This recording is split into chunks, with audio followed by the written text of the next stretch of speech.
He takes to this interview. He's telling this interviewer that India as a country has lost the ability to speak freely. There's no free speech in India anymore, and that this government has pushed Kashmir Files.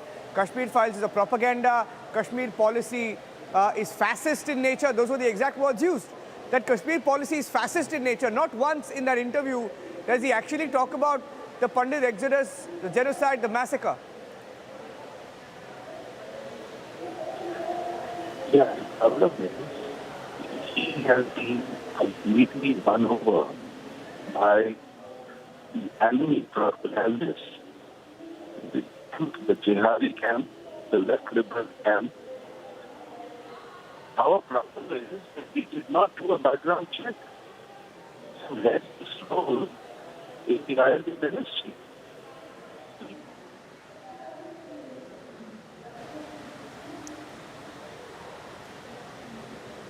All right, I think we are running into some audio trouble with Mr. Pandit over there. We're going to reconnect that connection with him and go back to him in just a bit. But Niranjan, even yesterday we were talking about the fact that the filmmaker essentially did not question the technical aspect of the film.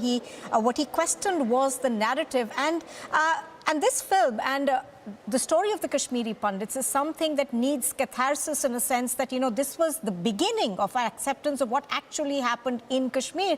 And that's something that even, Vivek Agnihotri spoke about. He said that if there is an iota of lies in the film, I will stop making films. So coming from him and the story, and the fact that there are several facts which were suppressed, when the exodus of the Kashmiris happened, what we understand right now is that Nadav Lapid may not essentially know the history of the exodus in India. Well, not just not know, he actually says at one particular point, let me read out the exact quote for you, Nupur. In this particular interview that he has done, he says, I saw the movie. He says, I saw the movie and I couldn't help but imagine the Israeli equivalent. I mean, what is he talking about? Okay, we have some more voices. Ashwini Bhatt is joining us on the phone line. Before I go across to answer your question, Nupur, let me go across to Ashwini Bhatt. Ashwini, this filmmaker called Lapid says that he saw the movie and he felt it was complete propaganda. He says he couldn't help but think of an Israeli equivalent. All of us have been thinking about the Israeli equivalent, in fact, called Schindler's List. Life is Beautiful, right? There are so many movies on the Holocaust. And is he saying that, all of that was made up? It was pushed by the Israeli government by his own logic. All of those movies were Israeli propaganda. Look, Niranjan, I don't think there are any hard guesses to be kind of made about his statement. His statements are politically motivated, loaded, and bereft of any logic or any rhyme or reason, right? He is a part of, as a part of the IFI, his mandate should have been limited to the technicalities of the movie and not about facts, figures. I don't want a filmmaker to tell me about or ratify my genocide and the Holocaust of 500,000 Kashmiri Hindus. So there is a myth at a few levels. If you look at his past, he is motivated, and he is being an Israeli. He has a past of siding with Palestinian and propagating that agenda there. Where government of India has really missed is around running a background. They should have ran a background check on this guy, and he has given that there is a relation at the India-Israel relationship. I see a deeper conspiracy in terms of him trying to derail that, and then secondly, if you would have seen. Literally 30 seconds after his speech, there was an entire toolkit gang was almost ready with a script. And if you see the hashtags that ran within literally 10 seconds of his reading his script, that he was reading off the script, there was and I was literally whole life active on Twitter watching the hashtags and the agenda and the narrative, if you could see the likes of Richa Chadda and Swara Bhaskar literally jumping as if they were ready with the script and the agenda. So yeah, again, we need to take it head on. And I am a genocide victim survivor, like 500,000 other Kashmiri Hindus who are living across India at this point in time. Outside their homes, outside their habitat. Where the burnt houses, the burnt temples, tell the tale of the ethnic cleansing, the genocide, and the Holocaust of Kashmiri Hindus in Kashmir. Absolutely. Absolutely. Thank you very much for joining us on the phone line over there. The Israeli filmmaker, of course, is now on his way out of India, and he has spoken to an Israeli media house where he has essentially spoken about the Kashmir policy of the Indian government, also going on to say, essentially back what he's been saying. And in that interview, he said that let's put it this way, I'm happy to be on my way to the airport now. And he also goes on to say that he believes that there could be an Israeli equivalent of this movie, which does not exist, but could definitely exist. So obviously this is being seen largely as a political statement that he made on the stage on the closing ceremony of the International Film Festival of India. Do remember that there was massive controversy after that. The Israeli ambassador, in fact, had a press conference and he spoke about how he felt that this was aimed at spoiling Israel-India relationship. We also spoke to the envoy yesterday, and he continued to maintain that they were all a little taken aback when he took the stage at night in Goa and went on to criticize the film, to single out the film, even though there were about 15 movies that were shown in that category, and spoke about it at length. Thereafter, of course, we've also seen a lot of political parties as well as the filmmakers essentially come out and speak about this, saying that they feel that the use of language that was made on stage was not required, and it was in fact unbecoming. Gursimran is now joining us live on this, and he has more. Gursimran, of course, we have since yesterday seen Kashmiri Pandit organizations take on Nadav Lapid and also say that they believe that he has no knowledge of what really happened in the early 90s when there was a Pandit exodus from the valley. And it does appear that at this moment, the speech that he made at the film festival was largely motivated and political. See, this is what they are trying to portray. They are trying to give it a color that the Kashmiri Pandit movie is all on the propaganda of the government. First, he hit out at the movie The Kashmir Files, and now he is targeting the government of India, saying that this shows the policy, and he's trying to justify his comments that were made on the Kashmir Files movie. But reality remains that he is trying to put the facts under the carpet by doing this. All right, what is the kind of reaction that this new comment from his is getting back in Jammu and Kashmir? Now, he, of course, has left the country, but what are the reactions that are coming in? See, time and again we have seen that the Kashmiri Pandits community has condemned this. The Kashmiri Pandit community has made it very clear that the Kashmir Files movie has portrayed the reality. We'll try to speak to some of the Kashmiri Pandits here, those who can speak on this, that what they are. Because see, the Kashmiri Pandit community here, they have been time and again saying that जो कल Israel के director ने comment किया था, उन्होंने आज कहा है कि भारत में जो हो रहा है वो गलत है और इंडियन गवर्नमेंट ने जो है इस फिल्म को गलत तरीके से पुश किया है। किस तरह देखते हैं आप? नहीं, अगर वो जूरी मेंबर किसी और कंट्री का, उसको सबसे पहले भ्रमण करना चाहिए। जो हमारा 19 में जेनोसाइड हुआ है वो क्यों हुआ है, कैसे हुआ है, उससे या तो उसको पता नहीं है कश्मीरी पंडितों के साथ क्या हुआ। अगर वो खुद उसे देखा होगा, उसे रिसर्च किया होता, वो यहाँ पर कैंपों पे आया होता, तो वो बात नहीं करता है। अगर वो इजराइल से ये ताल्लुक रखता है, उसको फिर पहले फलस्तीन की बात करनी चाहिए। लेकिन आज उसने गवर्नमेंट ऑफ इंडिया पे अटैक किया है, ये कहा कि फासिस्ट पॉलिसी है गवर्नमेंट की कश्मीर पे। ऐसा कुछ देखिए, हम ये चाहते हैं कि हम अपना हक मांगते हैं। कश्मीरी पंडित क्यों हर वक्त बलीपा बकरा बनेगा? आज नहीं, 47 से पहले हमें 47 से पहले मैं बात करता हूं कि हमें परेशान किया गया। तो आज भी हम आप देखिएगा कैसे है, किस तरह सड़कों पर क्यों है। तो हमें कश्मीर फाइलों में क्या दिखाया गया? 5% भी नहीं दिखा गया है। ये मैं मानता हूं कि कुछ लोगों ने हमें वहां सपोर्ट भी उस वक्त किया, वो नहीं, मगर दिखाया गया 5% टोटल दिखाया गया। जो असली हिरवासी वो वहां हम पर बीती है, वहां हम पर गुजरी है, वो कहानी कुछ और इससे भी दर्दनाक है। लेकिन उसने कहा कि इंडिया में आप बोलने की आज़ादी जो है वो खत्म हो रही है। नहीं, उसका पता नहीं क्या नजरिया, कौन सा ग्रुप है वो, या तो उन फिल्म जिन्होंने बनाई है उनके साथ उनका कोई जाती मसला है।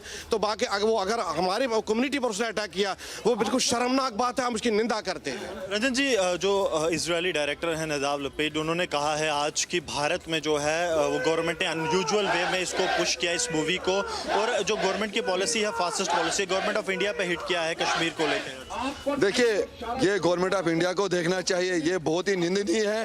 ये गवर्नमेंट ऑफ इंडिया को देखना चाहिए कि वो उन्होंने किस कॉन्टेक्स्ट में बताया है। ये गवर्नमेंट ऑफ इंडिया को ही इस चीज़ का संज्ञान लेना चाहिए। लेकिन ये जो ये मूवी थी, ये बराबर एक सच्चाई पे आधारित मूवी थी। ये त्रासदी कश्मीरी पंडितों के साथ 90 से लेके आज तक, क्या फिर वो संग्रामपुरा मैसेकर, क्या नाड़ीमर्ग मैसेकर, वंदहमा मैसेकर, छठी सिंहपुरा मैसेकर, क्या वो सब झूठे थे? आज आप जाइए सुनील जी, राहुल जी, रजनी बालाजी के घर पे जाइए, क्या ये सब चीजें झूठी है? फिर उसको इस चीजों का देखना चाहिए। और यहाँ पे जो 200 दिनों से एम्प्लॉयज प्रोटेस्ट कर रहा है अपनी जान की सुरक्षा को लेके, ये गवर्नमेंट को देखना चाहिए। अगर गवर्नमेंट ऐसे मूक दर्शक बनती रहेगी तो बाहरी ताकतें हमारे भारत का और इस त्रासदी का, जिनोसाइड का ऐसे ही मजाक बनाते रहेंगे। और एक कम्युनिटी, पूरी केपी कम्युनिटी और सारे भारत के लोग इस चीज का निंदा करते हैं और इस चीज का खंडन करते हैं, इस स्टेटमेंट का। आपको लगता है कि ऐसे डायरेक्टर्स का भारत में आना बैन होना चाहिए जो आके इंडिया के खिलाफ बोलते हैं और एक अलग प्रोपेगेंडा स्प्रेड करने की कोशिश करते हैं? देखिए, हमारे ही भारत में और हमारे ही स्टेज पे, हमारे ही कार्यक्रम पे, एक जिसको हमने मेहमान बुलाया था, उसने हमारे ही स्टेज पे, हमारे ही नेताओं के सामने ऐसी बात बोली जिससे भारत की अखंडता पे प्रश्न चिन्ह उठता है। ऐसे लोगों को भारत आने का, उनको तो हर जगह बैन होनी चाहिए, भारत में ही नहीं पूरे देश विदेश में उनकी एंट्री बैन होनी चाहिए। डायरेक्टर जो थे इजराइल फिल्म के नदाव लपीड, उन्होंने एक फिर बयान दिया है कंट्रोवर्शियल। उन्होंने कहा कि इंडियन गवर्नमेंट ने जो है अपनी पॉलिसी जस्टिफाई करने की कोशिश की है कश्मीर फाइल्स मूवी की तरफ से, और इंडिया का जो पॉलिसी है वो फास्टेस्ट पॉलिसी है, इंडिया को अटैक करने की कोशिश की गई है। किस तरह देखते हैं? Being a Kashmiri Pandit and living in exile for last 32 years, I don't think anybody have realized such a kind of pain which I have realized, because I have experienced that from last 32 years, because I have been forced to leave the Kashmir Valley.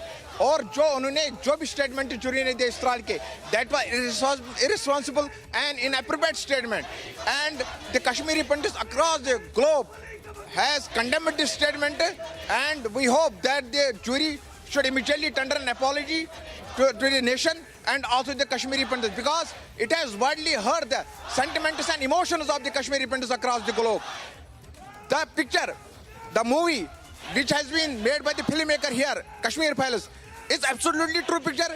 It is based on the reality, because it has reflected the pain, agony and atrocities committed on the Kashmiri Pandits. There is nothing wrong in it. Here the protest, our protest, this is a part of that. Do you feel that first by attacking Kashmir files, then by attacking government of India, he's trying to take the sides?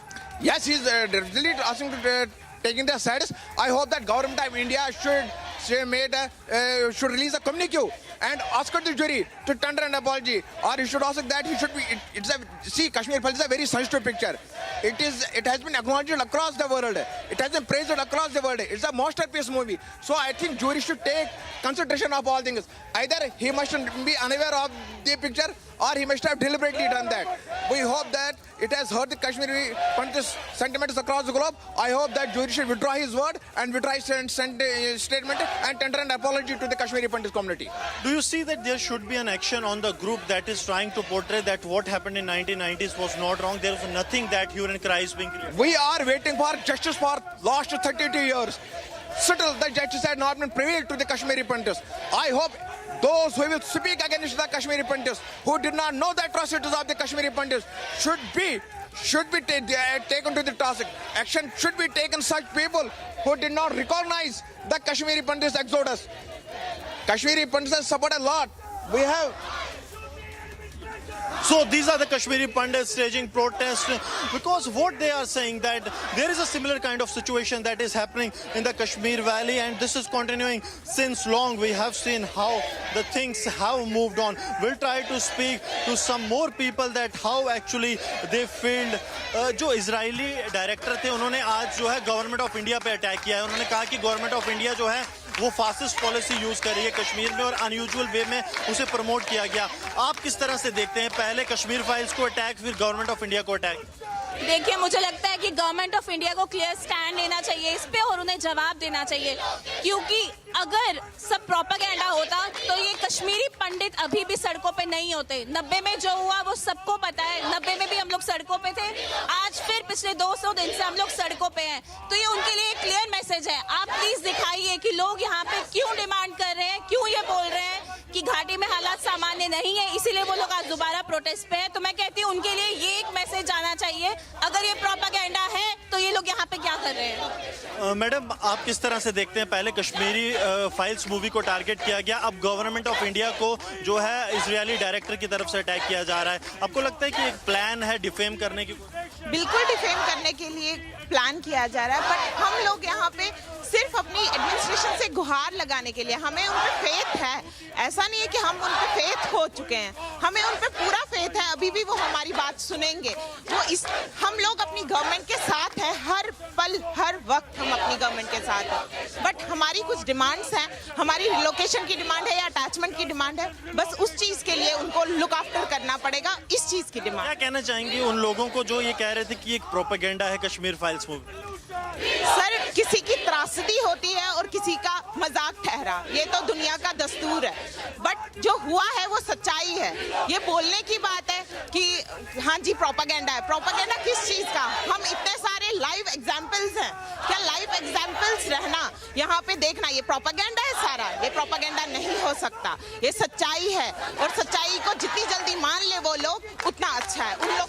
So these are the Kashmiri Pandits. See, they are staging protests because they are feeling the similar kind of situation what they faced in 90s in the Kashmir, and they are saying one thing that is very clear, that those who are trying to portray that the Kashmir Files movie was a propaganda, or those who are trying to target the government of India over the issue, they are those who are trying to take a side, who are trying to prove the otherwise, who are trying to put the reality under carpet. They are trying to just portray and give a clean sheet to those who have been culprits of the genocide of the Kashmiri Pandits. Oh yes, absolutely, and we can see the angry reactions behind you, Gursimran, that are coming from all these people who were displaced by what happened in the 90s in the valley. What are you hearing in terms of, how are they reacting to the fact that Lapid, of course, seems to believe that none of this actually happened, and also going on to say that he is essentially questioning India's policy and calling it fascist in the valley. Now, that is something that obviously, is trying to change the narrative of what really happened in the 90s, the exodus of the Pandits. See, this is just an attempt to divert from the reality. We'll try to speak to some more Kashmiri Pandits. Sir, yesterday we saw that the Israel director Nadav Lapid tried to target and blame the Kashmir Files movie. Today he has blamed the government of India for their policies. How do you see this attempt?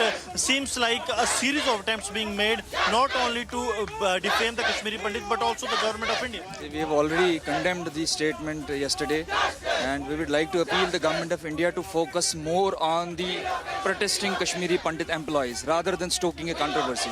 Government of India is responsible for stoking this controversy. It was a government organized function.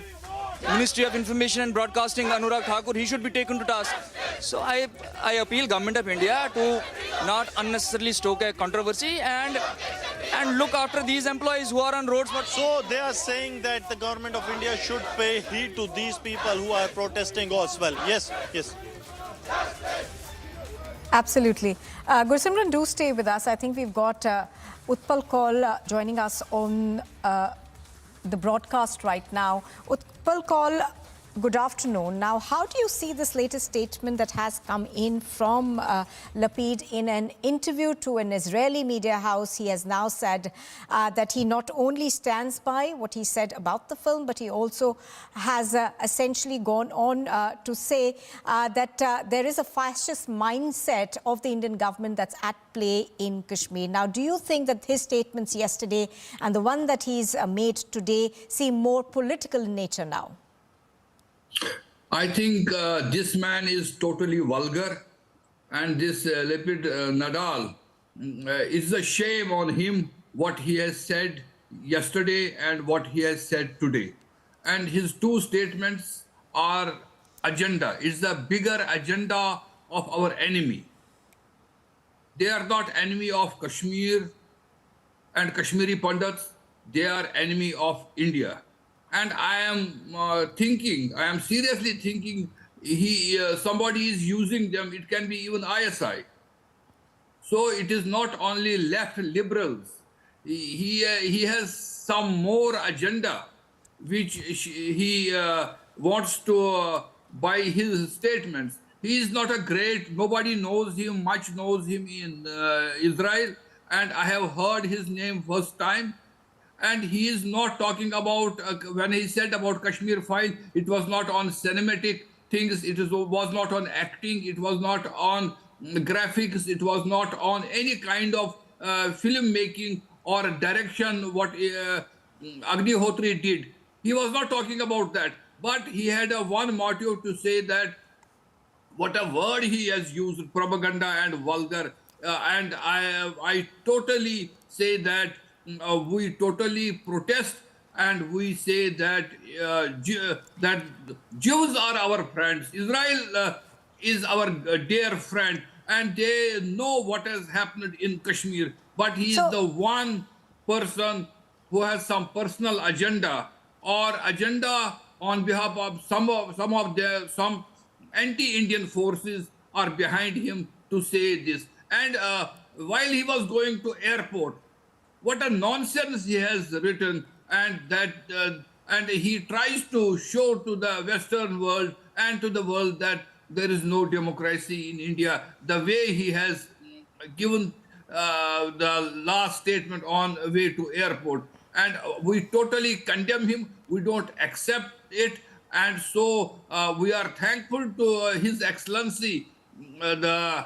Ambassador of Israel. He has cleared that it is his personal opinion, and Israel and India are totally friends, and he understands how much sensitive issue is of Kashmiri Pandit genocide. And we are victims of genocide, and whole of world knows that how Kashmiri Pandits were butchered in Kashmir. Absolutely. So, Mr. Kaul, as you are saying, obviously it is very hurtful to Kashmiri Pandits when they hear a political statement coming in from an Israeli director who questions the very facts on the ground as they were at the time of the genocide. Let's go back across to Gursimran, who's actually at a protest site right now. Gursimran, there is, of course, a lot of anger amongst the Kashmiri Pandits over there, where you are reporting from, over the comments that have come in. Take us through the details.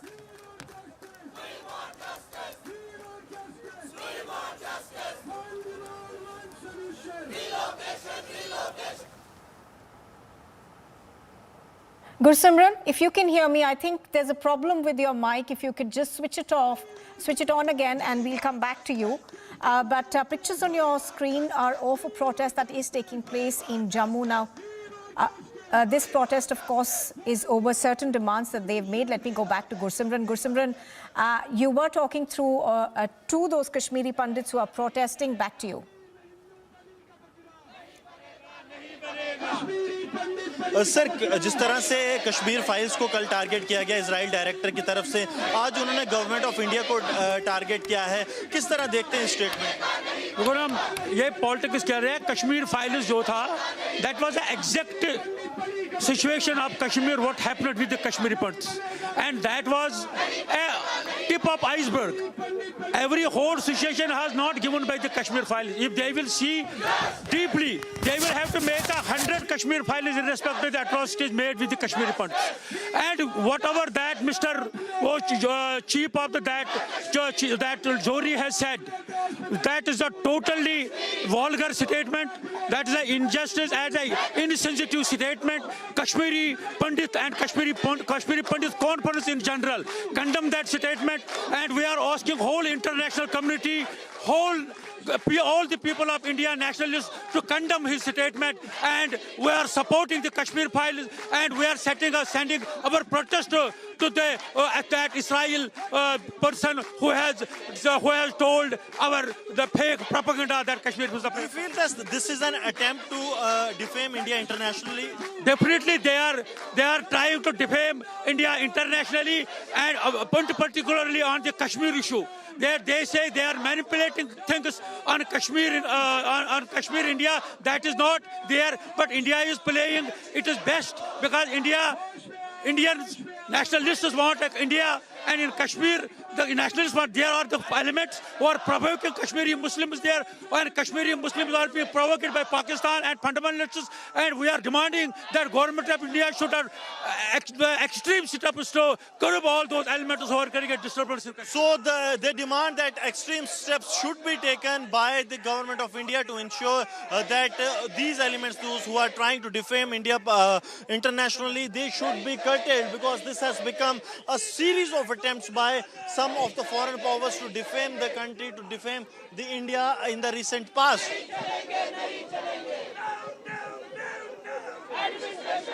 Right. Gursimran is there, but protest and anger is rising. And viewers, it's very, very concerning that after IFFI jury head Nadav's first reaction has come in, and in that reaction, he is not apologetic at all about the comment that he had made. He has targeted India this time, viewers, saying the film was pushed by Indian government and has tried to lecture India on Kashmir once again. Kashmir and the valley, where we are seeing again and again, in fact, this year itself, so many Kashmiri Pandits have been targeted by terrorists. So many of them. In fact, if our guest is with us right now, I would like to go to him. Utpal Kaul. Now, this is a big question that is being raised, and we can see the anger in Jammu as well, that at a time where so many Kashmiri Pandits have been targeted, they have been killed, their family members have suffered, people have lost their lives. Not just that, children have lost their fathers, children have lost, their mothers, children, not just children, the family has lost their bread earners. And this is what we are seeing, the comment coming in. I have lost nearly 5 of my friends and 6 of our relations. They burnt our house with 5,000 books. We lost business, we lost everything. And so not only me, each and every Kashmiri, Hindu Kashmiri Pandit who became victim of this genocide was on the roads in 1990. And this person, he must have shame to say that Kashmir file is not true. In fact, Kashmir file, we helped him to interview nearly 750 families.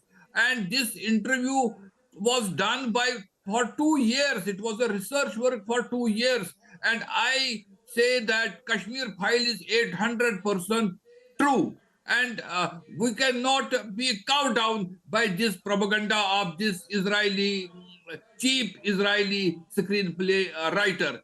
So he is nobody. I don't think he is anybody to be given so much of importance. But we will challenge such vulgar and propaganda. I just want to interrupt you for a second there. I'll just come back to you, Utpal Kaul. I'm being joined by Ravindra Rana of the BJP as well. Thank you for joining us. What is your first reaction coming in? Anger is rising in the valley already, and Lapid is refusing to even take back what he says is a comment that is very, very clear and very, very clear against India and Kashmiri Pandits. What has been depicted in the movie Kashmir File is based on the fact we are living in Jammu and Kashmir, and we have witnessed the havoc of terrorism in 1990s when Shri Tikalalji Tipru, Pandit Premnathji Bhatt, Sarla Bhatt, Justice Ganju, and hundreds and hundreds of Kashmiri Pandits were brutally murdered. And not only Kashmiri Pandits, the nationalist Muslims and Sikhs in Kashmir Valley were too targeted by the Pakistani terrorists. And what is shown in Kashmir File is the realities. What Mr. Lapid had said. See, I have some of my friends told me that Lapid, who's an Israeli jurist, is a communist, is a leftist, and he was known to create even troubles in Israel. His write-ups, his stories, and his speeches, I came to know that even he is speaking against the government of Israel. As far as Israel as a nation is concerned, Israel is India's all-weather friend. We have very good relationship with the people of Israel and the Israeli governments. What Lapid said is nonsense. It is far away from the truth. Truth is what is depicted in the movie Kashmir File. All right. Thank you so much, Ravinder Raina, the Jammu and Kashmir BJP chief, for joining us here. And as viewers, you can see exclusive images, only Republic TV, where the anger is soaring. And you can see Kashmiri Pandits protesting in Jammu as well. Let's go. In fact, we'll go to Gursimran in just a moment. We'll go to Gursimran in just a moment. I would just like to go back to a guest right now. Utpal Kaul, you were speaking about the loss of the families. And a comment which is completely insensitive. And you know what he said? I just want the viewers to also hear this before you speak on this. He has said, Lapid has said, that in countries that are increasingly losing the ability to speak your mind, someone needs to speak. Why is he taking responsibility of that? Who is he to teach us, and who is he to talk about India and in India? And it's a shame for him. We say Atithi Devo Bhavo. He was our guest, and guests should not speak like that. And if he has some kind of ideology, if he is working on behalf of someone, he can do that at home. He has no right to say anything about Kashmir, on Kashmiri Hindus, on Kashmir File, or on India. If he is a screenplay writer, or he has some knowledge of cinema, he could have given some criticism, or even on film making, not on the story. Because this story is very, very sensitive, and it is not sensitive for Kashmiri Pandits, it is sensitive for human civilization.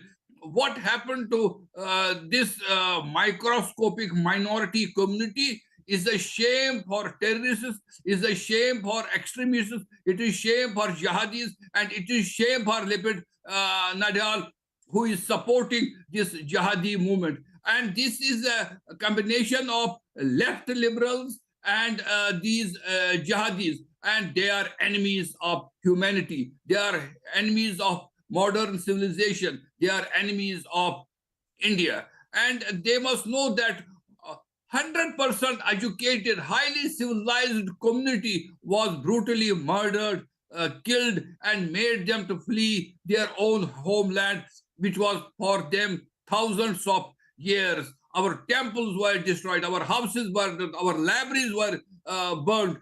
So we know how to challenge these people, and we will make sure that truth come again to whole civilized world, and they understand what violence, what terrorists do, and what jihad does in Kashmir and elsewhere in the world. All right. Well, thank you so much for joining us, Utpal Kaul, activist, for joining us here, as this remains our top story. One more comment coming from Lapid. Now, Lapid has said he has refused to apologize. Instead, he's saying that in countries that are increasingly losing the ability to speak your mind, someone needs to speak. Someone needs to speak. This is coming after he said that the movie Kashmir Files was vulgar and propaganda. Very, very strong statements had come from him, and it has been slammed by Anupam Kher and also the ambassador of Israel as well. Israeli ambassador as well has said that you should be ashamed for the comment that you have made on that.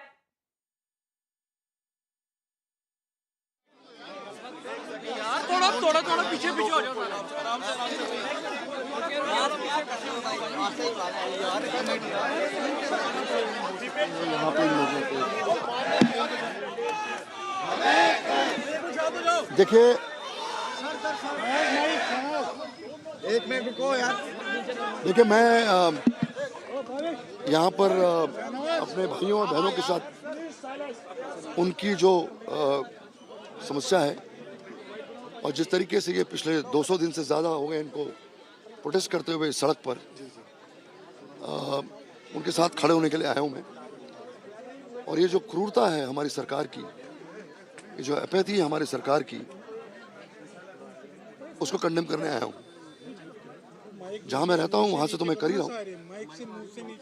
इससे बड़ी tragedy क्या हो सकती है कि हम लोग जो अपने आप को हिंदुस्तानी समझते हैं और हिंदुस्तान की लड़ाई लड़ते हैं, पिछले 30-32 साल से हम अपने ही देश में शरणार्थी बनकर रह रहे हैं। हमसे प्रॉमिस किया जा रहा है, हमें कहा जा रहा है कि हम आपको रिहेबिलिटेट करेंगे, हमारी देखभाल करेंगे। लेकिन एक छोटा सा मुद्दा रिलोकेशन का, जहाँ तक हमारे कश्मीरी पंडित एम्प्लॉयज़ हैं, पिछले 200 दिन से ज़्यादा चीख रहे हैं, चिल्ला रहे हैं कि हमें रिलोकेट करिए। और रिलोकेशन का रीज़न जो है वो बहुत अहम है कि हम मौत के मुंह में नहीं जा सकते। और इंसिडेंसेस हुए हैं, हमारे लोगों को मारा गया है, हमारे लोगों का कत्ल हुआ है और उनके दफ्तरों में मारा है, उनके घरों में मारा है उनको। तो ऐसी हालात में आप कैसे इमेजिन कर सकते हैं कि हम बलि का बकरा बन के हम कश्मीर वापस जाएं? आप ये प्रूव करना चाहते हैं कि कश्मीर के हालात ठीक है, क्योंकि कश्मीरी पंडित जो वो अभी भी कश्मीर में नौकरियां कर रहे हैं और कश्मीर में काम कर रहे हैं। आपको ये प्रूव करना है और आपको दुनिया को बताना है कि कश्मीर के हालात ठीक है। उसके बलि का बकरा हम नहीं बन सकते ना, हमारी जानें तो नहीं जा सकती, हम तो नहीं मर सकते हैं। हम तो हमारी माताएं पिता जो है वो अपने लाल को नहीं खो सकते ना, या बीवी अपने हस्बैंड को नहीं खो सकती, या बच्चे अपने बाप को नहीं खो सकते, या बाप अपने बच्चे को नहीं खो सकते। तो 12वीं मना के हम लोग थक गए, लाशें उठा के हम थक गए, चीख के हम थक गए, रो के हम थक गए। तो इसीलिए जिस तरीके से हमारे ये जो एम्प्लॉयज़ भाइयों बहनें यहाँ पर सड़क पे चीख रहे हैं, विडंबना ये कि चीख जो है, पुकार जो है, न वो लोकल सरकार के कानों में जा रही है, न यहाँ के लोकल जो लीडर्स हैं उनके कानों में जा रही है, न दिल्ली में जा रही है। ऐसा नहीं कि उनको नहीं पता है कि ये बहुत बड़ा इशू है। ये नासूर जो है हमको वहाँ पर मारने के लिए जो भेजा जा रहा है वो अब नहीं होगा।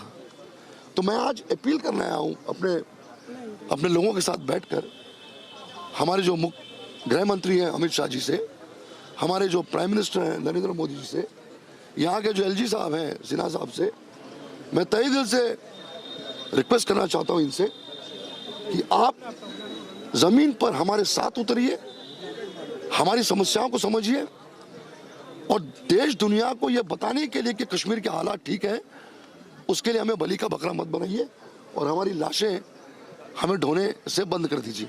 सर, और जिस तरह का बयान आ जाता है IFFI में कश्मीरी पंडित्स को how do you see to? Sorry, जिस तरह से कोशिश की जा रही है कश्मीर फाइल्स मूवी को टारगेट करने की, और आज जो है कल भी आप देखिए, जहाँ तक इंटरनेशनल फेस्टिवल गोवा का जो हादसा हुआ है, मैं कल से कह रहा हूँ कि वो जो बंदा था चेयरमैन जूरी का, इफी का, वो एक प्लांट किया गया हुआ एक एजेंट था, उसको वहाँ पर प्लांट किया गया। ये भी नाकामी हमारी सरकार की है, हमारी INB मिनिस्ट्री की है, हमारी डायरेक्टर ऑफ फिल्म फेस्टिवल्स की है कि आपने बिना उसके तहकीकात के, उसका बैकग्राउंड चेक करके, वो पैलेस्टाइन सपोर्टर है, वो आप उसके पुराने ट्वीट्स देख लीजिए, आप उसके पुराने स्टेटमेंट्स देख लीजिए। He has been anti establishment, he has been anti India. उसका selection as chairman of jury कैसे हुआ, तो इसकी तहकीकात होनी चाहिए, इसके अगेंस्ट एक इन्वेस्टिगेशन होना चाहिए। वो कौन से ऑफिसर्स थे डायरेक्टर ऑफ फिल्म फेस्टिवल्स में या एनबी मिनिस्ट्री में जो इन्वॉल्व थे इसको director of film chairman of jury बनाने का। ये बहुत बड़ा षड्यंत्र है और इसको बहुत ही सतही लेवल पर नहीं देखना चाहिए। ये बहुत बड़ा एक षड्यंत्र रचा गया है देश के खिलाफ और कश्मीर के खिलाफ। बिकॉज कश्मीर फाइल्स जो है उसने हमारी विडंबना बताई थी, हमारे साथ जो हुआ जेनोसाइड हुआ उसका डिपिक्शन था वो। तो इस फिल्म को किस तरह से खत्म करना, इस फिल्म को किस तरीके से खत्म करना और हमारा जो जेनोसाइड हुआ, हमारी जो एथनिक क्लींजिंग हुई है, हमारा जो एक्सोडस हुआ है, उसको झूठ करार करने का एक बहुत बड़ा षड्यंत्र था। And I on behalf of Kashmiri Pandits as a film maker I demand a serious investigation into the appointment of this chairman, Nadav, at the jury of the International Film Festival. So this was the Kashmiri Pandit activists who have come here to meet the Kashmiri Pandits who are protesting here for a long while. I'll request Sarjeevan to keep showing. लगातार मैं सरजीवन आपको visuals यहाँ पे दिखा रहे हैं कि कश्मीरी पंडित समुदाय जो है वो इस बात से गुस्से में भी है, इस बात से वो खफा भी है कि आखिरकार क्यों लगातार जो है वो टारगेट किया जा रहा है। चाहे कश्मीर फाइल्स मूवी को टारगेट किया जाने की बात की हो या फिर उसके जरिए से जो है टारगेट किया जाए भारत की जो गवर्नमेंट है उनसे जो है वो लगातार ये लोग यहाँ पर पूछना चाहते हैं। अशोक जी, लगातार ये कोशिश की जा रही है कि गवर्नमेंट ऑफ इंडिया को जो है डिफेम किया जाए, कश्मीरी पंडित्स को डिफेम किया जाए। नदाव लेपिड ने कल जो स्टेटमेंट दिया एक वो द कश्मीर फाइल्स के खिलाफ, आज उन्होंने कहा कि इंडिया की जो पॉलिसी है कश्मीर को लेकर फासिस्ट पॉलिसी है। आप इसे किस तरह से देखते हैं? देखिए, मैं इस बंदे को एक एजेंट के रूप में देखता हूँ। इस बंदे को प्लांट किया गया है और उसने इफी के स्टेज पे एक बहुत बड़ा ब्लास्ट किया है। ये एक वाइट कॉलर टेररिस्ट था जो चेयरमैन ऑफ जूरी के नाम पे अपॉइंट किया गया। उसने क्या किया, उसने क्या हरकतें की, वो तो बात की बात है। मैं एज अ फिल्म मेकर और एज अ कश्मीरी पंडित, मैं ये पूरी जो बदतमीजी उसने की है या जो उसने देश के खिलाफ उसने जो मुहिम चलाई वहाँ पे या जो भी उसने काम किया, इसकी रिस्पॉन्सिबिलिटी जो है वो डायरेक्टर ऑफ फिल्म फेस्टिवल और जो सरकारी जो महकमा है एनबी मिनिस्ट्री का, वो रिस्पॉन्सिबल है, क्योंकि इन्होंने उसका बैकग्राउंड, उसका ट्रैक रिकॉर्ड नहीं चेक किया और उसको अपॉइंट किया एज अ चेयरमैन। इसकी एक पूरी भरपूर इन्वेस्टिगेशन होनी चाहिए। ये कोई मामूली बात नहीं थी, ये कोई सिंपल सी बात नहीं थी कि इसके अगेंस्ट जो है इन्होंने जो है वो ये किया हुआ है। तो एक सरासर एक इन्वेस्टिगेशन होना चाहिए, एक इसकी ये ख्वाहिश होनी चाहिए कि क्यों इसको अपॉइंट किया गया। और ये बहुत बड़ा एक षड्यंत्र था। इन्होंने प्लेटफॉर्म का इस्तेमाल किया और ऐसा प्लेटफॉर्म का इस्तेमाल किया जो कि इंटरनेशनल लेवल पे आपके देश की बदनामी हुई। और चूंकि उसने टारगेट किया कश्मीर फाइल्स को, वो इसलिए टारगेट किया कि वो बताना चाह रहा था कि कश्मीर फाइल जो है वो एक झूठ है, गलत है, और जो कश्मीरी पंडित्स के साथ हुआ ये गलत दिखाया गया इस फिल्म में। कुछ लोगों को क्लीन चिट देने की कोशिश है ऐसे स्टेटमेंट्स की तरफ से, जिस तरह से बताया गया कि जो कश्मीरी पंडित्स के साथ हुआ वो तो गलत पोर्ट्रे किया गया मूवी में। तो उन लोगों को क्या क्लीन चिट देने की कोशिश एक ग्रुप ऑफ पीपल, एक सेक्शन कर रहा है? देखिए, हमारे देश में ही जो हमारे दुश्मन है ना, उनका भी बहुत बड़ा रोल है, उनका भी बहुत बड़ा रोल प्ले किया है इसमें कोई डाउट नहीं है। मेरा ये मानना है कि जो उस फिल्म ने डिपिक्ट किया है, हम सब जो यहाँ पर बैठे हुए हैं, the depiction has been true ना, क्योंकि पहली बार ऐसा हुआ है कि इनकी पूरी जो धारणा है उसको तोड़ा है। इन्होंने जो एक नैरेटिव क्रिएट किया था एंटी कश्मीरी पंडित्स और एंटी कश्मीर फाइल्स, वो उस फिल्म ने इनको एक्सपोज किया हुआ है। चूंकि इनको इतना बड़ा झटका लगा है, चूंकि इस पूरे सूडो लिबरल्स को, जो मीडिया का हिस्सा है, जो पूरे एंटी नेशनल फोर्सेस हमारी कंट्री में, उनके लिए बहुत बड़ा झटका है। So they couldn't take this stroke, they couldn't take this disaster. तो इसलिए बार बार हर महीने, हर 2 महीने में वो टारगेट करते हैं इस फिल्म को कि ये जो इनकी आवाज है ये किसी न किसी तरह दब जाए।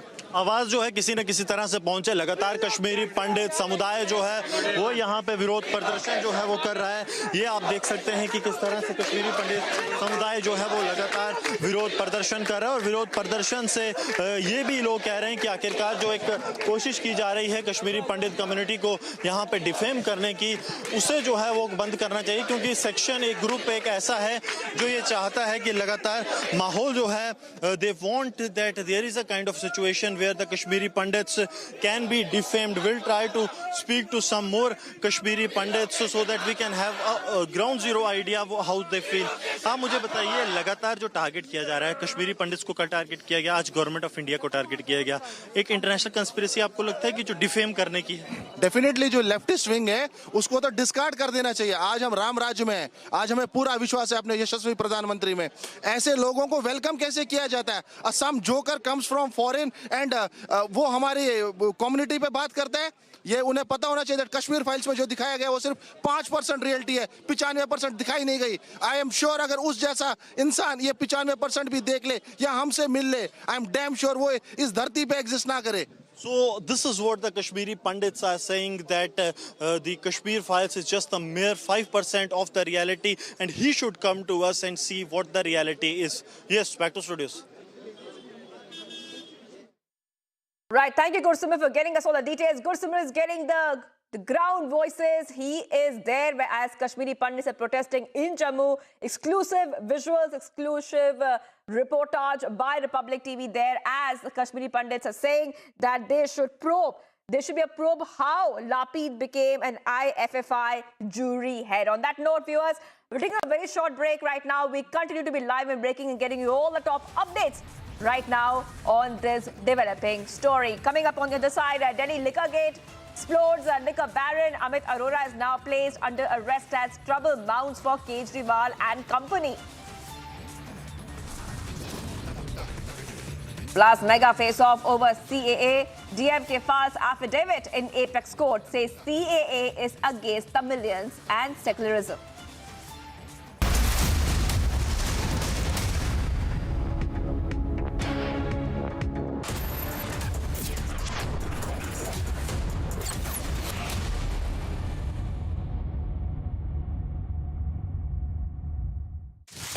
Your favorite service provider, 10, which gets you the best of entertainment, is back with something very special. अभी मजा आएगा ना भिड़ो। Your 3 favorite movie channels are bringing in super blockbuster films with features like wider picture and crystal clear sound straight to your home. Wow. Oh, I love that expression. To subscribe to your favorite channels, contact your local cable TV operator today or call DEN toll-free number 1-800-419-2020 now. You know, people often ask me why I left my steady job at the call center. I wanted more out of life. So, I launched my own startup. Do you want to know how? Then start up your own business as an LIC agent. You want it, we've got it. Great products, zero investment, leading organization, and unlimited opportunities. So are you ready? Now think big. Become an LIC agent. Visit our website or contact your nearest LIC branch. दादा आप flight कहाँ book करते हो? Ixigo train, ixigo बस, ixigo cycle, ixigo ज़्यादा बोल लिए, बड़ो ज़्यादा बोल लिया। और कौन सा ऐप डाउनलोड करना चाहिए? इक्सिगो और निकल लो। मेरी नजरों से चुना, तेरी हरकतों से सुना। वो सपना जो बुना तुझे लगा गुनगुना। कभी जीती तू, कभी मैं हारा, फिर भी खूबसूरत है ये नजारा, क्योंकि इसमें है खुला कुछ मेरा कुछ तुम्हारा। इसलिए ग्रीन लैम लैमिनेट्स, सपने आपके, लैमिनेट्स हमारा। अमेजिंग स्पेसेस के लिए कुछ मेरा कुछ तुम्हारा।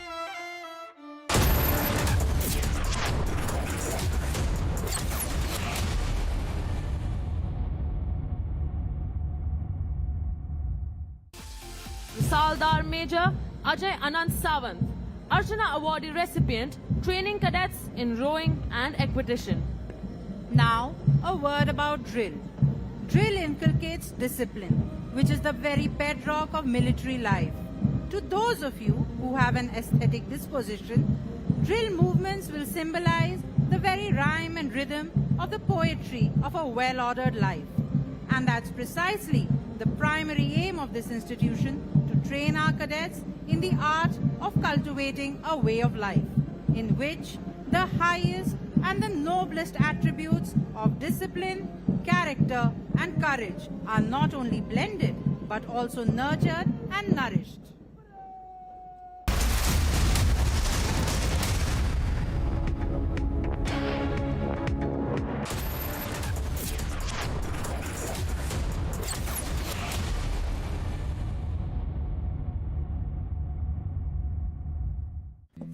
एक दिन मैं सोते सोते गिर गया और मुझे कुछ नहीं हुआ। पता है किसने किया? घोस्ट ने। मेरा दोस्त है, वो हर बार मुझे बचा लेता है। घोस्ट को कैसे पता मैं अंधेरे से डरता हूँ? घोस्ट मेरा दोस्त है। मिलोगे? अरे कोई घोस्ट नहीं, रोनी के पापा ही हैं जो उसे सेफ रखते हैं। जैसे हैवेल्स लाइफ शील्ड वायर्स जो दिखते नहीं पर घर को सेफ रखते हैं, ना आग पकड़े ना जहरीली गैस छोड़े, wires that don't catch fire. Will smart manufacturing complement traditional manufacturing processes or replace them entirely? India will be able to contribute approximately 5% of the global market in terms of when we talk about additive manufacturing.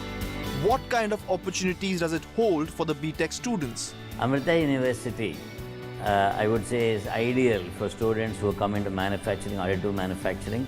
To know more, watch Amrita School of Engineering presents Shaping the Future of India this weekend only on Republic TV. या तो past को पकड़ के बैठे रहो या future देखो। Good luck. Luck वो तो खुद बनानी पड़ती है।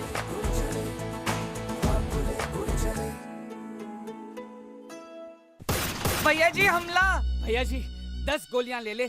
गोलियां नहीं रख जा, गोली। पर बाहर तो 10 लोग हैं। 10 हो या पूरी बस, अब तो बस 1 है तो डन है। इसको कोई वॉच कराओ। जब वॉचो मिले ढेर सारे ओटीटी ऐप्स एक ही प्लान में तो हर कोई बोलेगा वॉचो 1 है तो डन है। वॉचो plan starting at just 42 rupees per month. आज ही सब्सक्राइब करें और पाएं सिलेक्ट प्लान पर 1 महीना complementary.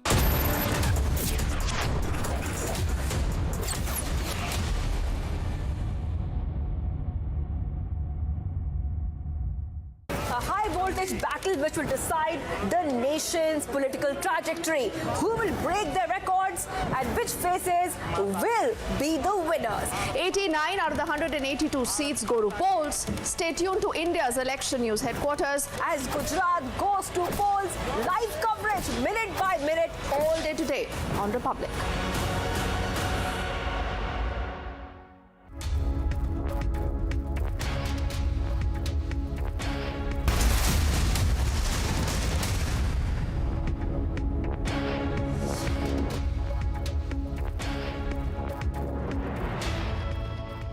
Viewers, a very good afternoon. I'm Shivangi Shukla and you're watching India's #1 news channel, Republic TV. A lot lined up for you this Wednesday. But first, all the top headlines we're tracking right this minute.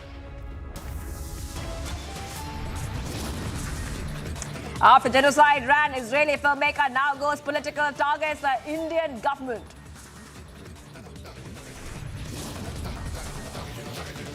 But Kashmiri pundits expose lobby's propaganda, says make 100 Kashmir files.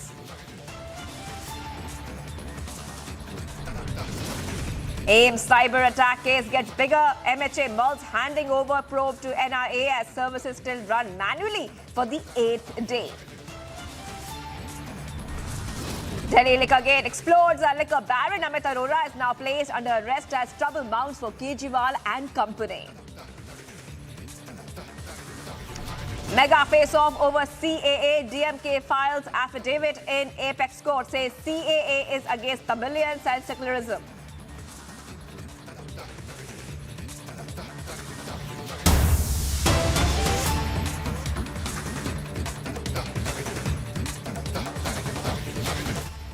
Viewers, getting some breaking news coming in.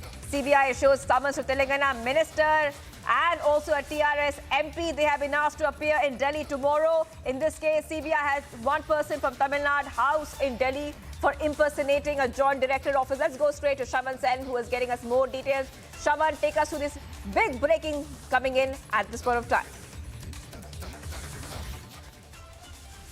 Well, in fact, we have been told that the Central Bureau of Investigation team had reached the premises of TRS Minister Kamlakar to issue summons asking him to join an investigation in connection with the case of the arrest of a fake CBI officer from Tamil Nadu. In fact, we're also given to understand, apart from Gangula Kamlakar, parliamentarian Vadi Raju has also been summoned by the Central Bureau of Investigation. Remember, in a case registered by the Central Bureau of Investigation, one person was arrested for impersonating as a joint director rank officer. It turns out from the investigation that has been carried out so far that links with this fake CBI officer with that of TRS Minister Kamlakar and parliamentarian Vadi Raju has emerged, and that is the reason why both of them have been now summoned and they've been asked to appear before the Enforcement Directorate. Right. Also, Aneri is joining us live as well. Aneri, take us through the details. Now, we know that summons have been issued, and we also know that more details have come, that they have come across links with the TRS minister and MP as well.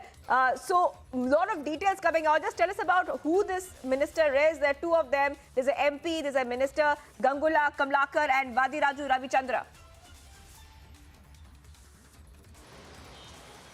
Well, Shivangi, we have been seeing earlier also there were raids by the ED and IT department which were conducted at Gangula Kamlakar's residence and office, and now we see that the CBI has officials have issued a notice to Gangula Kamlakar, who is a TRS minister, into this matter of as he is also holding a ministerial post, and also at the same time he has a business of mining, and after the ED and IT officials had got complaints of illegal mining and also in the granite business some irregularities were found. That time we had seen that ED and IT officials were seen conducting raids, and now we see that the CBI officials have served notice to the TRS minister Gangula Kamlakar at his residence in Karimnagar, asking him to appear before the CBI into the matter, and we'll have to wait and watch in regard with what sort of investigation will be taken up, as we had seen that earlier also CBI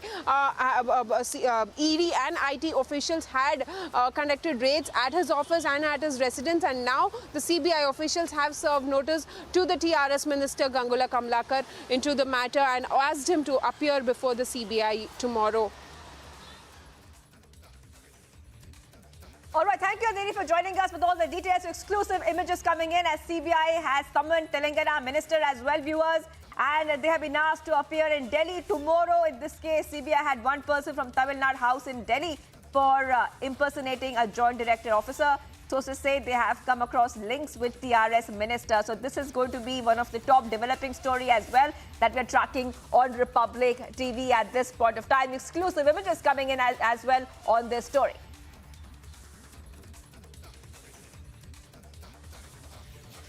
Viewers, Israeli filmmaker Nadav Lapid is no more apologetic. He has not apologized, and he, in fact, remember, was a part of the jury at 2022 International Film Festival of India. He stirred a fresh controversy after he called the Kashmir files vulgar and propaganda. But now he has also targeted India, saying that the film was pushed by the Indian government, tried to lecture India on Kashmir. And once again lecturing India on Kashmir, once again saying that someone has to speak their mind as well. Anger is rising in the valley. The anger is rising very, as you can see on the right hand, a lot of protests happening in Jammu. Gursuman is getting us all the details from there. And anger rises as Lapid refuses to take back his comments. He is saying that he maintained that in countries that are increasingly losing the ability to speak your mind, someone needs to speak. Gursuman is there on the spot right now. Gursuman, you have been speaking to Kashmiri pundits who have said that it needs to be probed who made him, who made Lapid the jury head. Tell us more about what the people are saying on ground.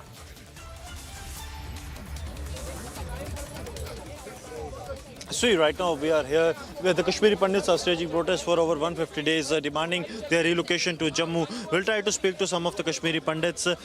इस अगर controversy की बात की जाए, देखिए आप लोग काफ़ी लंबे समय से प्रोटेस्ट कर रहे हैं कि जम्मू में आए, कश्मीर में दोबारा 1990 वाले हालात बन रहे हैं, लेकिन कुछ लोग ऐसे हैं जो 1990 के हालात को भी झुटलाना चाहते हैं। कल कश्मीर फाइल्स मूवी को अटैक किया गया, आज गवर्नमेंट ऑफ इंडिया को अटैक किया गया इजरायली डायरेक्टर की तरफ से। ये आज की बात है, ये बहुत पहले की बात है कि जो हमारा जो पलायन हुआ, हमारा जो जेनोसाइड 90 में, उसको झूठ बताने की हर वक्त कोशिश की गई है। फिल्म आने से पहले हमें बोल रहे थे कि आपको जगमोहन ने भागा, फिल्म आने से पहले आप खुद भाग गए। अब जब हकीकत सामने आई, अब जब पर्दे उठ गए हैं, ये भी बर्दाश्त नहीं होता है। इसमें हालांकि बहुत कम दर्शाया गया है, इसमें इतना नहीं दर्शा जो हमारे पर बीती है, जो हमसे जो जुल्म हुआ उस टाइम पर। वो आप मुझसे पूछे, जब मैंने नाम बदल के जब मैं वापस यहाँ से गया था कमरा करके, वह मुझे नाम बदलना पड़ा अपने आप को। मैंने 9 किलोमीटर 5 मिनट में निकाल दिया। मुझसे पूछे ना कोई ये क्या होता है। इस डायरेक्टर को सबसे पहले भ्रमण करना चाहिए, इसको यहाँ के कैंपों में आना चाहिए, इसको पूरा जो कश्मीरी पंडितों के कैंप में आके देखना चाहिए हमारे साथ बीती क्या है। ये एक प्रोपेगेंडा है, ये एक साजिश है हिंदुस्तान के खिलाफ, कश्मीरी पंडित के लोग प्रधानमंत्री के खिलाफ साजिश है, और इस साजिश को हम बर्दाश्त नहीं करेंगे, इसकी निंदा करते हैं। और हम पूरी कम्युनिटी इस वक्त जो हम यहाँ 202 दिन हो गए, हमारे जो मुलाजिम है जो रिलोकेशन की बात करते हैं, जान की रक्षा की बात करते हैं, उनके साथ यहाँ पर खड़े हैं। साथ यहाँ पे खड़े हैं। आप मुझे बताइए, लगातार आप लोग मांग कर रहे हैं कि हमारी सुरक्षा के लिए जम्मू हमें भेजा जाए, उस बीच कुछ लोग उसी पे सवाल उठाते हैं कि कश्मीरी पंडितों के साथ जो गलत हुआ वैसा था ही नहीं।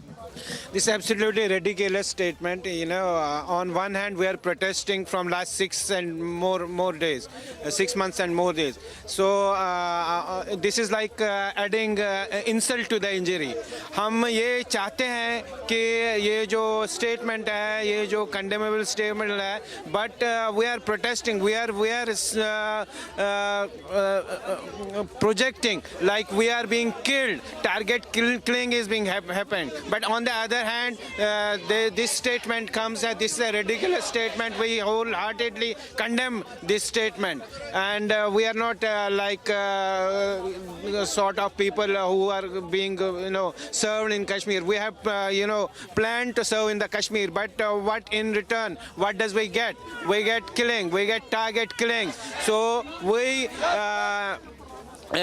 inform all the administration and all the center government that our demand is legitimate, it is right demand, and they should accept our demand, that is to attach us in the relief and rehabilitation office in Jammu. There are some people that are trying to reject that there has nothing wrong that has happened with the Kashmiri Pandits. Had not there been 90s, you wouldn't have been protesting here, because time and again there is an attempt to make similar kind of a situation in the Kashmir Valley, and that's why you are here protesting for 6 long months. What you have to say to those people who are trying to say that there is nothing such that has happened and Kashmir Files movie is far from reality, vulgar propaganda? I think the members of our community, they have already expressed resentment. They have already condemned this statement in the strongest terms. And I think Government of India should release a press communique condemning, rejecting these statements, and Government of India should also clear its stand on the issue of Kashmiri Pandits. See, you can't say in one part of the day that Kashmiri Pandits suffered, and the other part of the day you say in Kashmir everything is hunky-dory, Kashmir is at peace. First of all, Government of India should clear its stand on the issue of Kashmiri Pandits. If Kashmiri Pandits are protesting on the roads for the past 200 days, what's Government of India doing about it? Government of India is stopping salaries of these hapless Kashmiri Pandit employees. I think Israeli filmmaker, he's a foreign filmmaker. We have nothing to do with him. We have nothing to do with his opinions and perspectives. We have very much to do with Government of India's stand on the issue of Kashmiri Pandits. Sir आपसे जानना चाहूँगा, लगातार एक कोशिश की जा रही है कि कश्मीरी पंडित समुदाय को पहले बदनाम किया जाए, उसके बाद भारत सरकार को बदनाम किया जाए, और वो भी विदेशी ताकतों की तरफ से। किस तरह से देखते हैं आप? कुछ लोग जो हैं लगातार ये कोशिश कर रहे हैं कि आपका जो नरसंहार हुआ उसे कहीं ना कहीं ये कहा जाए कि ऐसा कुछ नहीं हो। देखिए, रियलिटी को झुटलाया नहीं जा सकता है। उसके स्टेटमेंट से हम आहत हुए हैं। कल से हमारी कम्युनिटी भी उसको कंडेम किया हुआ स्ट्रॉन्ग वर्ड्स में, लेकिन जो सच्चाई तो यही है ना कि हुई है, किलिंग्स भी हुई है। जो पिक्चर दिखाई गई वो तो जस्ट 2% दिखाई गई है। उस पिक्चर का आधा पार्ट तो यहाँ पे चल रहा है, जहाँ 203 दिनों से हम प्रोटेस्ट पे हैं। पिछले 1 साल से 25 कश्मीरी हिंदू को मारा गया वहाँ पे। 6 महीने से सैलरीज बंद है, एम्प्लॉय यहाँ पे पड़े रहे हैं क्योंकि हमें जाने बचाओ। अगर वो झूठ होता तो ये क्या है? और जिस ऑफिस में आप यहाँ बैठे हैं, जिस प्रीमाइस में बैठे, this premise was built establish in to look after the जो माइग्रेंट जो कश्मीर से माइग्रेंट हो रहे थे, जब वहाँ पे त्रासदियाँ हुई, we have witness certain cases कि जो उस पिक्चर में दिखाई गई that's based on the reality. अब कुछ बाहर के लोग आने से, उनकी स्टेटमेंट देने से रियलिटी जुटलाई नहीं जाती, और मुझे नहीं लगता उनकी बातों से हमारी देश की इमेज को कोई खतरा होने वाला है। Alright, so the anger rising. Gursimran, we're getting us all the details right now. But we're getting some big developments coming in. Some breaking news is coming in at this point in time. Let's go to that. Thank you, Gursimran, for getting us all the details. We'll come back to you as anger rises in the valley. All right, let's go ahead to the big breaking coming at this point of time. Getting more information on the premature release of convict of Bilkis Bano. Bilkis Bano has now moved the Supreme Court over the release of 11 convicts. Was challenged in the Supreme Court. Bilkis demanded to send everyone back to jail. Filed a review petition on the decision of the Supreme Court in which there is a demand to consider the 1992 policy in Gujarat on the release of the convicts. Big development coming in right now. Where Bilkis Bano has gone to the Supreme Court itself. In fact, I'm being joined right now by our executive editor, legal, Rhythm. Rhythm, this is a very big development coming in. Bilkis Bano is saying clearly that they should go to jail, back to jail. Well, that's correct. A review petition now. Bilkis Bano approaches Supreme Court. She's challenging the premature release of the 11 people who were sentenced to life imprisonment for gang raping her and murdering her family members during the riot. She also goes ahead and files a review petition against the judgment of the Supreme Court that was delivered in this year, May. That judgment had said Gujarat government has the jurisdiction to decide the remission plea of the convicts, although the trial was held in Maharashtra. Advocate Gupta mentioned this petition filed by Bilkis Bano before Chief Justice of India, Justice Chandrachud, for an urgent listing. And the breaking news also coming in, Justice Chandrachud has agreed to list it. Remember, this is in addition to the writ petition that she has filed challenging the release. She knocks the doors of the Supreme Court, seeking a review of the May judgment, allowing the plea of riot and rape convicts to direct the Gujarat government to reconsider their premature release. All this happening as a big breaking news comes in. She's challenging the order of the Supreme Court, which had allowed the 1992 remission policy of the Gujarat government to be applied in this case. And she's filing this against the premature release of the 11 convicts, sentenced to life term for her rape and murder of 7 family members. As the Chief Justice says he looked into it, the lawyer said, we are not sure which bench is going to hear it. So the Chief Justice says the review has to be heard first. Let it come before Justice Rastogi. Counsel said it has to be in open court. CJI said only the court can decide that. So a lot of developments taking place today. Most importantly, the Chief Justice says he will be looking at it in the evening today and seeing that the writ petition and the review, these are both different petitions she has filed before the Supreme Court, are heard by the same bench. Possibly a big relief coming in for her, as we are hoping that the matter that was mentioned before the Chief Justice today gets listed quickly and she gets justice.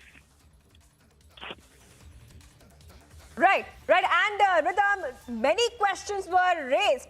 Questions on Bilkis Bano case, convicts release, many questions were raised as well. The family members back then, Rhythm, had also said they were surprised at the release of the 11 men convicted of raping her during 2002 Gujarat riot. So right now, this kind of step being taken is extremely significant, Rhythm, isn't it?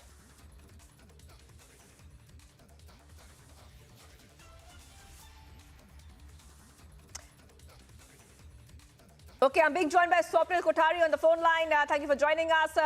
Like I was talking to Rhythm as well, and Rhythm was explaining to us about the case. This is, of course, very significant because the entire family was surprised about the release of the convicts. Also, many questions being raised about why the convicts were released. So we are seeing a very big development in the case.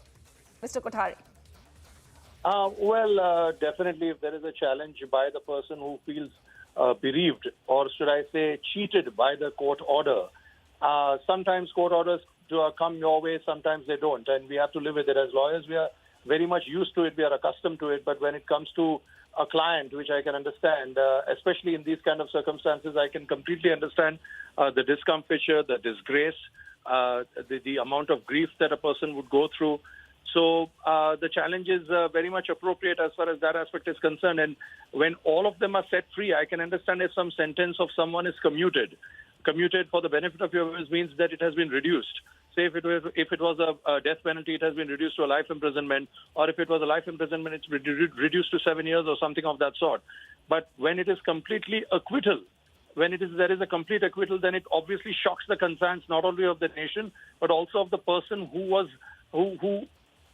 faced such violation of her body and mind and soul that she had no other option but to challenge, or rather her relatives had no other option but to challenge.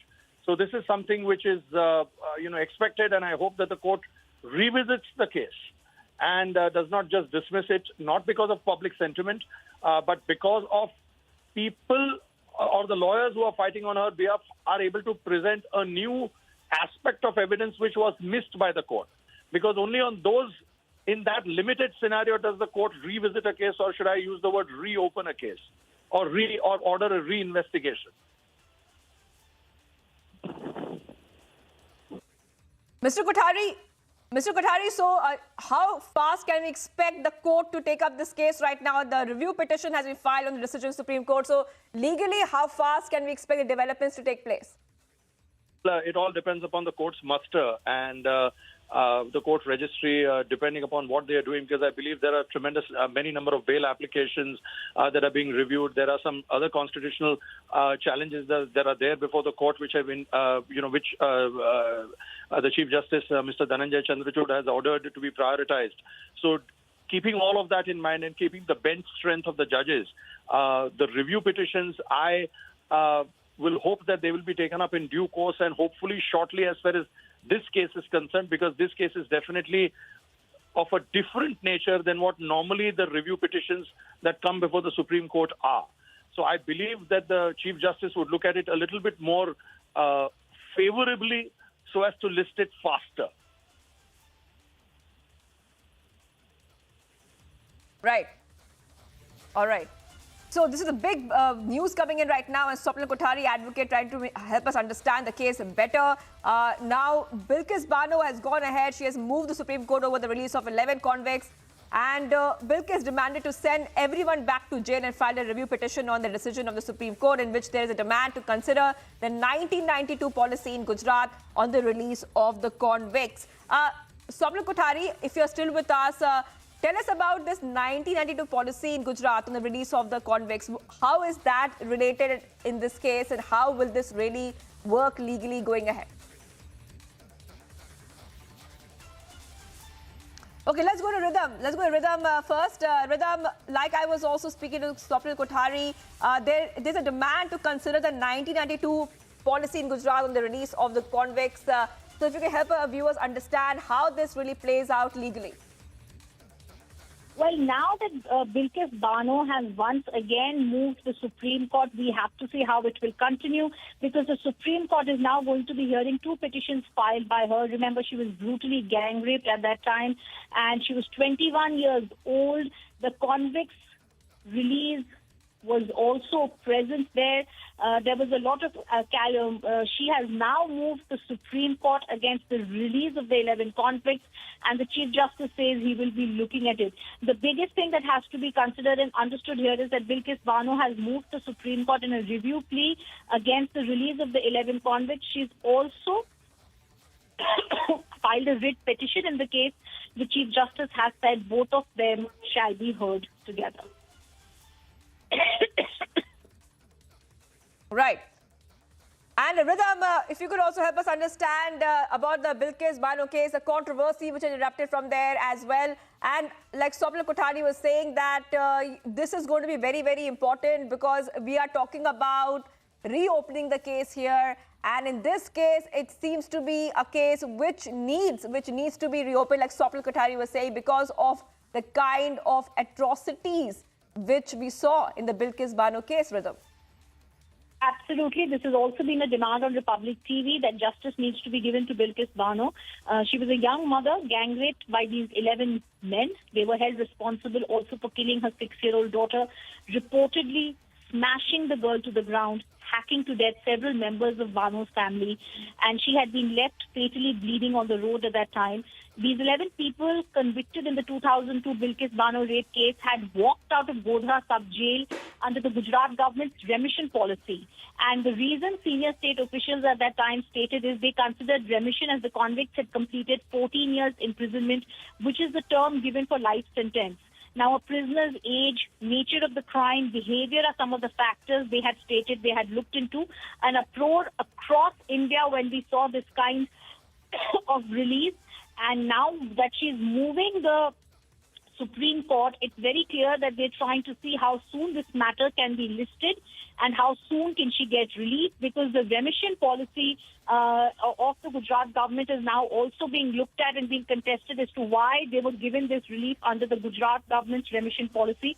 They approached the Supreme Court challenging the remission of the 11 convicts. August 15th, they had walked free. Chief Justice said they will get the matter listed quickly before a bench, the writ petition as well as the review petition. All right. Thank you so much for joining us here, Executive Editor Legal Vidya Bhardwaj, getting us a very fresh perspective and help us understand this development. In fact, I'm also being joined by Priyanka. Priyanka, this is, of course, going to be a very, very big story, developing story, because as his review petition is filed and as this case moves legally, this has raised several questions in the past. The release of the convicts, many people questioning that why were they released as well. Priyanka, what details are we picking up on this big story coming in?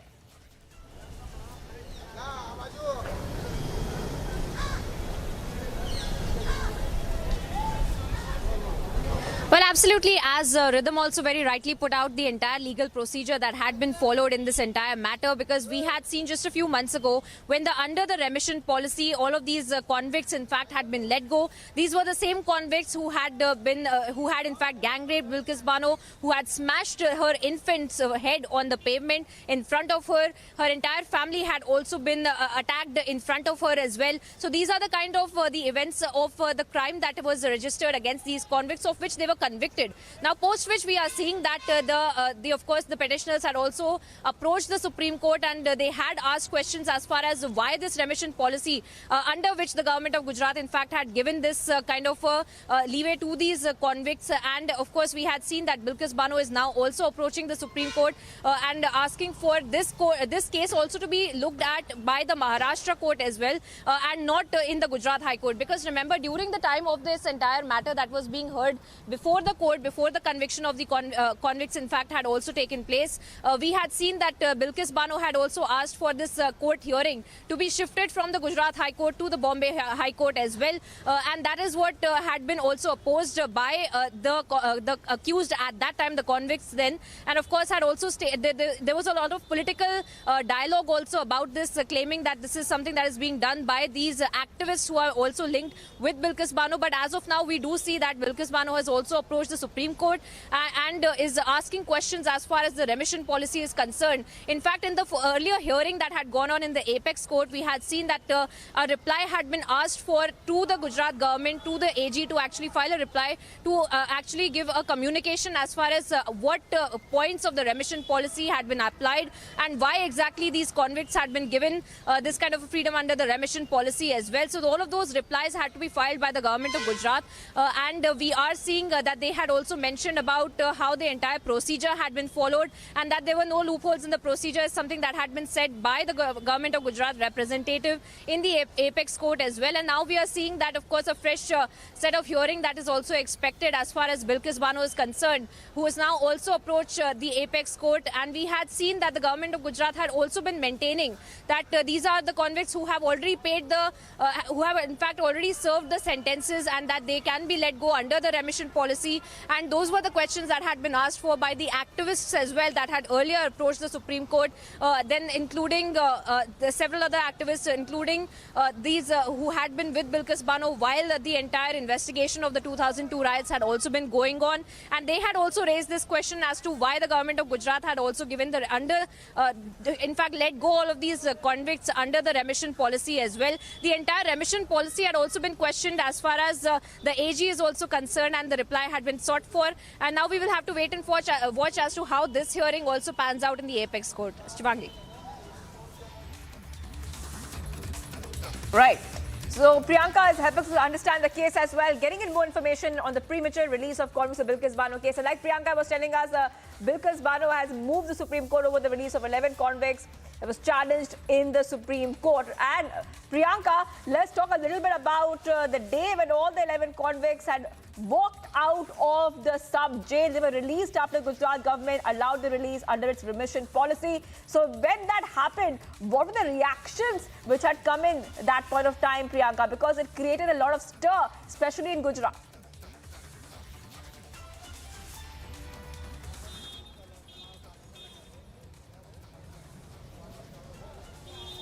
It definitely did, Shivangi, and also we see that the kind of statements that are being put forth by the Congress leaders now is against the BJP, citing the Bilkis Bano case, then be it Jignesh Mevani or Shailesh Parmar or Gyasuddin Sheikh. These are some of the leaders, in fact, who had brought up this entire issue and had also spoken about this in their election campaigning. As we see that Gujarat will go into polls tomorrow, that's the first phase of voting that will happen. But we see in the run-up to the elections as well, this had become a big talking point for the leaders. In fact, in that very big rally that was conducted by Rahul Gandhi in Ahmedabad, Jignesh Mevani had also had gotten up and talked about Bilkis Bano case and had questioned the remission policy as well, and that is being said, that is in fact been the narrative of several of these leaders of the Congress party as well.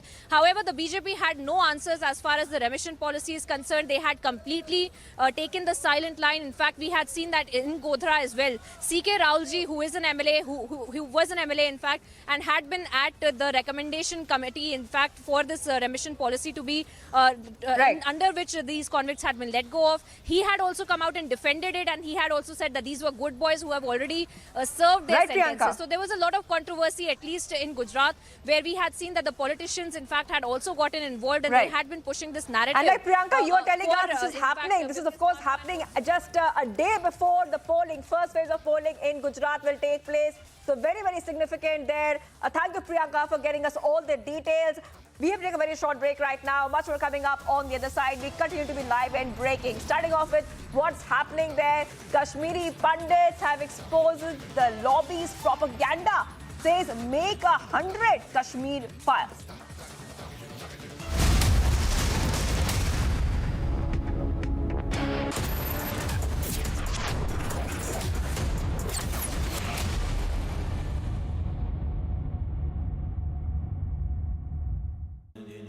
Amity has been ranked India's #1 not-for-profit private university for 10 years, with top 10 ranked institutions in management, engineering, biotech, law, masscom, telecom, hospitality, fashion and more. Yet another top ranking for Amity University. Your favorite service provider, 10, which gets you the best of entertainment, is back with something very special. अभी मजा आएगा ना भिड़ो. Your 3 favorite movie channels are bringing in super blockbuster films with features like wider picture and crystal clear sound straight to your home. Wow. Oh, I love that expression. To subscribe to your favorite channels, contact your local cable TV operator today or call 10 toll-free number 1-800-419-2020 now. भैया जी हमला. भैया जी 10 गोलियां ले ले. गोलियां नहीं रज्जा, गोली. पर बाहर तो 10 लोग हैं. 10 हो या पूरी बस, अब तो बस 1 है तो डन है. इसको कोई वॉच कराओ. जब वॉचो मिले ढेर सारे OTT ऐप्स एक ही प्लान में, तो हर कोई बोलेगा वॉचो 1 है तो डन है. वॉचो plan starting at just 42 rupees per month. आज ही सब्सक्राइब करें और पाएं सिलेक्ट प्लान्स पर 1 महीना कॉम्प्लीमेंट्री. झाके रे झाके झरोके से झाके देख के दम है छोटे बड़े सारे. झाके रे झाके फ्यूचर को ये ताके तरक्की को टुक टुक हर कोई ताके.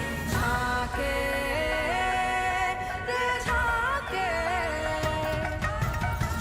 Reimagineering brighter futures with smarter steels. ArcelorMittal, Nippon Steel India. Smarter steels, brighter futures.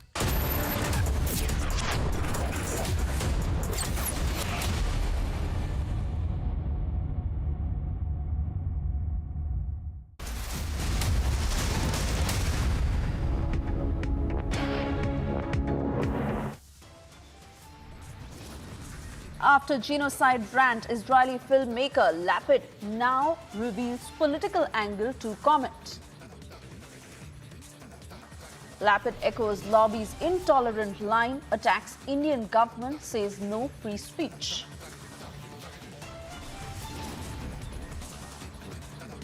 But Kashmiri pundits expose lobby's propaganda, say make 100 Kashmir files.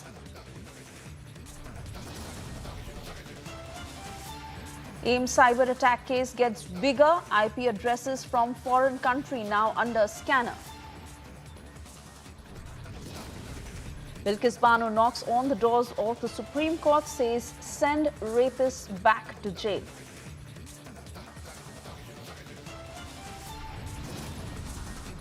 As protests continue to rage on in China, Xi Jinping digs in heels, promises harder crackdown.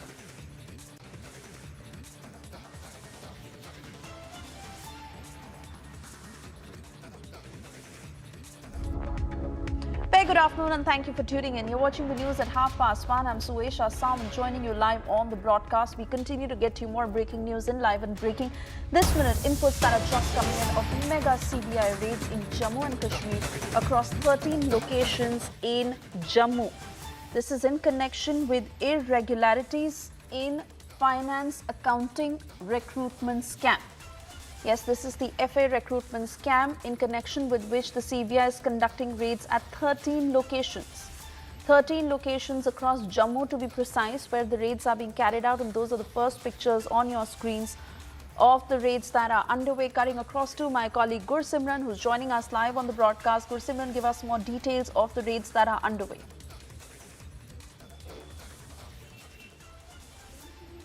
See, the raids are underway across 13 locations, and Vijay Gaurav is getting us the exclusive visuals of the raids that are happening at multiple locations in Jammu. The raids are happening in the Gadigad area, in the Kunjwani area, in Samba and other parts of the Jammu and the Samba districts. The raids have started at around 10 in the morning, we are told, and 13 locations are being raided at present by the Central Bureau of Investigation. Very important to mention that this is in the case of the financial account assistants, where the irregularities were found and the case was handed over to the Central Bureau of Investigation by the J&K government. 3 cases in totality were handed over. First was the Jammu and Kashmir Police Sub-Inspector scam.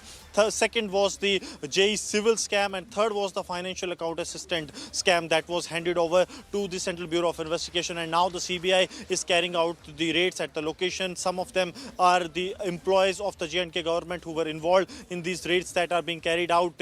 And we are showing you that how the raids are happening. We are getting to know that some of the increment material and the documents too have been seized by the Central Bureau of Investigation. Gursimran, continue talking to us about where all the raids are being conducted. What is the CBI suspecting at this point? The evidences that they may have they went ahead to conduct these raids, and that too in these specific locations. See, the locations that are being raided at present are the Samba district, in the Nad area, in the Vijaypur area, in Jammu it is in the Kunjwani area, Gadigad area, Chatha area, in the Mad Aknoor sector. These are the areas where the raids are being conducted by the Central Bureau of Investigation. And apart from this, we are getting to know that some of the officials who were part of this recruitment process, they are also under the scanner of the Central Bureau of Investigation, because the papers were leaked. That is what came into fore after the investigation was carried out in the Jammu and Kashmir Police recruitment scam. Then the links emerged, and J&K government's high power committee recommended for the quashment of the examination as well as handing over to the probe or to the Central Bureau of Investigation. Now the CBI is looking into it, and they are carrying out the raids. We are getting to know that some more raids too will follow apart from these 13 locations. In the coming days, there will be a series of raids that the CBI will be carrying out, and arrests are also likely in this case. Right.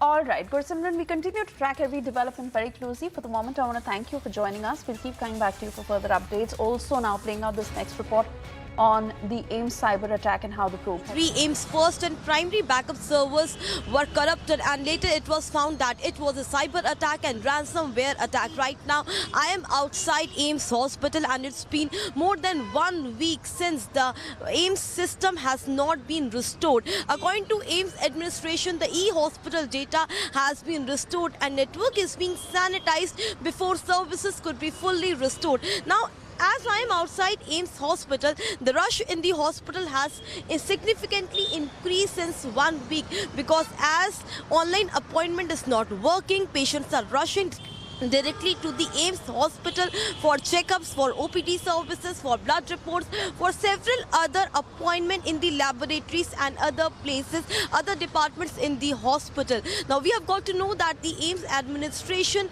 has increased additional staff, additional authorities have been deployed for full-time OPD services in AIIMS, as everything is being done manually, from doctor's appointment to sharing of reports to the inpatient, outpatient, everything in AIIMS is being done manually right now, as till now the data, the servers, the documentation has not been restored. And still, if we tell you that Delhi police officials along with the agencies NIA and IB is also working to know the depth, the deep beneath how this cyber attack and how this entire servers have been compromised, and what and who is exactly behind all this cyber attack. The investigation is being done, but right now, as we show you in the visuals, the rush in the hospital in AIIMS has certainly been increased because of not being taken online appointment, and because of everything being done manually. The reports, the appointments are not being taken from more than 1 week,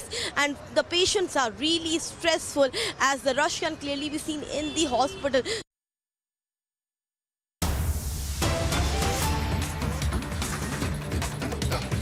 Breaking news coming in on the same story, where it is being said that now new servers can be installed in AIIMS. Some data may have been lost before the installation of new servers, and patients as well as doctors are facing a lot of trouble because the servers are down. However, this is the latest update that is just coming in, that new servers are to be installed at AIIMS. Since morning, we continue to get you more voices from the ground of how services have been affected at AIIMS, where people are not getting the reports on time, doctors are not being able to attend to patients properly, and vice versa. Patients not getting the requisite attention because they're not being able to do the paperwork, given how online machinery is down. But now the latest is that new servers are to be installed at AIIMS. Harsha is joining us live. Harsha, what's the latest? Exactly. We are learning that AIIMS has decided to purchase 4 new servers from DRDO, which is Defense Research and Development Organization. So yesterday, a meeting with all departments was held of AIIMS Director M. Srinivas, and in the meeting it was decided that right now online appointment is completely not working. No digital appointment is being taken. Not working. No digital appointments is being taken. Every work is being done manually. So 4 new servers will be purchased from DRDO, and we are getting to know that today only 4 new servers will be purchased and it will be installed in AIIMS as soon as possible, so that some of the digital work could start. The e-work could be started, the e-hospitalization could be started. But again, these new servers will be beneficial to the new patients which will be coming to AIIMS, but not to the existing patients who are already undergoing treatment in AIIMS, because their past records, their research history, their everything is in the old data, the past record, which has already been hacked. Now NIA is also trying to retrieve the data and transfer it into the new servers, but that will take a lot of time. But yes, we are getting to know that when the new servers will be installed,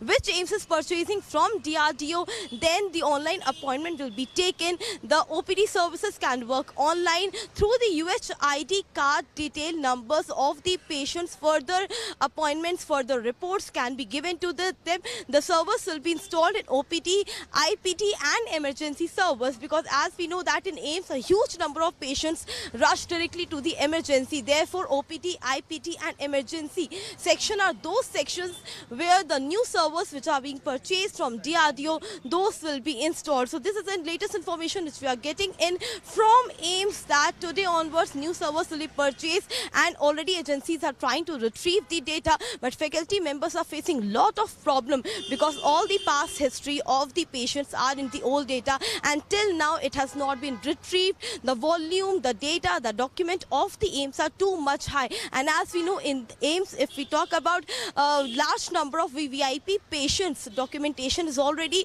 in the data which has already been hacked. So priority of the agency is already that also, that the VVIP patient detail can be retrieved as soon as possible, which they will try once the new server gets installed. Back to you. All right, Harsha, many thanks for getting us those details. We'll keep coming back to you for further updates. For the moment, a quick check of the other top stories we're tracking this afternoon.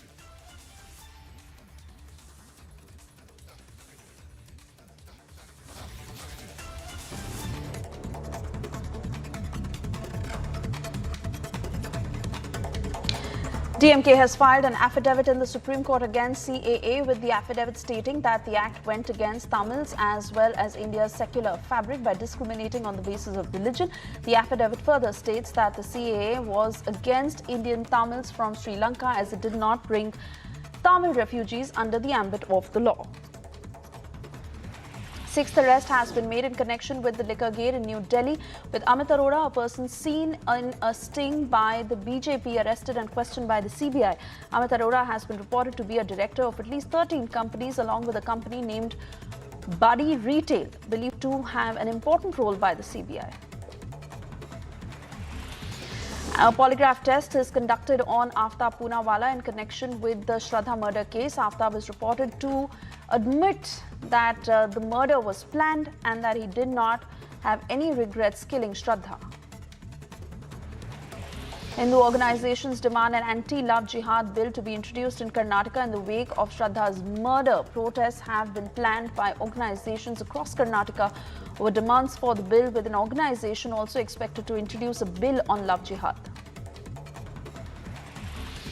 Union Petroleum and Natural Gas Minister Hardeep Singh Puri, in a BJP news conference, informed that at least 10 lakh people without homes would be beneficiaries under the Prime Minister Uday scheme. Unauthorized colonies are to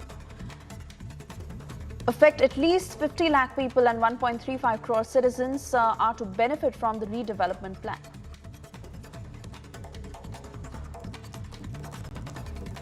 विज्ञान भवन से कालका जी में बनाए गए economically weaker section के हमारे भाइयों और बहनों के लिए 3000 से अधिक फ्लैट्स जो हैं उनको, उनमें से 500 लाभार्थियों को तो चाबी हाथ में पकड़ाई और बाकियों को भी बाद में हमने हैंडओवर किया.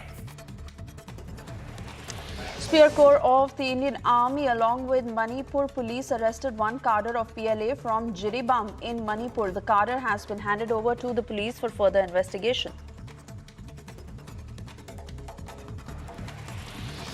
Tamil Nadu BJP chief K. Annamalai visited Tamil Nadu's governor over allegations that there was a security lapse when Prime Minister Modi had visited Tamil Nadu for the inauguration of the Chess Olympiad, with BJP chief claiming that the door frame metal detector and other metal detectors used for Prime Minister's security were non-functional.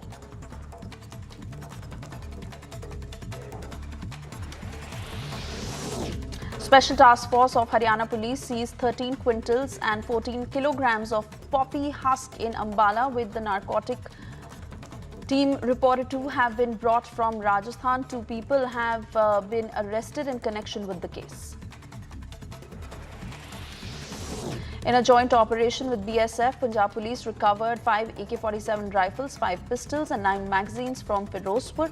13 kgs of heroin was earlier recovered from the same area.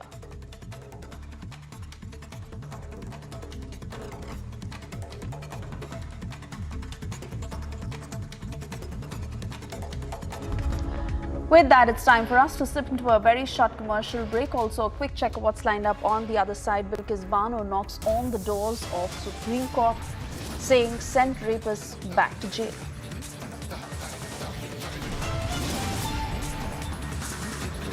And protests continue to rage on in China. Xi Jinping digs in heels, promises harder crackdown.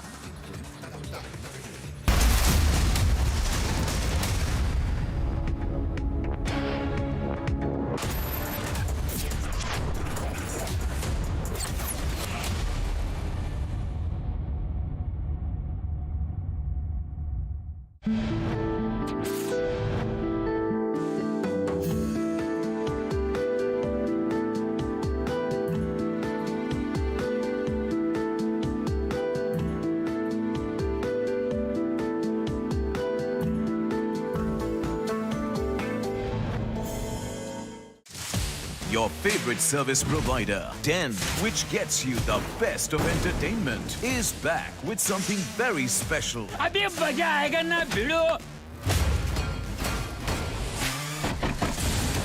Your 3 favorite movie channels are bringing in super blockbuster films with features like wider picture and crystal clear sound straight to your home.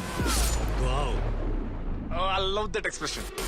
To subscribe to your favorite channels, contact your local cable TV operator today or call 10 toll-free number 1-800-419-2020 now. झांके रे झांके झरोके से झांके देख के दंग है छोटे बड़े सारे झांके रे झांके फ्यूचर को ये ताके तरक्की को टुक टुक हर कोई ताके झांके रे झांके. Reimagining brighter futures with smarter steels. ArcelorMittal, Nippon Steel India. Smarter steels, brighter futures.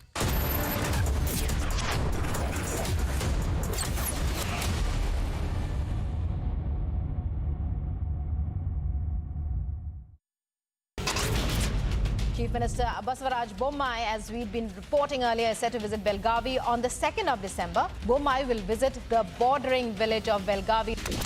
The Delhi Liquor Gate. Now, the Enforcement Directorate has now arrested Amit Arora. Now, remember, it's the 6th arrest in the case. The joint operation for the BSF as well as the Punjab Police, as they have recovered 5 AK rifles, 5 pistols and 9 magazines that have been recovered from the Firozpur area.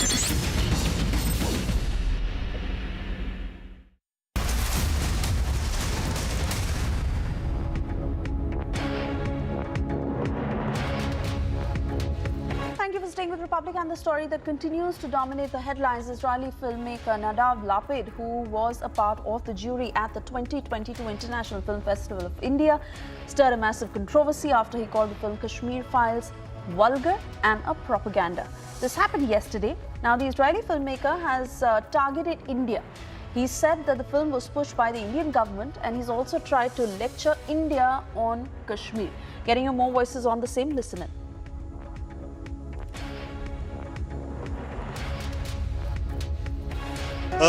जो कल Israel के director ने comment किया था, उन्होंने आज कहा है कि भारत में जो हो रहा है वो गलत है और इंडियन गवर्नमेंट ने जो है इस फिल्म को गलत तरीके से पुश किया है. किस तरह देखते हैं आप?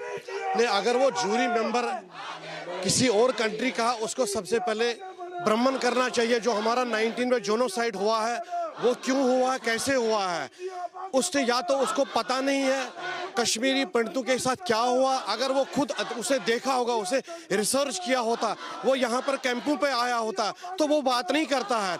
अगर वो इजराइल से ये ताल्लुक रखता है, उसको फिर पहले फलस्तीन की बात करनी चाहिए. लेकिन आज उसके बाद आज उसने गवर्नमेंट ऑफ इंडिया पे अटैक किया है, ये कहा कि फासिस्ट पॉलिसी है गवर्नमेंट की कश्मीर पे. नहीं, ऐसा कुछ. देखिए, हम ये चाहते हैं कि हम अपना हक मांगते हैं. कश्मीरी पंडित क्यों हर वक्त बली पाव बकरा बनेगा? आज नहीं, 47 से पहले हमें 47 से पहले मैं बात करता हूं कि हमें परेशान किया गया. तो आज भी हम, आप देखिएगा कैसे है, किस तरह सड़कों पर है, क्यों है. तो हमें कश्मीर फाइलों में क्या दिखाया गया? 5% भी नहीं दिखाया गया है. ये मैं मानता हूं कि कुछ लोगों ने हमें वहां सपोर्ट भी उस वक्त किया, वो नहीं, मगर दिखाया गया 5% टोटल दिखाया गया. जो असली हिरवसी वो वहाँ हम पर बीती है, वहाँ हम पर गुजरी है, वो कहानी कुछ और इससे भी दर्दनाक है. लेकिन उसने कहा कि इंडिया में आप बोलने की आज़ादी जो है वो खत्म हो रही है. नहीं, उसका पता नहीं क्या नजरिया, कौन सा ग्रुप है वो, या तो उन फिल्म जिन्होंने बनाई है उनके साथ उनका कोई जाती मसला है. तो बाकी वो अगर हमारे कम्युनिटी पर उसने अटैक किया, वो बिल्कुल शर्मनाक बात है, हम उसकी निंदा करते हैं. रंजन जी, जो इजरायली डायरेक्टर हैं नदाव लपीड, उन्होंने कहा है आज कि भारत में जो है वो गवर्नमेंट ने अनयूजुअल वे में इसको पुश किया इस मूवी को, और जो गवर्नमेंट की पॉलिसी है fascist policy, government of India पे हिट किया है कश्मीर को लेकर. देखिए, ये गवर्नमेंट ऑफ इंडिया को देखना चाहिए, ये बहुत ही निंदनीय है. ये गवर्नमेंट ऑफ इंडिया को देखना चाहिए कि वो उन्होंने किस कॉन्टेक्स्ट में बताया है. ये गवर्नमेंट ऑफ इंडिया को ही इस चीज़ का संज्ञान लेना चाहिए. लेकिन ये जो ये मूवी थी, ये बराबर एक सच्चाई पे आधारित मूवी थी. ये त्रासदी कश्मीरी पंडितों के साथ 90 से लेके आज तक, क्या फिर वो संग्रामपुरा मैसेकर, क्या नाड़ीमर्ग मैसेकर, वंदहमा मैसेकर, छठी सिंहपुरा मैसेकर, क्या वो सब झूठे थे? आज आप जाइए सुनील जी, राहुल जी, रजनी बालाजी के घर पे जाइए, क्या ये सब चीजें झूठी है? फिर उसको इस चीजों का देखना चाहिए. और यहाँ पे जो 200 दिनों से एम्प्लॉयज प्रोटेस्ट कर रहा है अपनी जान की सुरक्षा को लेके, ये गवर्नमेंट को देखना चाहिए। अगर गवर्नमेंट ऐसे मूक दर्शक बनती रहेगी तो बाहरी ताकतें हमारे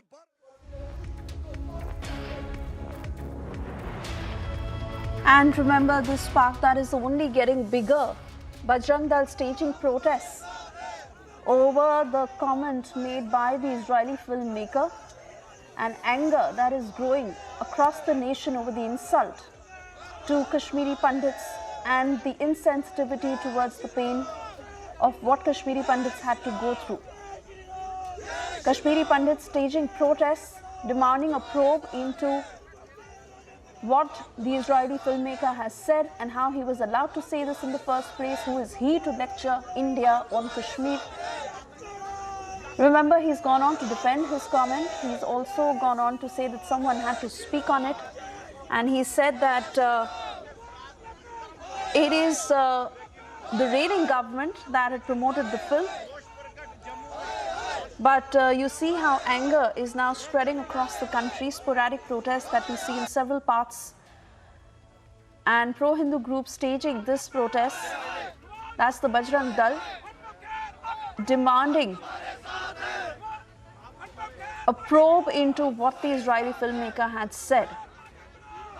And a lot of anger that we see across the country. Remember, this Israeli filmmaker had gone on to say that there is no free speech in India. And he also said that this film was pushed by the Indian government. He tried to lecture India on Kashmir. He said that the film shocked him. It was a propaganda, fascism, and vulgarity that he could see in the film. देखिए, मेरा नाम राकेश बजरंगी है। मैं राष्ट्रीय बजरंग दल का प्रदेश का अध्यक्ष हूँ। हमारा आज का विरोध प्रदर्शन जो है वो नवाब लैपिड और उसका समर्थन करने वाले कुछ कम्युनिस्ट जो जम्मू कश्मीर से बिलोंग करते हैं उनके खिलाफ है। गोवा के अंदर फिल्म फेस्टिवल हुआ, उसके समापन के उपरांत फिल्म मेकर नवाब लैपिड ने एक टिप्पणी की। कश्मीर फाइल्स फिल्म को उन्होंने प्रोपेगेंडा करार दिया और झूठा करार दिया, जिसके बाद इजराइल सरकार ने इसके ऊपर माफी मांगी है। ये नवाब लैपिड एक कम्युनिस्ट सोच का व्यक्ति है और ये हमेशा इजराइल सरकार के खिलाफ भी बोलता रहता है। हम नवाब लैपिड से एक निवेदन करना चाहते हैं कि अगर उसने कश्मीर फाइल्स के ऊपर टिप्पणी की है तो वो पहले आकर कश्मीरी पंडित समुदाय के कॉलोनियों में जाकर उनसे बातचीत करे, जिन्होंने 1990 का दंश जो है वो सहा है, जिसके ऊपर कश्मीर फाइल्स जो है ये फिल्म आधारित है। कश्मीर फाइल्स जब ये फिल्म रिलीज हुई, पूरे देश ने इसको प्रमोट करने का काम किया। हर हिंदू ने इस फिल्म को देखकर इसको प्रमोट करने का काम किया, क्योंकि यह सत्य घटना पर आधारित फिल्म थी। कितने कश्मीरी पंडितों ने अपनी जान गंवाई, अपने परिवारों को खोया, अपनी संपत्तियों को खोया और कितना ही कुछ उन्होंने इस जो है 1990 में खोया। और जिन्होंने ये फिल्म देखी वो रो रो कर बाहर आ रहे थे और अपनी कहानी का व्याख्यान जो है वो मीडिया के सामने कर रहे थे। लोगों ने देखा, लेकिन उसके बावजूद भी कुछ कम्युनिस्ट सोच के लोग जो है वो इसके ऊपर टीका टिप्पणी करने से पीछे नहीं हटते। अभी जम्मू कश्मीर के अंदर भी कम्युनिस्ट सोच के व्यक्ति कुछ कह रहे हैं कि अनुपम खेर के लिए जम्मू कश्मीर के अंदर रास्ते बंद हैं, उनको यहाँ पर कोई भी शूटिंग नहीं करने दी जाएगी। मैं पूछना चाहता हूँ, जम्मू कश्मीर क्या उनके बाप का है? अनुपम खेर का हम यहाँ पर स्वागत करते हैं। वो जब भी आएंगे यहाँ का समाज, कश्मीरी पंडित समुदाय पलके बिछाकर उनका स्वागत करेगा। वो जब चाहे यहाँ पर आ सकते हैं, ये उनका प्रदेश है, वो यहाँ के रहने वाले हैं, वो यहाँ के नुमाइंदे हैं। लेकिन जो लोग इसके ऊपर टीका टिप्पणी कर रहे हैं, ये हम कतई बर्दाश्त नहीं करेंगे। कश्मीर फाइल्स एक सत्य घटनाओं पर आधारित फिल्म है। विवेक अग्निहोत्री कह चुके हैं कि अगर इसके अंदर एक भी अंश जो है झूठा निकाला जाएगा, वो जिंदगी अपने जीवन भर कभी फिल्म नहीं बनाएंगे। लेकिन बिना फिल्म देखे इसके ऊपर टीका टिप्पणी करना, और कांग्रेस के लोग इसके ऊपर जो है वो प्रधानमंत्री तक के ऊपर भी टारगेट करने से पीछे नहीं हट रहे। कई नेताओं को उन्होंने जो है टारगेट किया है कि इन्होंने इस फिल्म को जो है बढ़ावा देने का काम किया, इसका प्रमोशन किया। हम कतई बर्दाश्त नहीं करेंगे कि कश्मीर फाइल्स के ऊपर कोई उंगली उठाए। अगर इसकी सत्यता को जानना है तो कश्मीरी पंडित। So that's the word coming in, where they're demanding a deeper probe into the comments made by the Israeli filmmaker, saying that he has hurt the sentiments of every Indian, barring the lobby that is celebrating his comment. Remember, he is on his way back, and yesterday the Israeli Consul General, who had not just apologized to India but made it amply clear that that was a personal comment by the filmmaker and had nothing to do with the country by and large. India and Israel relations are only going to get stronger.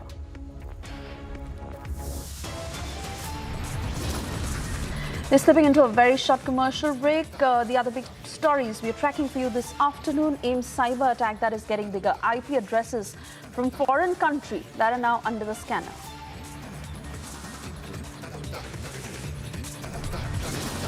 Also, Bilkis Bano knocking the door off the top court, saying send the rapists back to jail.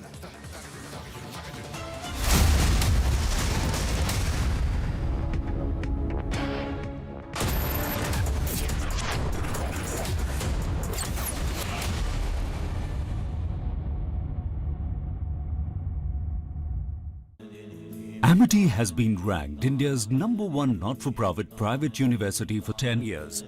With top 10 ranked institutions in management, engineering, biotech, law, masscom, telecom, hospitality, fashion and more. Yet another top ranking for Amity University. भैया जी हमला। भैया जी 10 गोलियां ले ले। गोलियां नहीं रज्जा, गोली।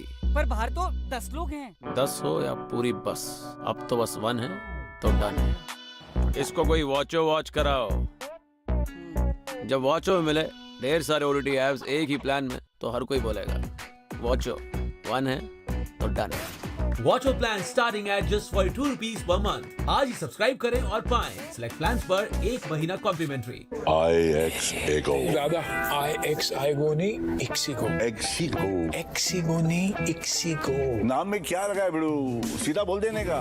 इक्सीगो travel app download करो, बिंदास टिकट बुक करो और निकल लो।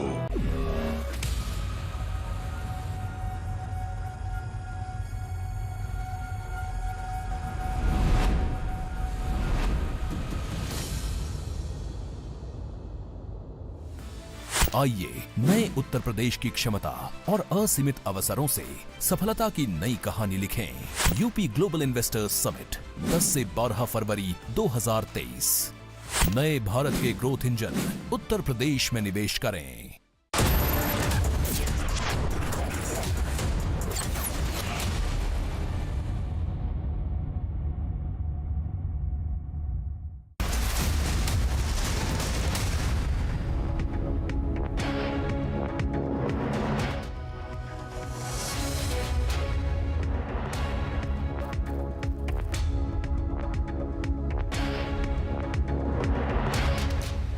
Tuning in this Wednesday afternoon, we are live and breaking. I'm Samiksha Srivastava. Let's get started with the top headlines we are tracking this afternoon.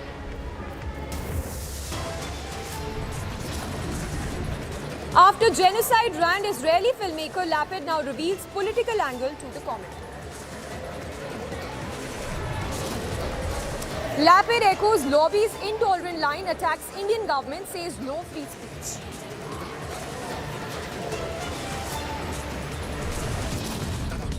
Jai Shri Ram! Jai Shri Ram! Jai Shri Ram! Jai Shri Ram! Jai Shri Ram! But Kashmiri pundits echo lobbies, in fact expose lobbies' propaganda, say make 100 Kashmir files. AIM cyber attack case gets bigger. IP addresses from foreign country now under the scanner.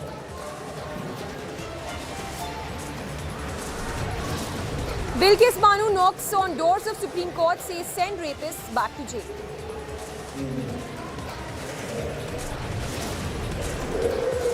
And as protests continue to rage on in China, Xi Jinping digs in heels, promises harder crackdown.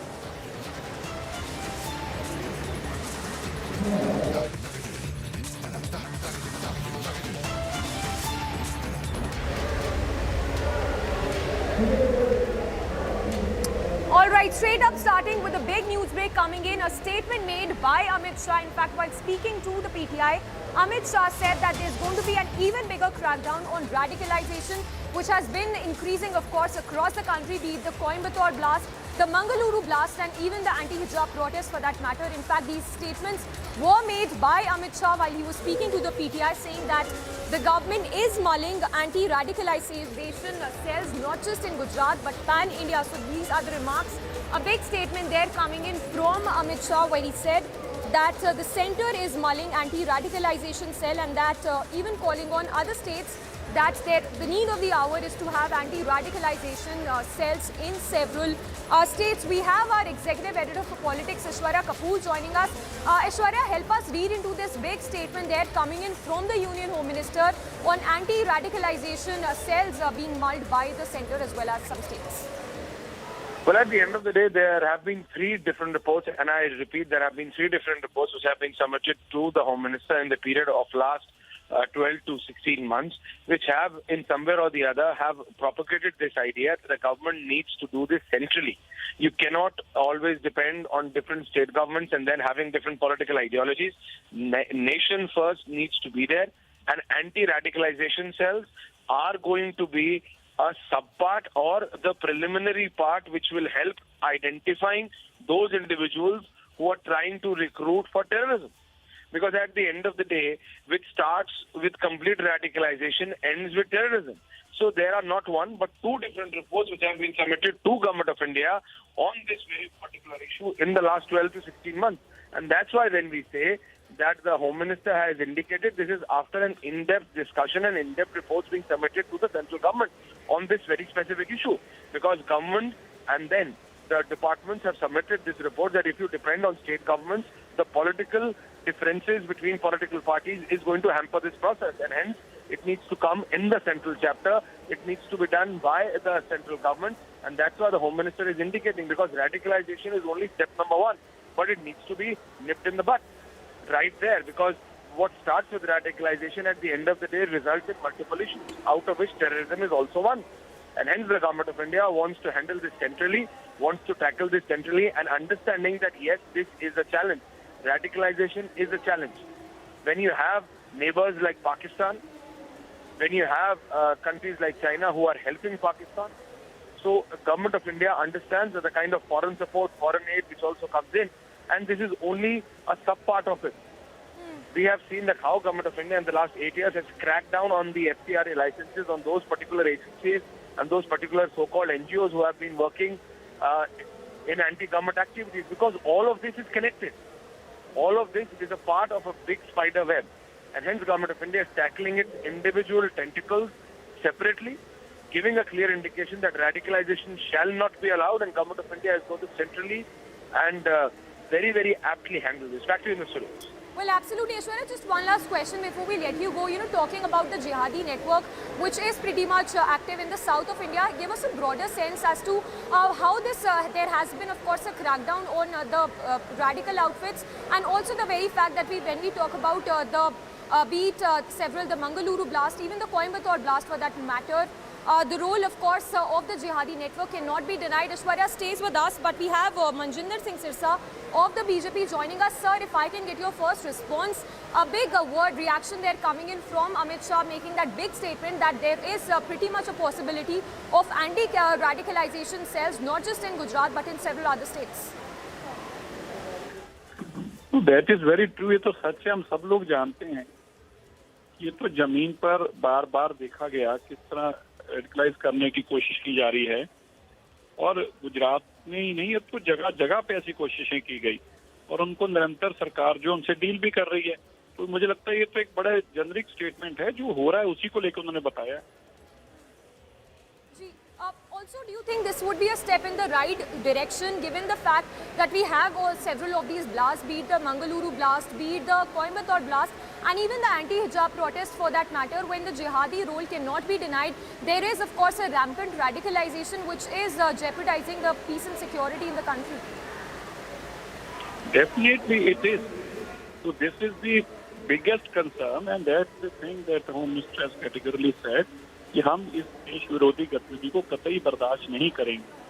And it is a process which has been initiated from years and years, and though most of the time it's funded by the neighbor country, that is Pakistan. But in spite of that, there are political parties for the appeasement of votes who have been luring them for the purpose of vote, and we've been standing with them rather than standing with the nation. तो आज अमित शाह जी ने जो कहा है देश विरोधी गतिविधियां बर्दाश्त नहीं करेंगे, वेरी ट्रू स्टेटमेंट, और वो खाली गुजरात को लेकर नहीं है, ये पूरे देश को लेकर ये स्टेटमेंट है, और पूरे देश के अंदर इसको बर्दाश्त न किया जा रहा है, और जो कट्टरवाद की विचारधारा लाने चाहते हैं उनको मुंह तोड़ जवाब देना बहुत जरूरी है।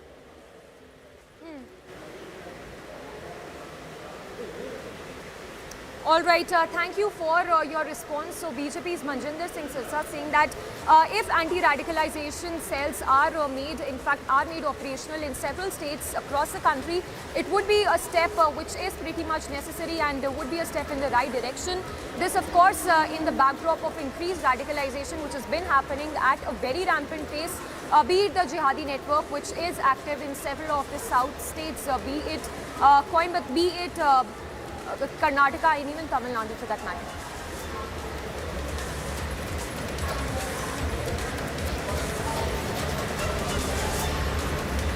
And on to the other big story that we've been tracking, this one related to the Kashmir files, which the controversy around which continues to rage. And the latest, of course, we are understanding that Lapid, the Israeli filmmaker, has continues to brazen out the remarks he'd made at the IFI event, which he attended just a few days back, in which he'd made those remarks, saying that the Kashmiri Files is in fact a propaganda movie, even went on to say that it is a vulgar movie. Well, these were the remarks, and in the latest what we are given to understand that he remains defiant and continues to brazen out those remarks that he had earlier made. Of course, we'll get more reactions on this big story that we are tracking, but Nadav Lapid's there, who continues to brazen out those remarks that he had made earlier. He's now targeted India, saying that the film was pushed by the Indian government and tried to lecture India on Kashmir.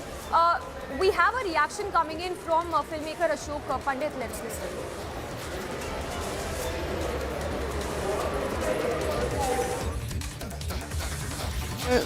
इस बंदे को एक agent के रूप में देखता हूँ। इस बंदे को प्लांट किया गया है और उसने इफी के स्टेज पे एक बहुत बड़ा ब्लास्ट किया है। ये एक वाइट कॉलर टेररिस्ट था जो चेयरमैन ऑफ जूरी के नाम पे अपॉइंट किया गया। उसने क्या किया, उसने क्या हरकतें की, वो तो बात की बात है। मैं एज अ फिल्म मेकर और एज अ कश्मीरी पंडित, मैं ये पूरी जो बदतमीजी उसने की है, या जो उसने देश के खिलाफ उसने जो मुहिम चलाई वहाँ पे, या जो भी उसने काम किया, इसकी रिस्पॉन्सिबिलिटी जो है वो डायरेक्टर ऑफ फिल्म फेस्टिवल और जो सरकारी जो महकमा है आईएनबी मिनिस्ट्री का, वो रिस्पॉन्सिबल है, क्योंकि इन्होंने उसका बैकग्राउंड, उसका ट्रैक रिकॉर्ड नहीं चेक किया और उसको अपॉइंट किया एज अ चेयरमैन। इसकी एक पूरी भरपूर इन्वेस्टिगेशन होनी चाहिए। ये कोई मामूली बात नहीं थी, ये कोई सिंपल सी बात नहीं थी कि इसके अगेंस्ट जो है इन्होंने जो है वो ये किया हुआ है। तो एक सरासर एक इन्वेस्टिगेशन होना चाहिए, एक इसकी ये ख्वाहिश होनी चाहिए कि ये क्यों इसको अपॉइंट किया गया। और ये बहुत बड़ा एक षड्यंत्र था। इन्होंने प्लेटफॉर्म का इस्तेमाल किया और ऐसा प्लेटफॉर्म का इस्तेमाल किया जो कि इंटरनेशनल लेवल पे आपकी देश की बदनामी हुई। और चूंकि उसने टारगेट किया कश्मीर फाइल्स को, वो इसलिए टारगेट किया कि वो बताना चाह रहा था कि कश्मीर फाइल जो है वो एक झूठ है, गलत है, और जो कश्मीरी पंडित्स के साथ हुआ ये गलत दिखाया गया इस फिल्म। कुछ लोगों को क्लीन चिट देने की कोशिश है ऐसे स्टेटमेंट्स की तरफ से, जिस तरह से बताया गया कि जो कश्मीरी पंडित्स के साथ हुआ वो तो गलत पोर्ट्रे किया गया मूवी में, तो उन लोगों को क्या क्लीन चिट देने की कोशिश एक ग्रुप ऑफ पीपल, एक सेक्शन कर रहा है? देखिए, हमारे देश में ही जो हमारे दुश्मन है ना, उनका भी बहुत बड़ा रोल है, उनका भी बहुत बड़ा रोल प्ले किया इसमें कोई डाउट नहीं है। मेरा ये मानना है कि जो उस फिल्म ने डिपिक्ट किया है, हम सब जो यहाँ पर बैठे हुए हैं, the depiction has been true ना, क्योंकि पहली बार ऐसा हुआ है कि इनकी पूरी जो धारणा है उसको तोड़ा है। इन्होंने जो एक नैरेटिव क्रिएट किया था एंटी कश्मीरी पंडित्स और एंटी कश्मीर फाइल्स, वो उस फिल्म ने इनको एक्सपोज किया हुआ है। चूंकि इनको इतना बड़ा झटका लगा है, चूंकि इस पूरे सूडो लिबरल्स को, जो मीडिया का हिस्सा है, जो पूरे एंटी नेशनल फोर्सेस हमारी कंट्री में, उनके लिए बहुत बड़ा झटका है. So they couldn't take this stroke, they couldn't take this disaster. तो इसलिए बार बार हर महीने, हर 2 महीने में वो टारगेट करते हैं इस फिल्म को कि ये जो इनकी आवाज है ये किसी न किसी से जब जाए. And a quick roundup of all that's making news. Israeli filmmaker Lapid, who insulted Kashmir files at the Indian Film Festival, has now targeted India again. Tried to brazen his remarks that he'd made earlier, saying that what's going on in India is crazy. He raised questions over India's Kashmir policy. Outraged over the insults by Israeli filmmaker, Kashmiri Pandits protested in Jammu. Kashmiri Pandits asked the filmmaker to come on ground and witness the pain. Angry Pandits were also seen saying that the filmmaker's thoughts are indeed vulgar. Telangana Governor Timisalai has expressed her anguish and questioned the KCR government over Vice Sharmila. The governor said that women leaders and cadres need to be treated in a more dignified and respectful manner. Meanwhile, the DMK has filed a fresh affidavit in the Supreme Court opposing the CAA. The DMK said that CAA is against India's fabric of secularism. The DMK even raised the issue of Tamilians and said that Indian Tamils living in refugee camps in constant fear of deportation in the state. The DMK went on to allege accused center of practicing a step motherly treatment with Tamilians. Meanwhile, fresh arrest has been made in the liquor scam. Businessman Amit Arora has now been arrested. As per sources, Amit Arora has been arrested under criminal sections of the Prevention of Money Laundering Act, or the PMLA.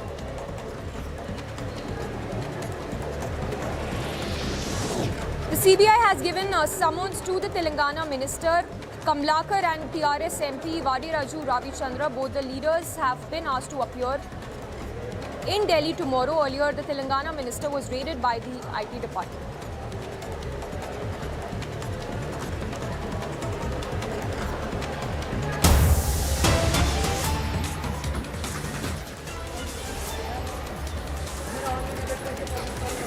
And on to more breaking news coming in. This one from China, where we are seeing unprecedented protests across the country. Protests not just limited to one city. The protests in China not just limited to Beijing. These protests are being seen across the board, be it Xinjiang, be it Wuhan.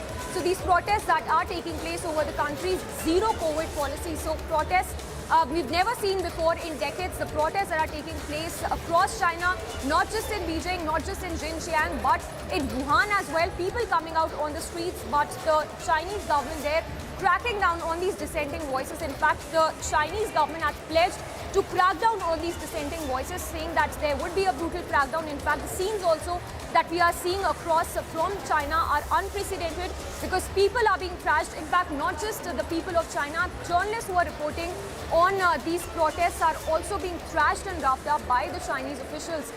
We also understand that Chinese ruling Communist Party has vowed to resolutely crack down on infiltration and sabotage activities by the hostile forces following the largest street demonstrations in decades staged by citizens who are fed up with strict anti-virus restrictions. We have our senior executive editor Abhishek Kapoor also joining us. Abhishek, how do you read into this? What do you make of the situation we are seeing in China? Unprecedented, of course, people now openly rebelling against the Communist Party. I mean, look at the map. The protests began in Urumqi and Samiksha. I'm going through a map which shows they have spread across the country, from Shanghai to Beijing to Wuhan to Chengdu to Chongqing to Guangdong and many other places.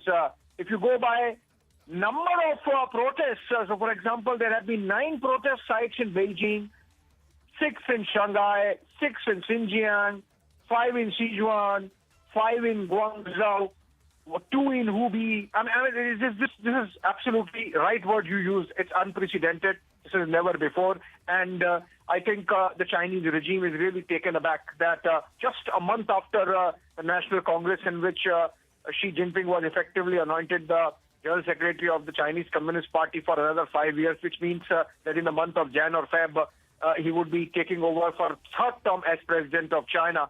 I think That's why we have seen, as of now, initially a short regime focused on scrubbing the social media platforms of any protests. So, for example, there was a hashtag called A4 because there were blank sheets which were put out by protesters. Can be seen in the pictures which are on air on the screen now. So the A4 blank sheets were used to carry out protests, and the censors of Chinese Communist Party, blocked the hashtag A4. Similar protests have happened other places. Now, what is, from the Chinese Communist Party point of view, dangerous for them is that these protests, which initially began only on the issue of zero COVID policy and the strict norms of lockdowns that have been put in place and which are leading to this frustration really coming out on the streets. These protests are also taking the veneer of pro-democracy protests. So people are demanding rights, people are demanding freedoms, and that's something which is causing a great amount of worry in the Chinese Communist Party establishment. That's why I think this announcement or this decision or this suggestion that a crackdown is coming on these protesters if these do not stop. Absolutely, Abhishek. Thank you for your insights on that. And you know, the whole handling of China of its COVID-19 rising cases also stands exposed, because on one hand, we saw how Chinese mouthpiece has been constantly ridiculing how India handles its COVID-19. And now when India has really handled it quite well, it is China and its handling of its zero COVID policy that stands exposed. But let's take a look at this report which highlights how there was a fire that was reported at a factory in Havra district of Kolkata.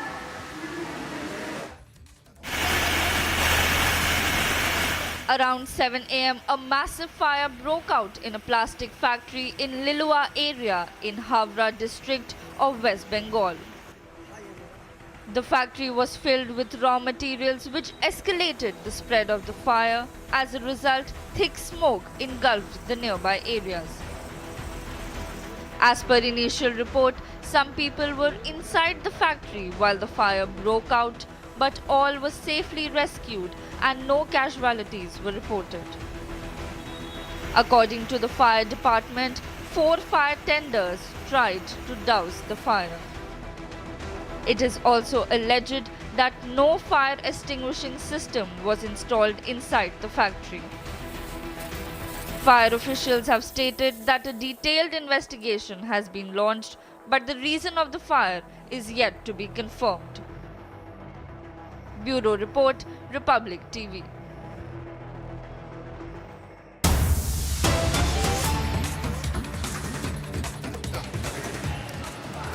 And on to another breaking updates we are picking up as far as the CAA, which has now been challenged by the DMK in the top court. Remember, the DMK has filed an affidavit in the top court challenging the Citizenship Amendment Act, saying that it is arbitrary and it relates to only 3 countries, which is Pakistan, Afghanistan and Bangladesh, and pertains to only 6 religions, which is Hindu, Sikh, Buddhist, Jain, Parsi and Christian communities, thereby saying that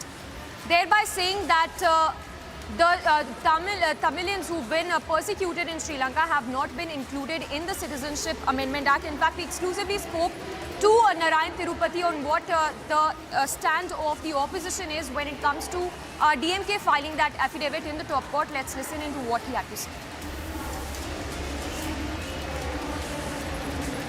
It means that DMK has not understood, or nobody in DMK have read what CAA is.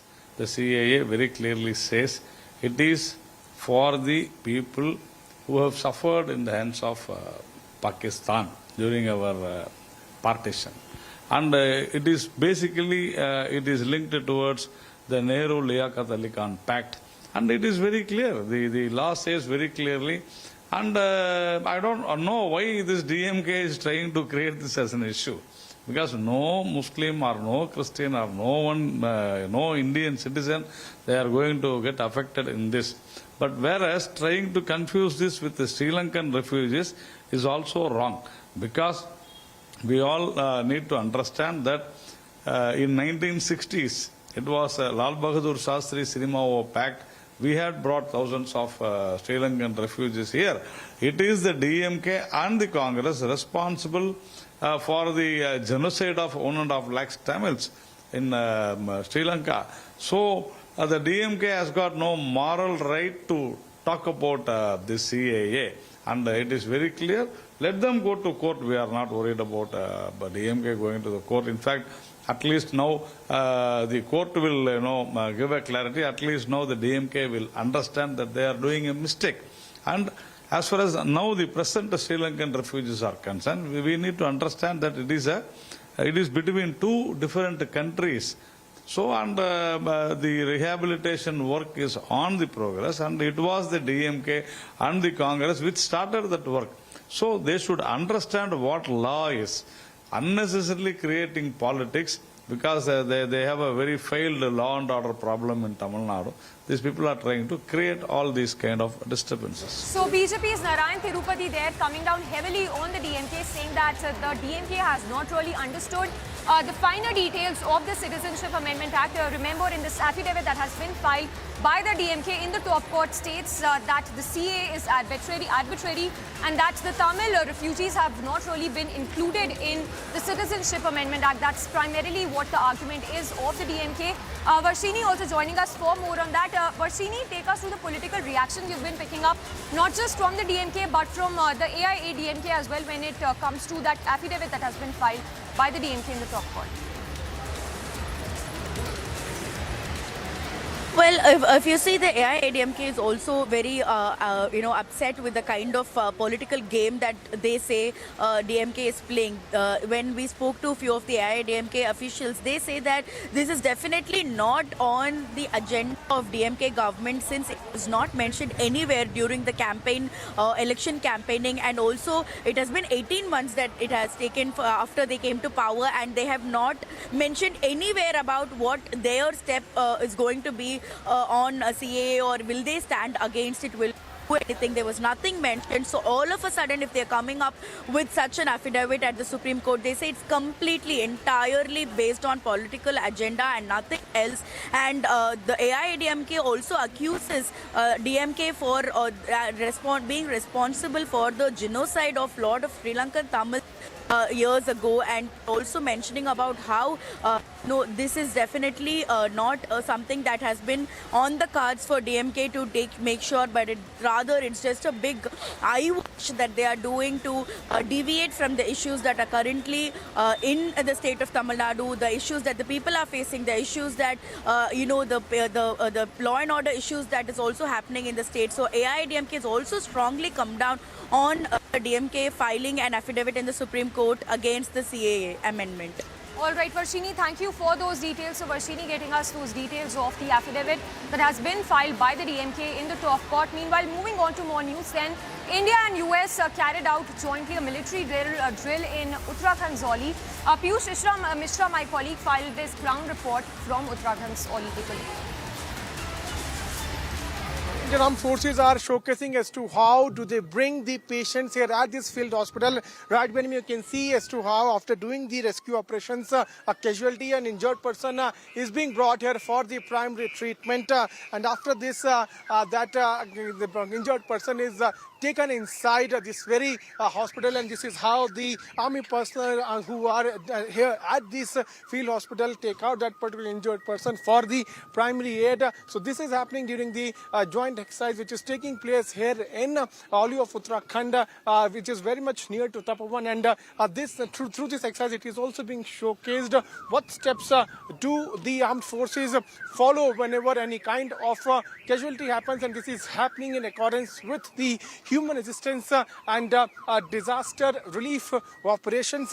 We are showing you the pictures of the steps which the armed forces follow whenever any kind of casualty happens in any mountainous area. Remember that Indian Army has got the training and is very much equipped with all the equipments, and very much trained with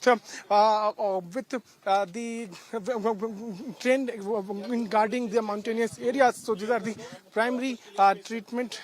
This is the primary treatment which is being given to the injured person here, and these are the steps which they follow, where they ask they try to wake up the injured person, and this is basically during the human assistance and disaster relief operations. So these pictures somewhere tell us as to how the steps those are followed during the disaster relief operations. We'll also also try to talk to Colonel Chandrasekhar, who is commanding officer of this field hospital, which has been established. And through this, they are trying to tell us the kind of primary treatment which is given. And if necessary, then the patient is shifted to the other big hospital. Well, that's all we have for you in this edition of our broadcast. Do not go anywhere. A lot of news breaks lined up on the other side of this very short break. The AIMS cyber attack gets bigger. We'll get you a detailed investigation on the other side of this very short break. And Bilkis Banu knocks on the doors of Supreme Court, says send rapists back to jail.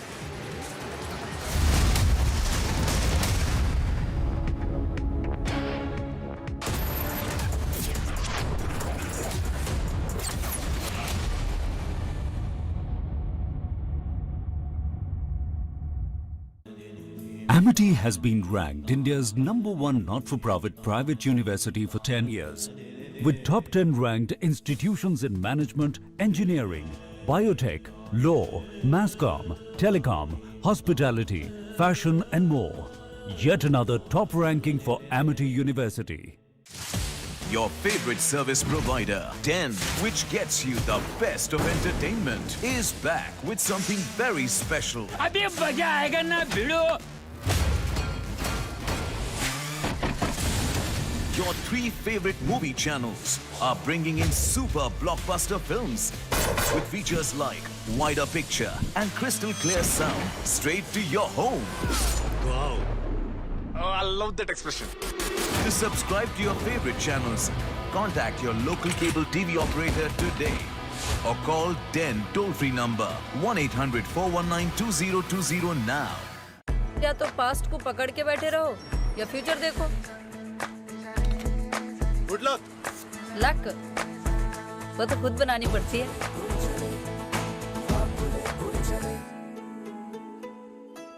India's biggest fashion sale is back. Rock that print, pinch that dress, show you my fashion flex. EORS. Fashion's biggest sale, yes. The Myntra Indo Reason sale is back. इससे बड़ा cell नहीं मिलेगा. Wish list now. जागो रे मतदाता जागो, देश के भाग्य विधाता जागो, दिल्ली ने दी है आवाज, दिखलाओ अपना अंदाज. मतदान करो, मतदान करो, इस लोकतंत्र का मिलजुल के सम्मान करो तुम. लोकतंत्र का सम्मान करें हम, आओ मतदान करें हम. 4 दिसंबर 2022 रविवार, पोलिंग बूथ आना न भूलें. राज्य निर्वाचन आयोग दिल्ली द्वारा जनहित में जारी.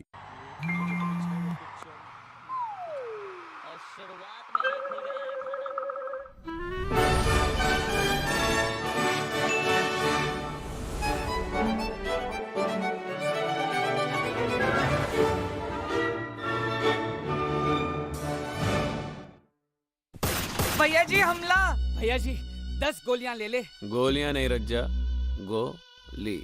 पर बाहर तो 10 लोग हैं. 10 हो या पूरी बस, अब तो बस 1 है तो डन है. इसको कोई वॉच कराओ. जब वॉचो मिले ढेर सारे ओटीटी ऐप्स एक ही प्लान में, तो हर कोई बोलेगा वॉचो 1 है तो डन है. वॉचो plan starting at just 42 rupees per month. आज ही सब्सक्राइब करें और पाएं सिलेक्ट प्लान्स पर 1 महीना complementary.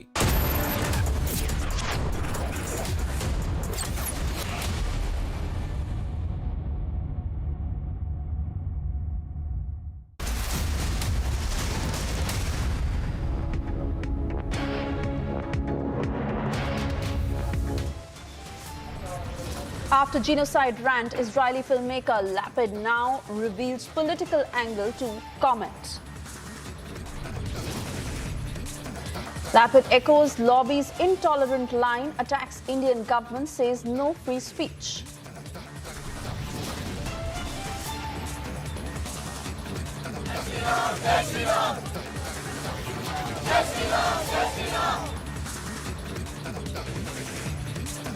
Kashmiri pundits expose lobby's propaganda, say make 100 Kashmir files. AIMS cyber attack case gets bigger, IP addresses from foreign country now under the scanner.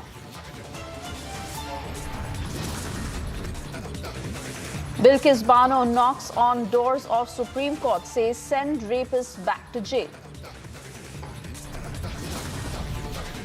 As protests continue to rage on in China, Xi Jinping digs in heels, promises harder crackdown.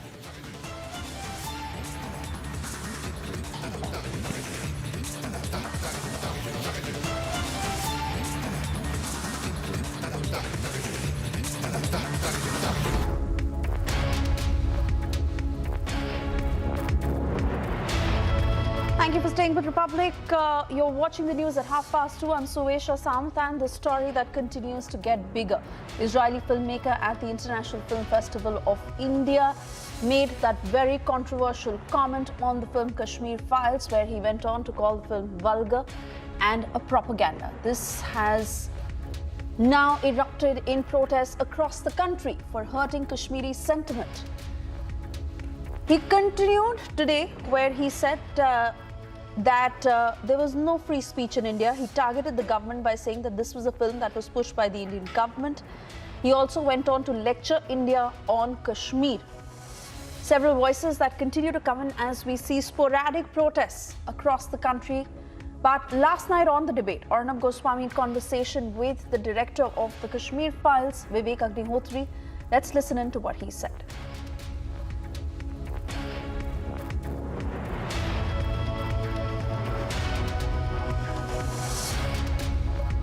इस बंदे को एक agent के रूप में देखता हूँ। इस बंदे को प्लांट किया गया है और उसने इफी के स्टेज पे एक बहुत बड़ा ब्लास्ट किया है। ये एक वाइट कॉलर टेररिस्ट था जो चेयरमैन ऑफ जूरी के नाम पे अपॉइंट किया गया। उसने क्या किया, उसने क्या हरकतें की, वो तो बात की बात है। मैं एज अ फिल्म मेकर और एज अ कश्मीरी पंडित, मैं ये पूरी जो बदतमीजी उसने की है या जो उसने देश के खिलाफ उसने जो मुहिम चलाई है वहाँ पे या जो भी उसने काम किया, इसकी रिस्पॉन्सिबिलिटी जो है वो डायरेक्टर ऑफ फिल्म फेस्टिवल और जो सरकारी जो महकमा है आईएनबी मिनिस्ट्री का, वो रिस्पॉन्सिबल है, क्योंकि इन्होंने उसका बैकग्राउंड, उसका ट्रैक रिकॉर्ड नहीं चेक किया और उसको अपॉइंट किया एज अ चेयरमैन। इसकी एक पूरी भरपूर इन्वेस्टिगेशन होनी चाहिए। ये कोई मामूली बात नहीं थी, ये कोई सिंपल सी बात नहीं थी कि इसके अगेंस्ट जो है इन्होंने जो है वो ये किया हुआ है। तो एक सरासर एक इन्वेस्टिगेशन होना चाहिए, एक इसकी ये ख्वाहिश होनी चाहिए कि ये क्यों इसको अपॉइंट किया गया। और ये बहुत बड़ा एक षड्यंत्र था। इन्होंने प्लेटफॉर्म का इस्तेमाल किया और ऐसा प्लेटफॉर्म का इस्तेमाल किया जो कि इंटरनेशनल लेवल पे आपके देश की बदनामी हुई। और चूंकि उसने टारगेट किया कश्मीर फाइल्स को, वो इसलिए टारगेट किया कि वो बताना चाह रहा था कि कश्मीर फाइल जो है वो एक झूठ है, गलत है, और जो कश्मीरी पंडित्स के साथ हुआ ये गलत दिखाया गया इस फिल्म। कुछ लोगों को क्लीन चिट देने की कोशिश है ऐसे स्टेटमेंट्स की तरफ से, जिस तरह से बताया गया कि जो कश्मीरी पंडित्स के साथ हुआ वो तो गलत पोर्ट्रे किया गया मूवी में। तो उन लोगों को क्या क्लीन चिट देने की कोशिश एक ग्रुप ऑफ पीपल, एक सेक्शन कर रहा है? देखिए, हमारे देश में ही जो हमारे दुश्मन है ना, उनका भी बहुत बड़ा रोल है, उनका भी बहुत बड़ा रोल प्ले किया इसमें कोई डाउट नहीं है। मेरा ये मानना है कि जो उस फिल्म ने डिपिक्ट किया है, हम सब जो यहाँ पर बैठे हुए हैं, the depiction has been true ना, क्योंकि पहली बार ऐसा हुआ है कि इनकी पूरी जो धारणा है उसको तोड़ा है।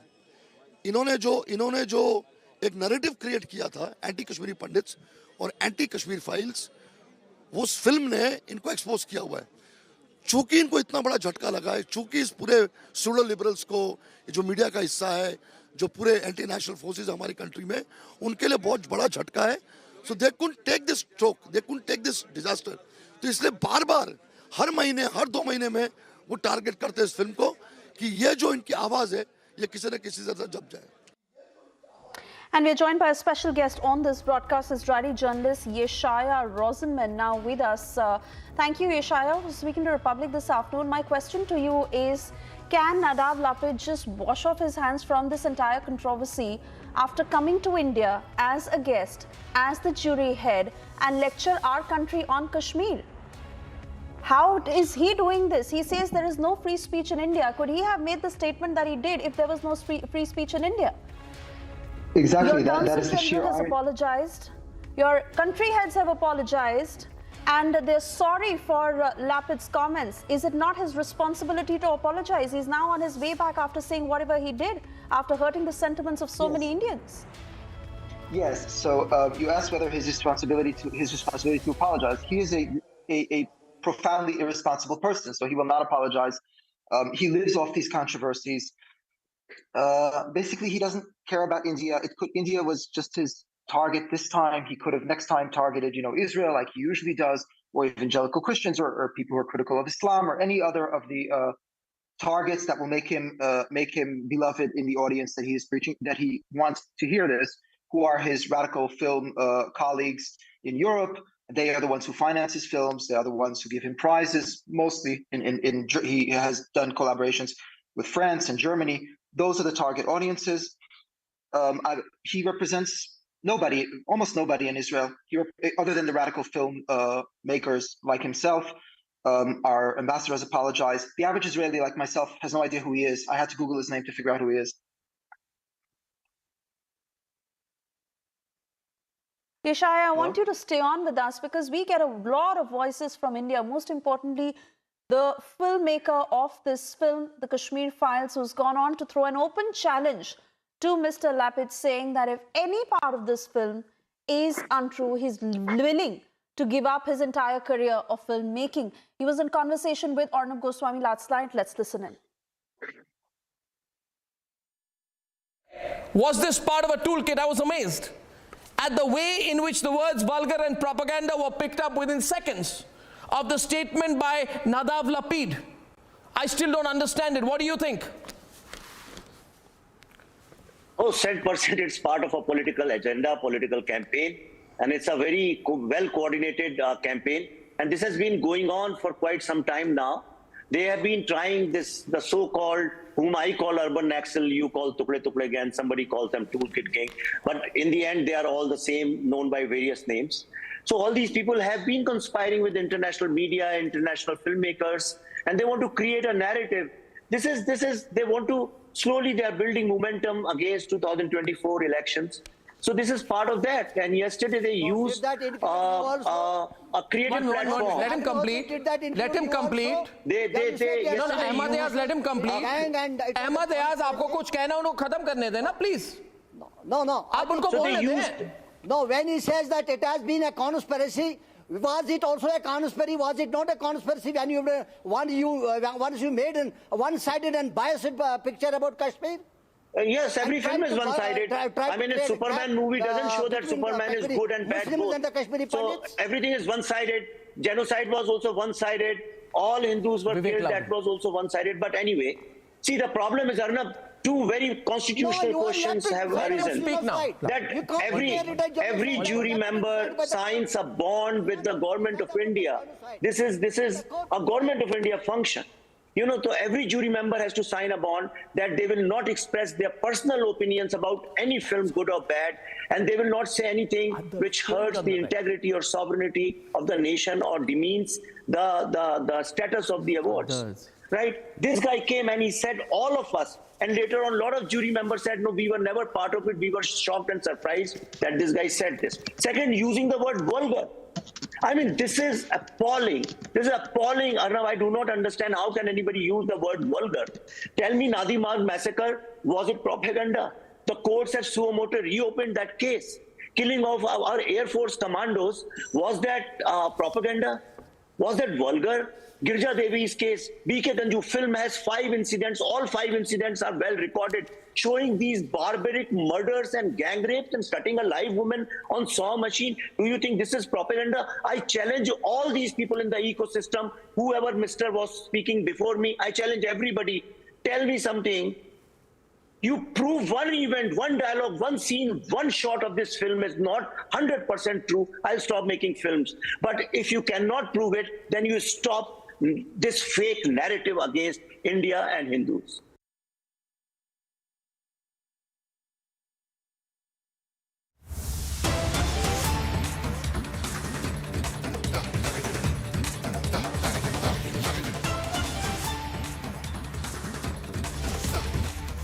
And we're cutting across to breaking inputs coming in. These are first pictures of Liquorgate accused Amit Arora, who is being taken to the Rouse Avenue court in Delhi. He's being produced in the court, where the Enforcement Directorate is all set to push for his custody. A very important development in the Liquorgate case that is getting bigger. And remember, this is yet another arrest, most importantly, Amit Arora, who is being taken to Rouse Avenue court in Delhi. He is being produced in the court and the Enforcement Directorate to push for his custody. Those pictures on your screens from the Rouse Avenue court. Amit Arora post-arrest. And remember, he is to be produced in the Rouse Avenue court in the national capital. The investigation that is intensifying in the Liquorgate case. This is yet another arrest made by the Delhi police as they look into this case and try and find all the connecting dots. This is Amit Arora, who has been arrested, and he's now being taken to the Rouse Avenue court, where the ED is all set to seek his custody further. Piyush Ori is with me on the phone line. Piyush, give us details of Amit Arora. When will he be produced in the Rouse Avenue court? And what exactly are going to be the arguments from the side of the ED? So, as you rightly said, that Amit Arora has been produced at the Rouse Avenue court by the Enforcement Directorate. Now, he is one of the main accused in the Delhi excise liquor scam, and he is the managing director of Buddy Retail, one of the dubious firms that was involved in framing the liquor policy, which actually caused loss to the public exchequer. To Enforcement Directorate by the person.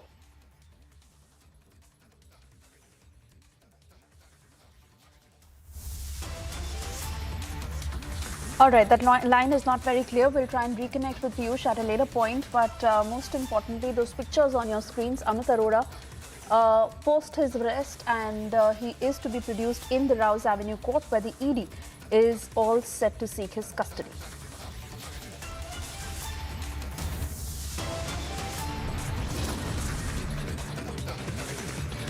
We have to slip into a very short commercial break right now, but all eyes also on the AIM cyber attack case that is getting bigger, and IP addresses from a foreign country that are under the scanner.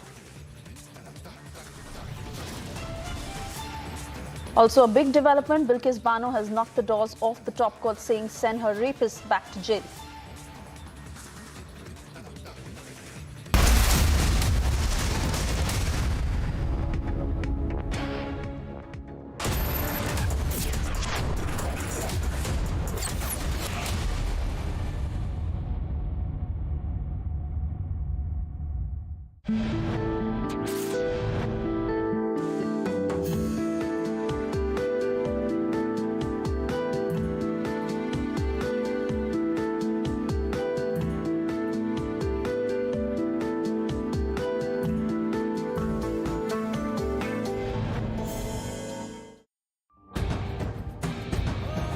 जागो रे मतदाता जागो, देश के भाग्य विधाता जागो, दिल्ली ने दी है आवाज, दिखलाओ अपना अंदाज। मतदान करो, मतदान करो, इस लोकतंत्र का मिलजुल के सम्मान करो तुम।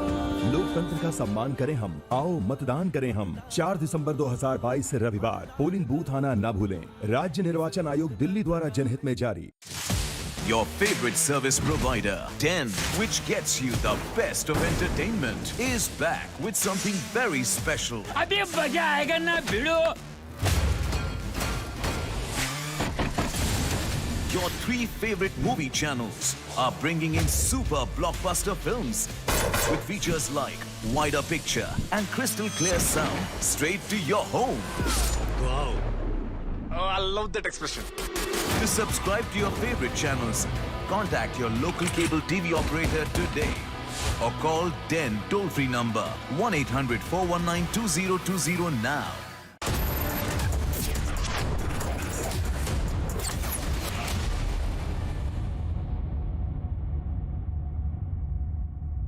A high voltage battle which will decide the nation's political trajectory. Who will break their records and which faces will be the winners? 89 out of the 182 seats go to polls. Stay tuned to India's election news headquarters as Gujarat goes to polls. Live coverage minute by minute all day today on Republic.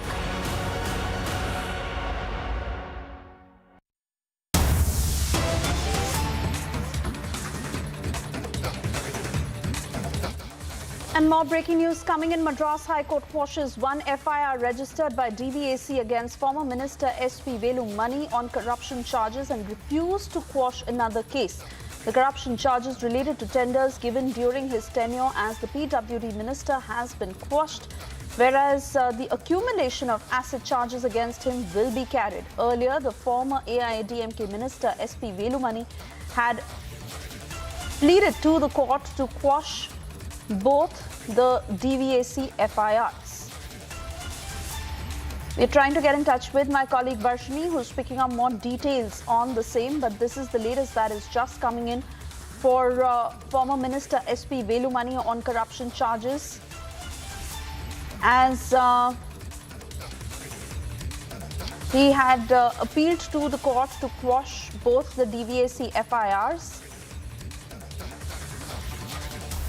and that has now been quashed. The corruption charges related to tenders given during his tenure as the PWD minister has been quashed.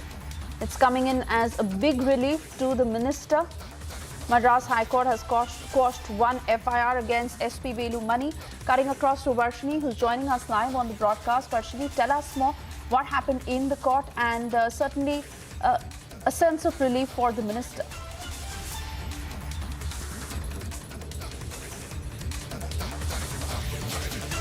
All right, not too sure if Arshini can hear me, but these are the latest details coming in. We'll try and cut across to her in a short while from now. For the moment, a 1-minute report coming up next. Chief Minister Baswaraj Bommai will be making a visit to Belagavi on the 2nd of December, and this particular visit holds a lot of political significance because this is coming on the backdrop of the escalation in the Karnataka-Maharashtra border row as well. He's coming to Ramdurga to go on and inaugurate several development projects as well as lay foundation stone as well. But on the other side, in Maharashtra, in Sangli district and parts of Jat region, the people there have invited Baswaraj Bommai to confer him an award because he's gone on to give them water, drinking water and water for irrigation facilities when they did not have water as well. But in this particular regard, there has been no sort of official confirmation that is coming from the Chief Minister or else even the Chief Minister's office whether he will be heading to Maharashtra to receive the award. But on the 2nd of December, the arrival of the Chief Minister in Belagavi's Ramdurga region has already been confirmed. With video journalist Sadanand, Prajwal Prasad reporting for Republic, Belagavi. And on that note, it's time for us to slip into a very short commercial break. But the big stories we're tracking for you this afternoon. Kashmiri pundits expose lobbyist propaganda, saying make 100 Kashmir files. Sporadic protests erupting across the country.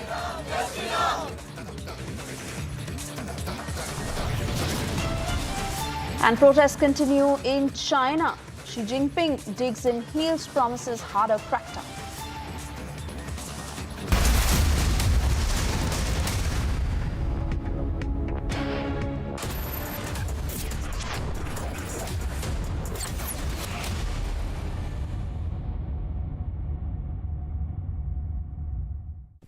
भैया जी हमला।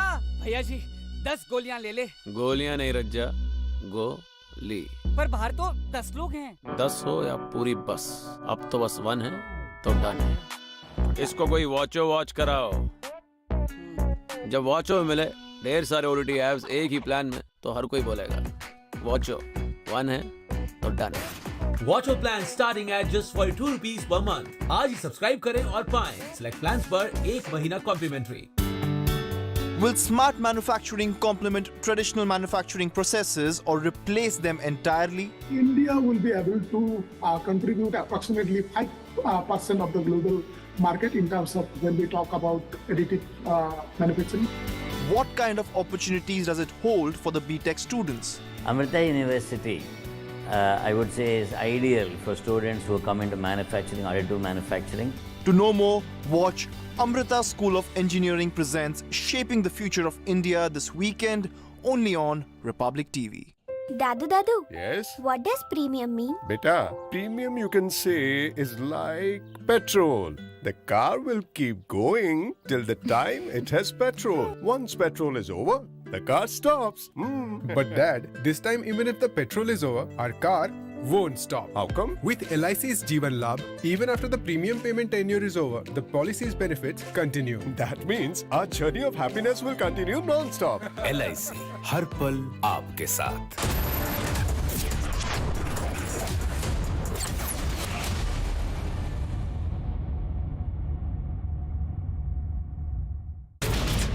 Chief Minister Basavaraj Bommai, as we'd been reporting earlier, is set to visit Belgavi on the 2nd of December. Bommai will visit the bordering village of Belgavi. The Delhi liquor gate. Now, the Enforcement Directorate has now arrested Amit Arora. Now, remember, it's the 6th arrest in the case. The joint operation for the BSF as well as the Punjab Police, as they have recovered 5 AK rifles, 5 pistols and 9 magazines that have been recovered from the Firozpur area.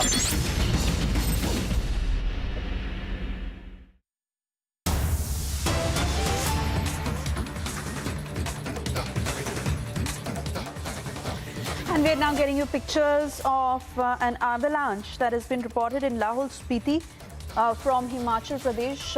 On your screens there, you see how a glacier broke in Rowling and Jangla Nukar village of Lahore Spiti. As of now, we are learning that no major damage has been reported from this avalanche. But those pictures, they're speaking for themselves, coming in from Himachal Pradesh of an avalanche reported at Lahore Spiti.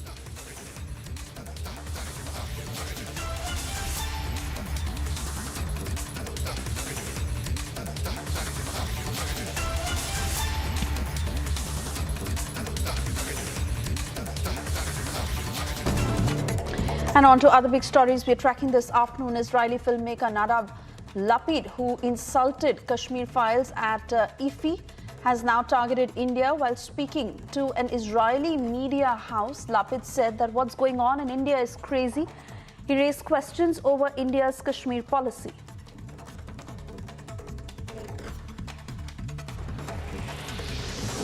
Outraged over the insults by Israeli filmmaker, Kashmiri Pandits protest in Jammu. Kashmiri Pandits asked the filmmaker to come on ground and witness the pain. Angry Pandits also said that the filmmaker's thoughts are vulgar. देखिए, मैं इस बंदे को एक agent के रूप में देखता हूँ. इस बंदे को प्लांट किया गया है और उसने इफी के स्टेज पे एक बहुत बड़ा ब्लास्ट किया है. ये एक व्हाइट कॉलर टेररिस्ट था जो चेयरमैन ऑफ जूरी के नाम पे अपॉइंट किया गया. Telangana Governor Tamilisai Soundararajan has expressed her anguish and questioned KCR over YS Sharmila. The governor has said that women leaders and cadres need to be treated in a more dignified and respectful manner. DMK has filed a fresh affidavit in the Supreme Court on the court opposing CAA. DMK said that CAA is against India's fabric of secularism. DMK raised the issue of Tamilians and said that Indian Tamilians are living in refugee camps in constant fear of deportation in the state. DMK also alleged the centre of practicing a stepmotherly treatment towards Tamilians. Fresh arrest has been made in Liquorgate case. Businessman Amit Arora is the latest arrest in the case. As according to sources, Amit Arora was arrested under criminal sections of PMLA. The accused will be produced in the Rouse Avenue Court in New Delhi, where ED is all set to seek his custody. CBI has given summons to Telangana Minister Gangula Kamlakar and TRS MP Vadi Raju Ravichandra. Both the leaders have been asked to appear in Delhi tomorrow. Earlier, Telangana minister was raided by IT department. For the 8th straight day, the server at AIIMS are running down and AIIMS is forced to run the systems on manual mode. Meanwhile, agencies have found an IP address that belongs to a neighboring country and investigating whether it is an insider job or if there is any foreign hand in this cyber attack.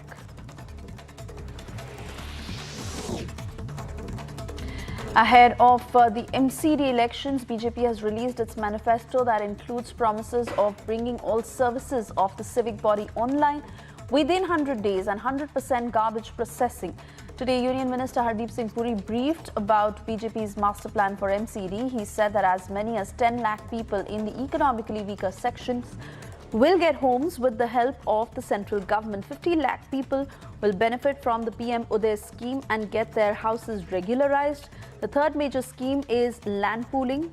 And he said that they faced problems in land pooling in the start, but around 75 lakh people will be benefited from this scheme. Total of 1 crore 35 lakh people who will benefit all in all due to redevelopment schemes.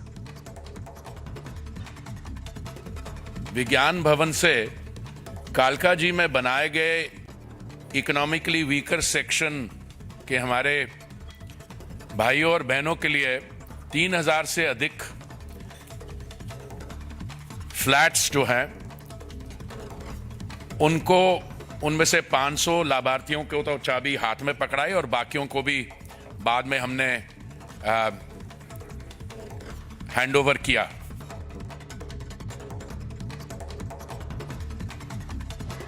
Slipping into a short break, on the other side, after genocide rant, Israeli filmmaker Lapid now reveals political angle to his comment.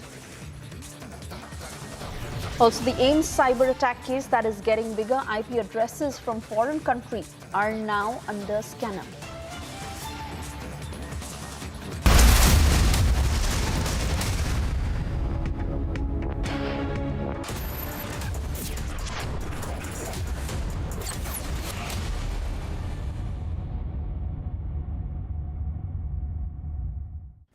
एक दिन मैं सोते सोते गिर गया और मुझे कुछ नहीं हुआ. पता है किसने किया? घोस्ट ने. मेरा दोस्त है, वो हर बार मुझे बचा लेता है. घोस्ट को कैसे पता मैं अंधेरे से डरता हूँ?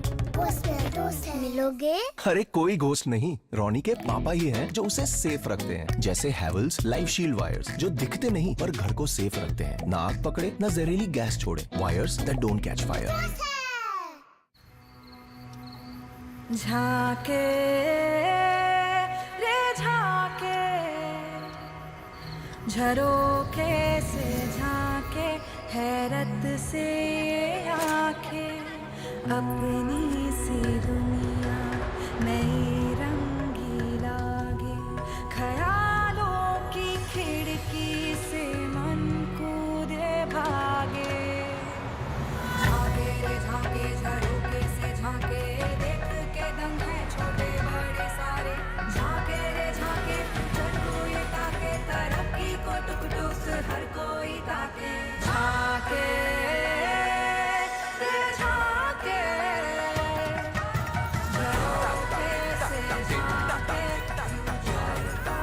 Reimagineering brighter futures with smarter steels. ArcelorMittal Nippon Steel India. Smarter steels, brighter futures.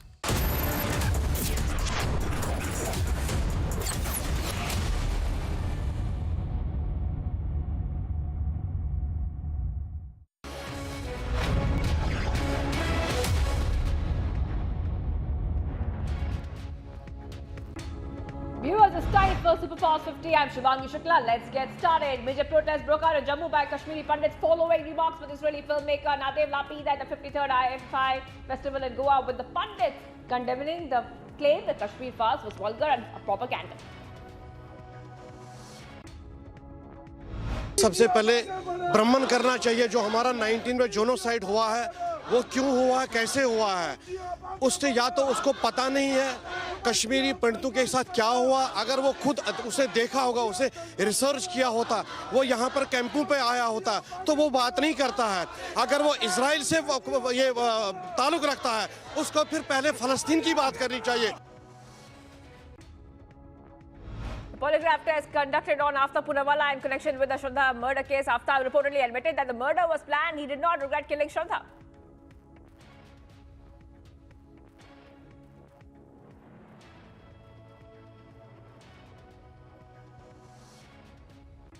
Bilkis Bano has moved the Supreme Court against the release of the 11 convicts. She has questioned the policy of 1992 in Gujarat pertaining to the release of the convicts, and she has further filed another petition stating that it would be appropriate to have the trial held in Maharashtra. CJI Chandrachud has stated that he would examine whether they can be heard by the same bench.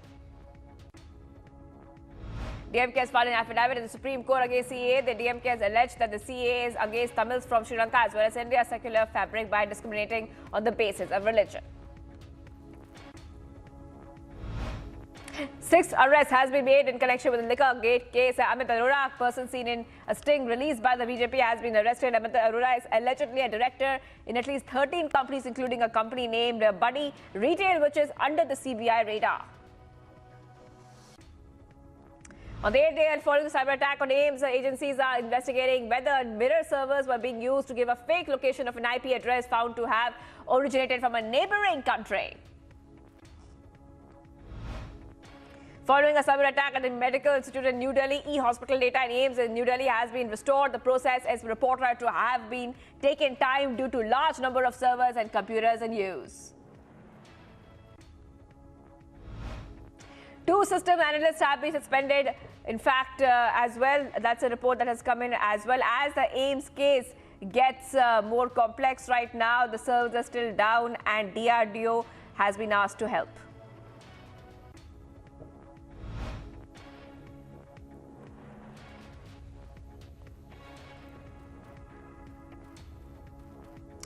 Congress leader Adhir Ranjan Chaudhary sparks a row, claims implementation of CAA was for politics and the law would be dangerous and Hindus themselves.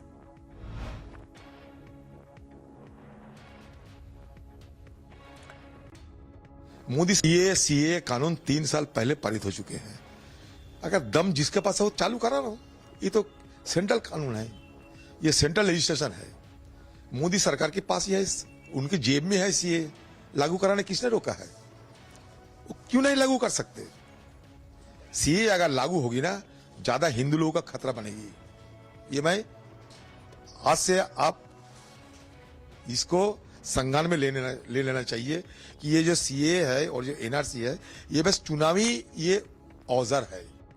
Uttarakhand government moved a more stringent anti-conversion bill in the state assembly that seeks to make unlawful religious conversion a cognizable and non-bailable offence, punishable with imprisonment for a term of at least 3 years to a maximum of 10 years.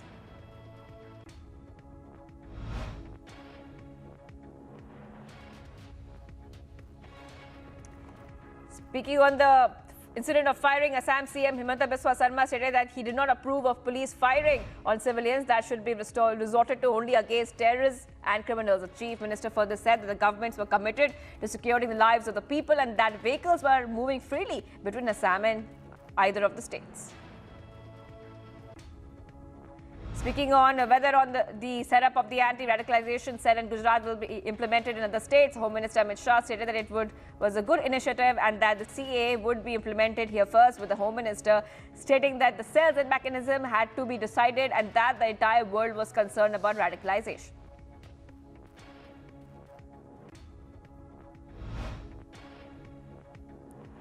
Union Petroleum and Natural Gas Minister Hardeep Singh Puri in a BJP press conference informed that at least 10 lakh people without homes would be beneficiaries under the PM Uday scheme. Unauthorized colonies are to affect at least 50 lakh people and 1.35 crore citizens are to benefit for a de-development plan being pursued in the national capital.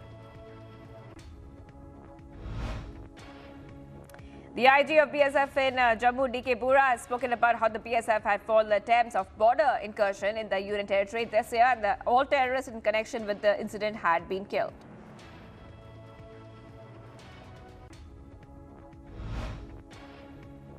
A joint operation with the BSF, the Punjab police have recovered 5 AK-47 rifles, 5 pistols and 9 magazines from Firozpur. At least 13 kilogram of heroin was earlier recovered from the same area.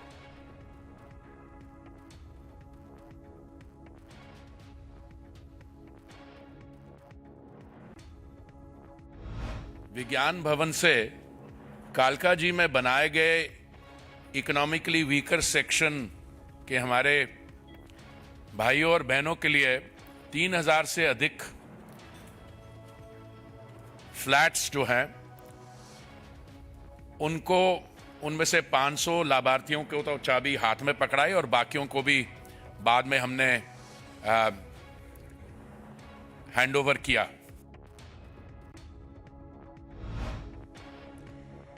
The IG of BSF in Jammu, D.K. Bura, spoke about how the BSF had foiled all attempts of border incursion in the Union Territory this year, and all the terrorists in connection with the incident had been killed. जो हम आपको ये वायदा करते हैं कि BSF अपने काम को एकदम ऊंचे स्तर का रखेगी और सीमा की सुरक्षा में किसी तरह की कोताही नहीं होने देगी, और इस हमारा जो गोल है इस सीमा को बिल्कुल जीरो इन्फिल्ट्रेशन किसी भी तरह की रखा जाए, उसके ऊपर हम पूरा कार्य करेंगे। During operation with BSF, the Punjab police have recovered 5 AK-47 rifles, 5 pistols and 9 magazines from Firozpur. At least 13 kgs of heroin was earlier recovered from the same area. AD has initiated an investigation against former Congress Minister Bharat Bhushan Ashu in connection with a food grain scam in Punjab. The Punjab Vigilance Bureau had earlier arrested the minister in connection with the case. Tamil Nadu BJP chief Annamalai visited Tamil Nadu's governor over allegations that there were security lapses with PM Modi had visited Tamil Nadu for inauguration of the chess Olympiad, with the BJP chief claiming the door frame, metal detector and other metal detectors used for PM security was non-functional.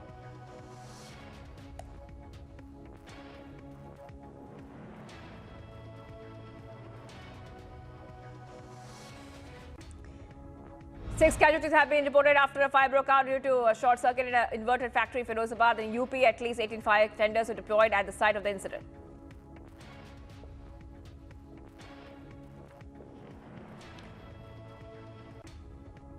A major fire broke out in a plastic factory in Havra in West Bengal. 3 fire tenders have been rushed to the spot in order to douse the fire. An incident of eve teasing was reported from Madhya Pradesh. After the incident was recorded on CCTV, anger was further reported by the residents in the area, demanding action against the suspect. At least 5 attempts of a drone infiltration from Pakistan has been reported from the border in Punjab, as was informed by the BSF. At least 2 drones were shot down after an intrusion by drones were reported from Tarantaran, Amritsar and Gurdaspur. A spear corps of the Indian Army along with the Manipur police arrested one cadre of PLA from Jiribam in Manipur. The cadre has been handed over to the police for further investigation. 6 casualties and 15 injuries have been reported after a bus collided with a truck in Jarwal area of Baraich in UP. The cause of the accident is yet to be ascertained, as the injured have been sent to a hospital. Special Task Force of Haryana Police says 13 quintals and 14 kilograms of poppy husk in Ambala with a narcotic has reported to have been bought from Rajasthan. Now, 2 people have been arrested in connection with the case. Vice Chairman of Toyota Kirloskar Motors Vikram S. Kirloskar has now passed away due to a heart attack. The car maker later released a statement informing of his demise. Last rites of the Vice Chairman of the group was announced to be held at the Herbal Crematorium in Bengaluru. 15 Bangladeshi nationals, including 8 men, 7 women, 1 child, were released from the Mathura district jail after completing their sentence. They were arrested for living illegally in India and holding fake ration cards. A Pentagon report stated that China has asked the US not to interfere in the relationship between China and India, stating that the military build-up at the border between the 2 countries with the warning, further stating that China did not want border tensions with India to interfere, a closer partnership between India and the US.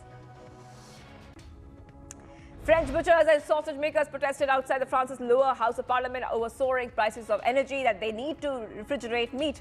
Protesters and federations are urging the government to adopt similar policies to Germany, Spain and Portugal, where gas and electricity prices are not index-linked, 4 to 5 times less expensive than in France. Big blow to China. UK ousted Beijing from the construction of a nuclear power station. The power plant will now be built with French partner EDF. This comes a day after UK Prime Minister Rishi Sunak said that the golden era of UK-China relations was over. China's foreign ministry on Tuesday pushed back against the UK's criticism of its handling of the public anger over its zero-COVID policy. The Chinese foreign ministry spokesperson defended his country's COVID policy as science-based, correct and effective. The UN said that it supports demonstrators' right to protest over China's COVID policies. The UN spokesperson said that the UN believes in the right to demonstrate peacefully and urged the Chinese authorities to guarantee that right. We've seen some of the video of demonstrations, and our reaction is the same one we have for the world over, is that we believe in the importance of people's right to peaceful assembly and association, their right to demonstrate peacefully, and urge the authorities to guarantee. Landlocked Afghanistan is in talks with China to rekindle ancient Silk Road trade routes in order to help its dwindling economy. Taliban's Industry and Commerce Minister Nuruddin Azizi on Monday urged China to speed up efforts for the opening of the Silk Route. Azizi said that it could become a reliable route for the transit of goods. Pakistan's government had decided to file an application against former Prime Minister Imran Khan with the National Accountability Bureau and Federal Investigation Agency in the Tosha Khana case. Development comes after the EC of Pakistan in October disqualified PTI chief Imran Khan under Article 63(1)(p) in the Tosh Khana case and ruled that he is no longer a member of the National Assembly. Qatar will supply liquefied natural gas to Germany under 15-year deal signed between them yesterday as the European economic powerhouse scrambles to replace Russian gas supplies that were cut during the ongoing war in Ukraine. Top justice officials from G7 industrial powers agreed to coordinate more closely in efforts to investigate war crimes in Ukraine. German Justice Minister made the announcement after a meeting in Berlin that was attended by Ukraine's Attorney General and the Chief Prosecutor of the International Criminal Court. The state broadcasting head said that Iran had no rule to sing the national anthem after players refused to sing their anthem before the opening match against England at the World Cup.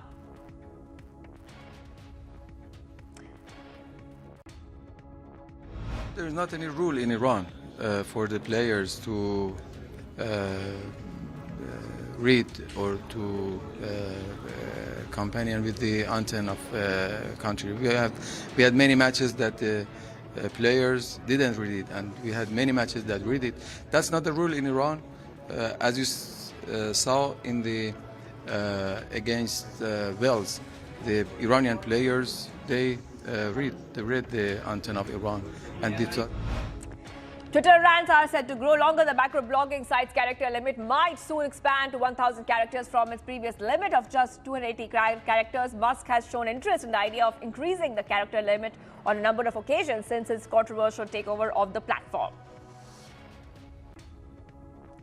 Venues across the Gaza Strip team with football fans, a majority cheering for Iran during its World Cup match against the United States. Supporting Iran is not unusual in this tiny Palestinian enclave blockaded by Israel and Egypt. Residents in several towns across Louisiana and Mississippi have taken cover as tornado sirens rang out late. Forecasters warned of the threat of strong twisters capable of tracking long distances on the ground as a severe weather outbreak erupted in the Deep South. The White House unveiled a sign on its own front lawn with a message from United States President Joe Biden and First Lady Jill Biden wishing the team well before their crunch tie with Iran in Group B. And after Christian Pulich's first half strike earned them a team win over Iran, the Empire State Building was lit up with the red, white and blue colors, celebrating the country's first victory at the World Cup. Marcus Rashford and Phil Foden both scored to put England into the last 16 of the World Cup, a 3-0 victory over Wales. Wales finished in last place in the group and has been eliminated. Marcus Rashford and Phil Foden both scored to put England into the last 16 of the World Cup with a 3-0 victory over Wales. Wales finished in the last place in the group and have been eliminated. Saudi Arabia faced Mexico in the Group C decider, knowing victory will see them secure a place in the last 16 at the World Cup. Despite a 2-0 defeat to Poland, they can still advance to the knockout stages with victory over Mexico. Mexico trained as they continue for their preparations ahead of their must-win FIFA World Cup Group C match against Saudi Arabia at the stadium. Poland top Group C on 4 points, with Argentina and Saudi Arabia next along in 3 points, and Mexico have 1 point. France trained on the eve of the final group game at the World Cup in Qatar. France became the first team to reach the last 16 when they beat Denmark 2-1 in the second match. They followed an impressive 4-1 victory in their opener against Australia. Tunisia prepared its tomorrow's game against France, a team so far unbeaten in the tournament that has already qualified for the last 16. Tunisia tied 0-0 with Denmark and lost 1-0 against Australia. Tunisia will qualify for the round of 16 if it defeats France and Denmark defeats Australia, provided that Tunisia's victory is greater than Denmark's victory in terms of goal difference. Argentina face Poland in their Group C finale, knowing that what a draw might not be enough to see them advance in the last 16 of the World Cup. They now face group leaders Poland, knowing a draw might not be enough to secure a place in the knockout stages of Saudi Arabia beat bottom place Mexico.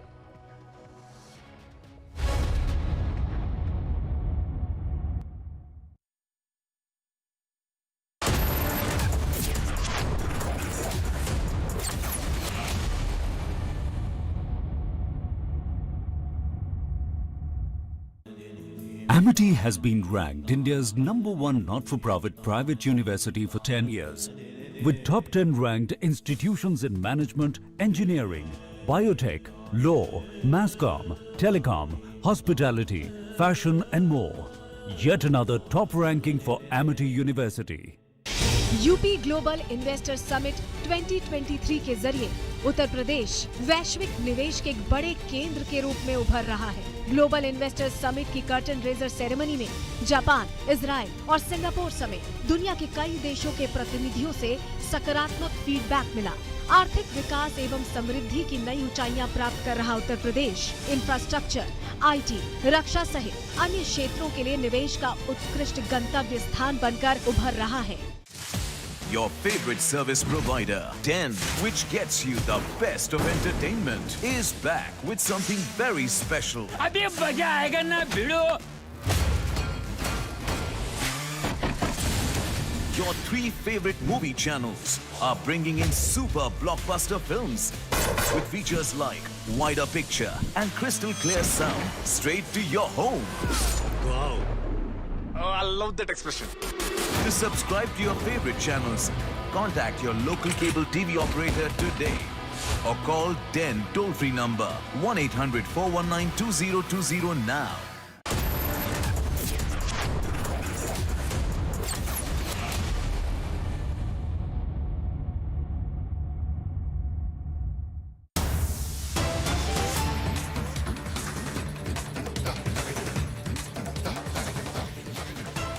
Getting some reaction coming in. From Mehbooba Mufti, who is right now supporting anti-India Lapid. And Mufti is backing the one who insulted India. She has tweeted. And let me read the tweet out for our viewers. Finally, someone called out a movie that was nothing but sheer propaganda promoted by the ruling party to demonize Muslims, especially Kashmiris, and widen the gulf between Pandits and Muslims. Sad that the diplomatic channels are now being used to silence the truth. That is a tweet of Mehbooba Mufti there on the screen, viewers, where clearly Mufti is seen supporting the anti-India Lapid, who has refused to apologize. Instead, he has maintained that in countries that are losing the ability to speak your mind, someone needs to speak. That's exactly what Lapid has said.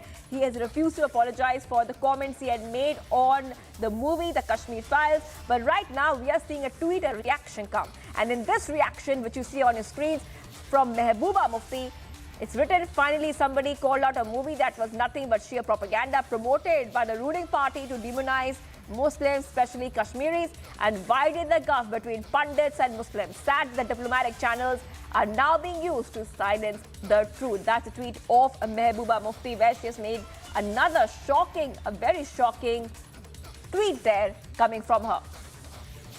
Gursimran is joining me on the phone line. Gursimran, this is a tweet which has come out from Mehbooba Mufti. Once again, she has gone ahead and made a comment like that. Earlier, we saw her attacking our forces, our Indian forces, our Indian army. And right now, a tweet coming from her of this nature. See, it seems that the lobby is getting together on the issue pertaining to put the facts under the carpets, because it was earlier in Nadav, Lapid, and now Mehbooba Mufti coming to his support clearly shows that there are certain people in the society, those who are trying to put under the carpet what has happened in 90s. They are trying to deviate from the facts and the realities that have taken place. See, we have earlier seen that how their first Nadav Lapid tried to put the onus on the Kashmir Files producers, terming it as a propaganda, and then trying to target the government of India on the issue. And now Mehbooba Mufti has got a tool from which she can target the Kashmiri Pandit community, the sentiments of the Kashmiri Pandit community, as well as the government of India. And now she is widely, openly supporting the statement of Israel director. We have seen earlier today that how protests broke out in Jammu, where the majority of the Kashmiri Pandits live, where they condemned this statement of the Nadav Lapid and said that these statements are just trying to put the new kind of perspective that they are trying to create, so that the culprits of the genocide of the Kashmiri Pandits can be given a clean sheet.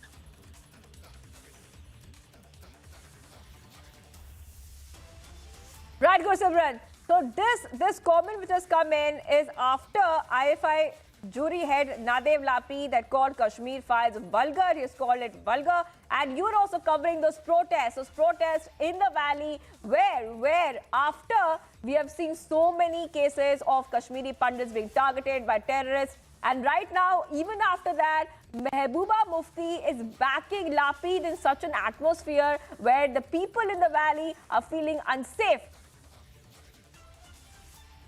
See, certainly, at this time we have seen time and again that Mehbooba Mufti has always been silent on the external powers that are trying to defame the country, and has always been vocal when it comes to criticize the union government. This time she has also got an opportunity to target the union government and to target the Kashmir Files, to hurt the sentiments of the Kashmiri Pandit community by putting out such kind of a tweet wherein she has backed the statements by Nadav Lapid and has now said that this is what someone other has spoken about.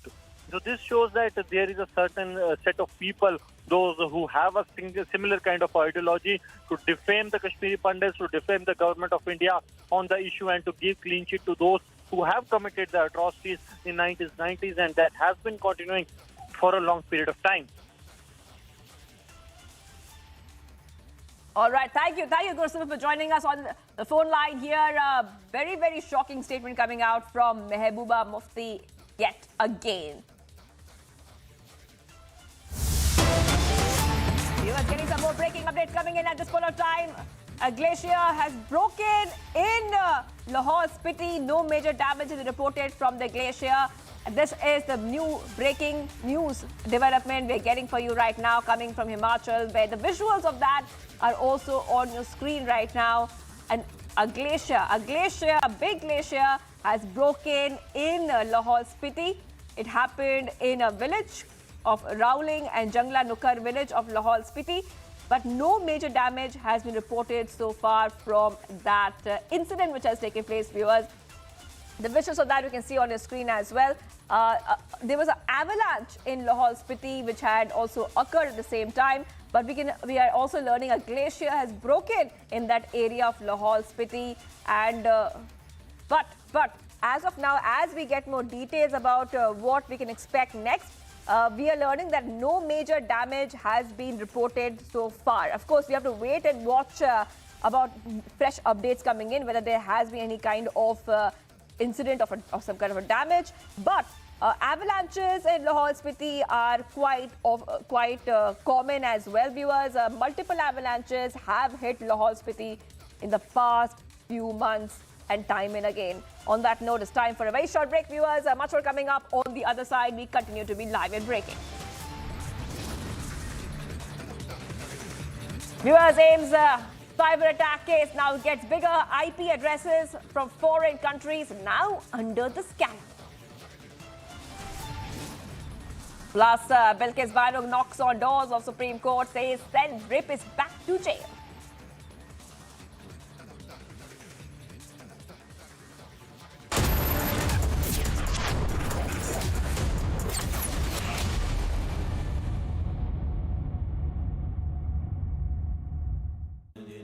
Amity has been ranked India's #1 not-for-profit private university for 10 years, with top 10 ranked institutions in management, engineering, biotech, law, masscom, telecom, hospitality, fashion and more. Yet another top ranking for Amity University. your favorite service provider, 10, which gets you the best of entertainment, is back with something very special. अभी मजा आएगा ना भिड़ो. Your 3 favorite movie channels are bringing in super blockbuster films with features like wider picture and crystal clear sound straight to your home. Wow. Oh, I love that expression. To subscribe to your favorite channels, contact your local cable TV operator today or call 10 toll-free number 1-800-419-2020 now. मेरी नजरों से चुना, तेरी हरकतों से सुना, वो सपना जो बुना तुझे लगा गुनगुना. कभी जीती तू, कभी मैं हारा, फिर भी खूबसूरत है ये नजारा, क्योंकि इसमें है खुला कुछ मेरा कुछ तुम्हारा. इसलिए ग्रीन लैम लैमिनेट्स, सपने आपके, लैमिनेट्स हमारा. अमेजिंग स्पेसेस के लिए कुछ मेरा कुछ तुम्हारा.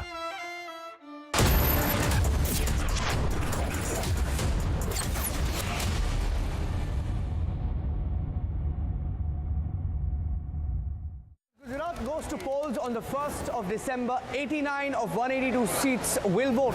Where high voltage political battle has broken out in the state of Gujarat since the bipolarity of the state. Will the BJP score a record victory in Gujarat? Is the Aam Aadmi Party even a factor? Politics has been challenged for the first time. Watch the fastest updates only on India's election headquarters on Republic TV.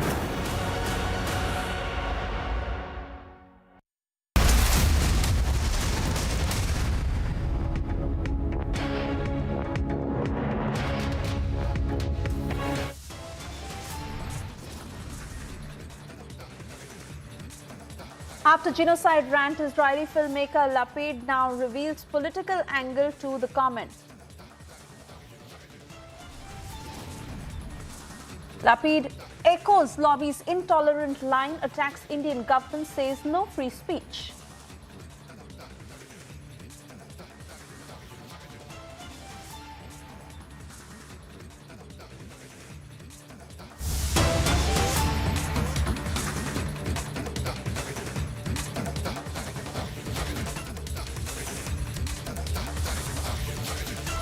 And this is the latest that is just coming in. Nawab Malik's bail plea has been rejected by the PMLA court.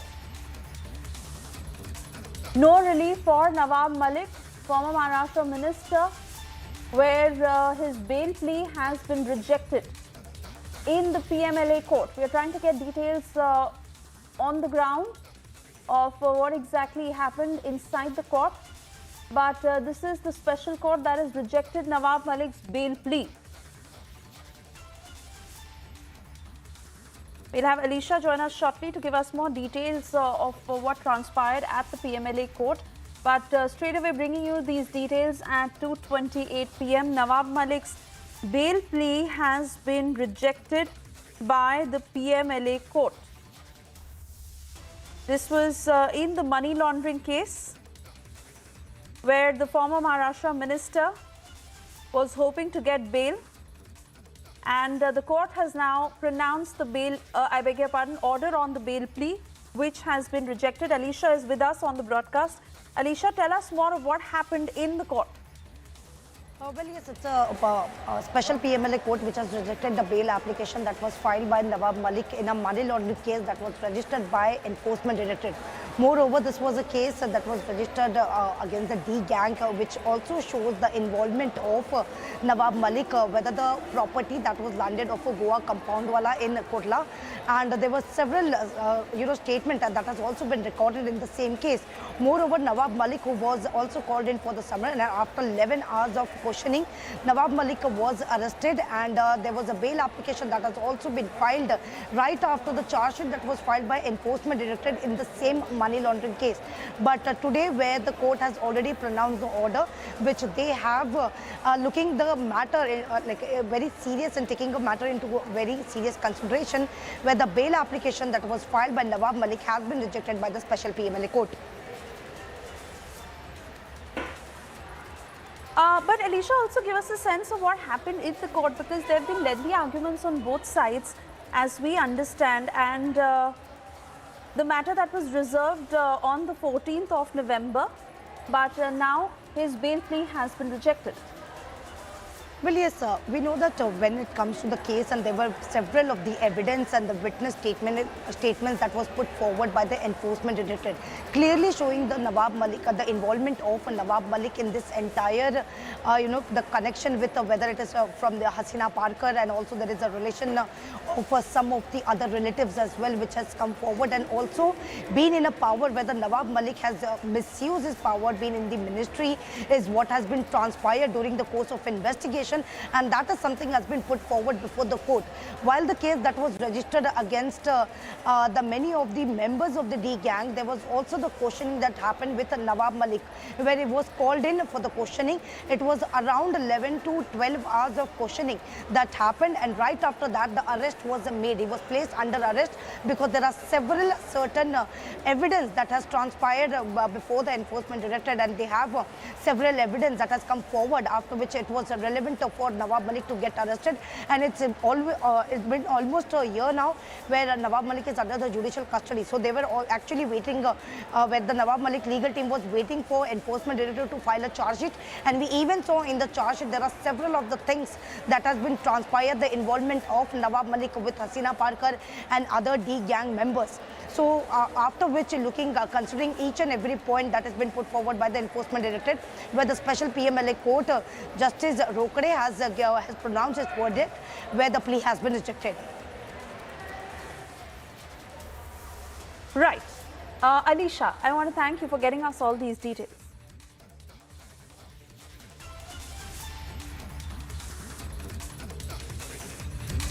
And shifting focus now, the latest to react in the Kashmir Files controversy is none other than former Jammu and Kashmir Chief Minister Mehbooba Mufti, who's put out a tweet in support of Lapid. The tweet that reads, and I quote, "Finally, someone called out a movie that was nothing but sheer propaganda promoted by the ruling party to demonize Muslims, especially Kashmiris, and widen the gap between Pandits and Muslims. Sad that diplomatic channels are now being used to silence the truth." This tweet that has just come in after Nadav Lapid has refused to apologize for what he said, and he said that he completely stands by his statement. Remember, he's on his way now back to his country. But this statement that has created such a stir, where we see rapid protests happening in several parts of the country. Arnab Goswami last night was in conversation with filmmaker Vivek Agnihotri of the Kashmir Files, who has thrown an open challenge saying that if any part of the film is not true, he's ready to give up filmmaking. Listen into that sequence. Vivek, was this part of a toolkit? I was amazed at the way in which the words vulgar and propaganda were picked up within seconds of the statement by Nadav Lapid. I still don't understand it. What do you think? Oh, 100% it's part of a political agenda, political campaign. And it's a very well-coordinated campaign. And this has been going on for quite some time now. They have been trying this, the so-called, whom I call urban Naxal, you call Tukle Tukle Gang, somebody calls them Toolkit Gang. But in the end, they are all the same, known by various names. So all these people have been conspiring with international media, international filmmakers, and they want to create a narrative. They want to, slowly they are building momentum against 2024 elections. So this is part of that. And yesterday they used a creative platform. Let him complete. Let him complete. No, Ahmad Ayaz, let him complete. Ahmad Ayaz, आपको कुछ कहना उनको खत्म करने देना, please. No. आप उनको बोलने दें. No, when he says that it has been a conspiracy, was it also a conspiracy? Was it not a conspiracy when once you made a one-sided and biased picture about Kashmir? Yes, every film is one-sided. I mean, a Superman movie doesn't show that Superman is good and bad both. So everything is one-sided. Genocide was also one-sided. All Hindus were killed. That was also one-sided. But anyway, see, the problem is, Arnab, two very constitutional questions have arisen. That every jury member signs a bond with the government of India. This is a government of India function. You know, so every jury member has to sign a bond that they will not express their personal opinions about any film, good or bad, and they will not say anything which hurts the integrity or sovereignty of the nation or demeans the status of the awards. Right? This guy came and he said all of us, and later on a lot of jury members said, no, we were never part of it. We were shocked and surprised that this guy said this. Second, using the word vulgar. I mean, this is appalling. This is appalling, Arnav. I do not understand how can anybody use the word vulgar. Tell me, Nadimarg massacre, was it propaganda? The courts at suo motu reopened that case. Killing of our Air Force commandos, was that propaganda? Was that vulgar? Girja Devi's case, BK Ganju film has 5 incidents. All 5 incidents are well recorded, showing these barbaric murders and gang rapes and cutting a live woman on saw machine. Do you think this is propaganda? I challenge all these people in the ecosystem, whoever Mr. was speaking before me, I challenge everybody. Tell me something. You prove one event, one dialogue, one scene, one shot of this film is not 100% true, I'll stop making films. But if you cannot prove it, then you stop this fake narrative against India and Hindus.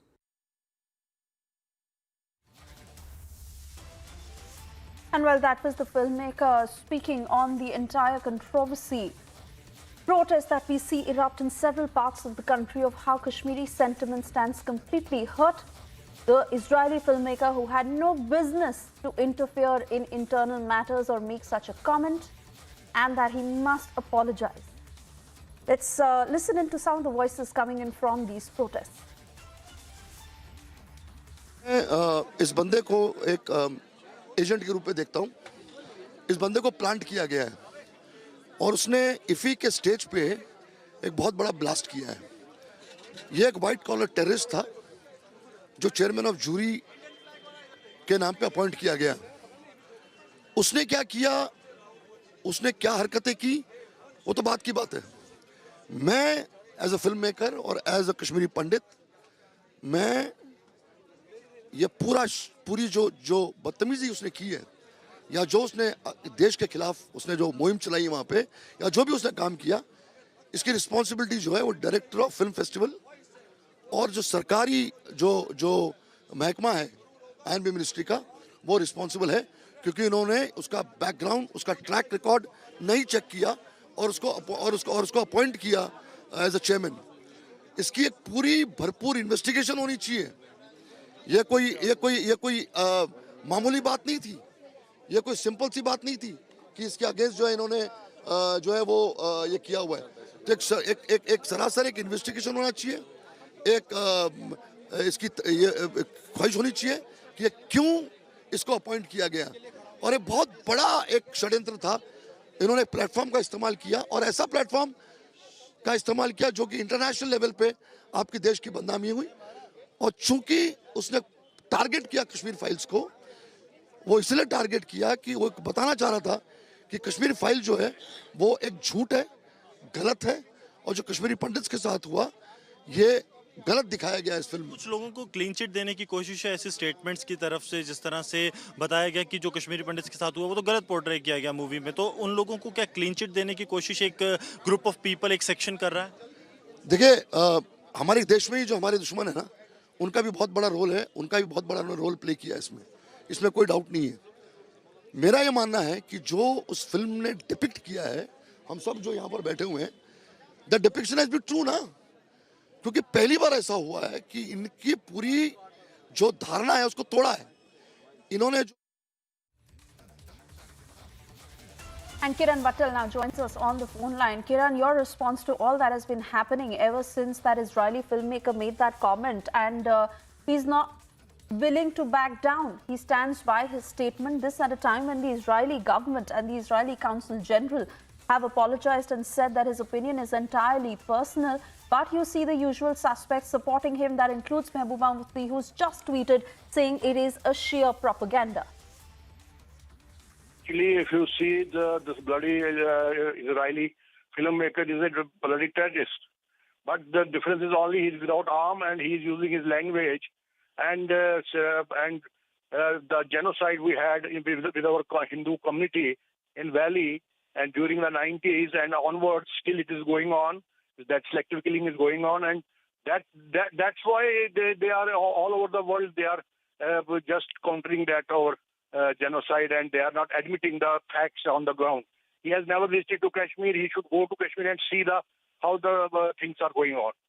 So, and we should such sick people are everywhere in the world, and he has to be punished for this, what he has done. Even his own ambassador of Israel has this tender apology for these bloody remarks and this unwarranted behavior.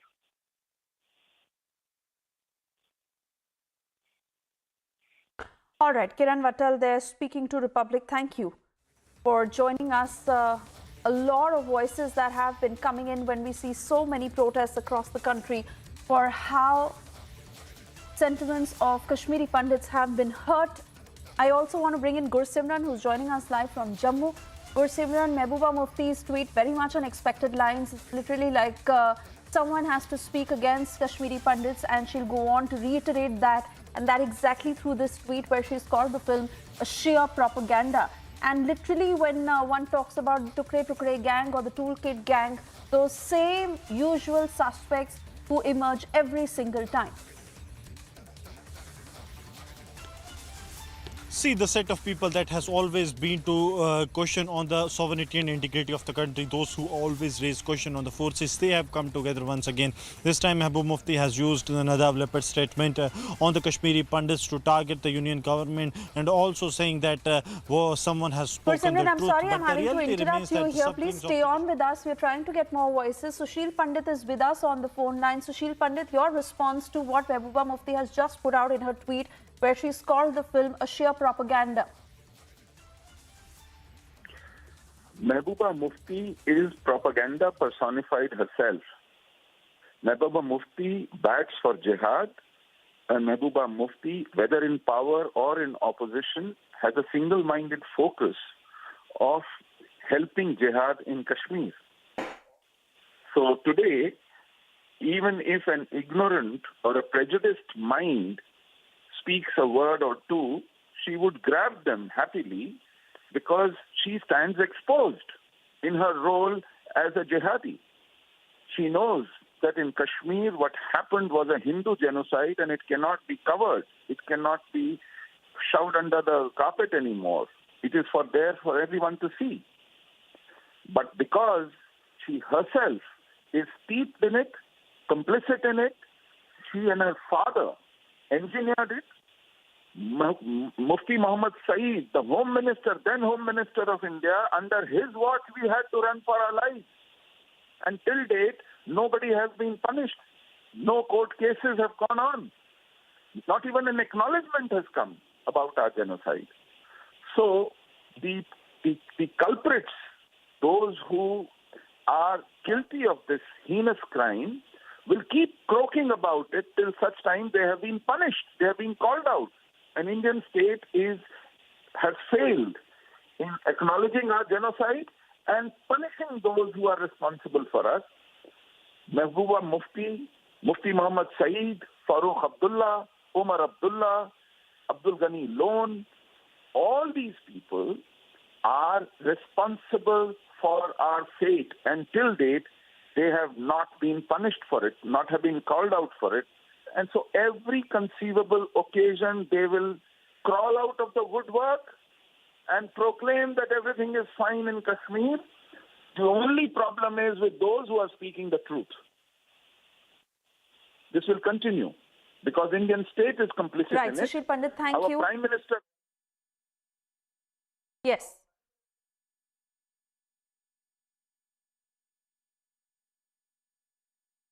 Yes, Sushil Pandit there speaking to Republic. On that note, we move on. Some breaking news coming in.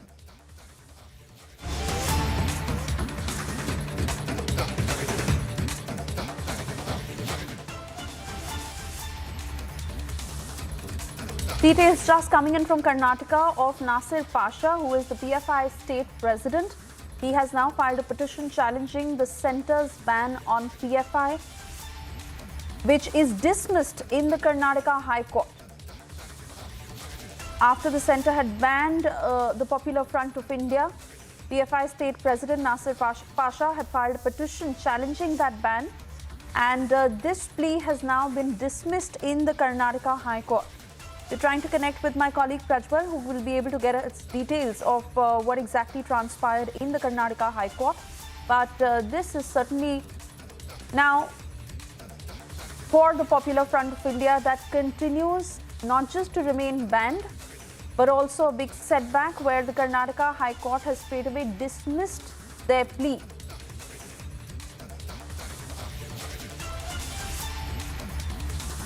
Nasir Pasha, PFI state president, who had filed this petition. Now the petition that has been dismissed in the Karnataka High Court. Prajwal is with us on the broadcast. Prajwal, there it remains status quo. The centre's ban very much in place and no reprieve as far as PFI is concerned.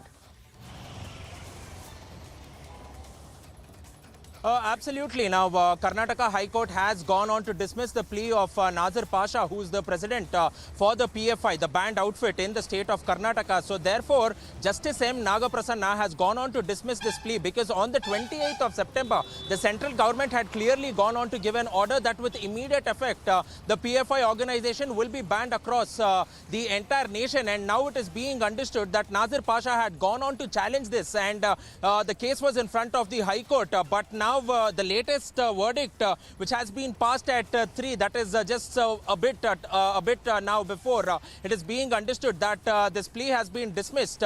We are yet to get a detailed copy of the verdict which has been passed, but the main summary of it is the fact that it has been pointed out by the centre that PFI was involved in anti-national activities. It was also involved in the funding of anti-national activities, and the PFI cadres also had a role to play with the murder of Hindu leaders, mainly in coastal Karnataka over here. Sharat Madiwala and Praveen Nettaru's case were also mentioned over here, and therefore it has it has dismissed the plea of Nasir Pasha. So this is definitely quite a huge setback for the PFI in the state of Karnataka, and has gone on to state that whatever order has been passed by the centre will continue, will remain to stay over here in the state of Karnataka. These are the latest details that is coming in from the High Court of Karnataka as of now.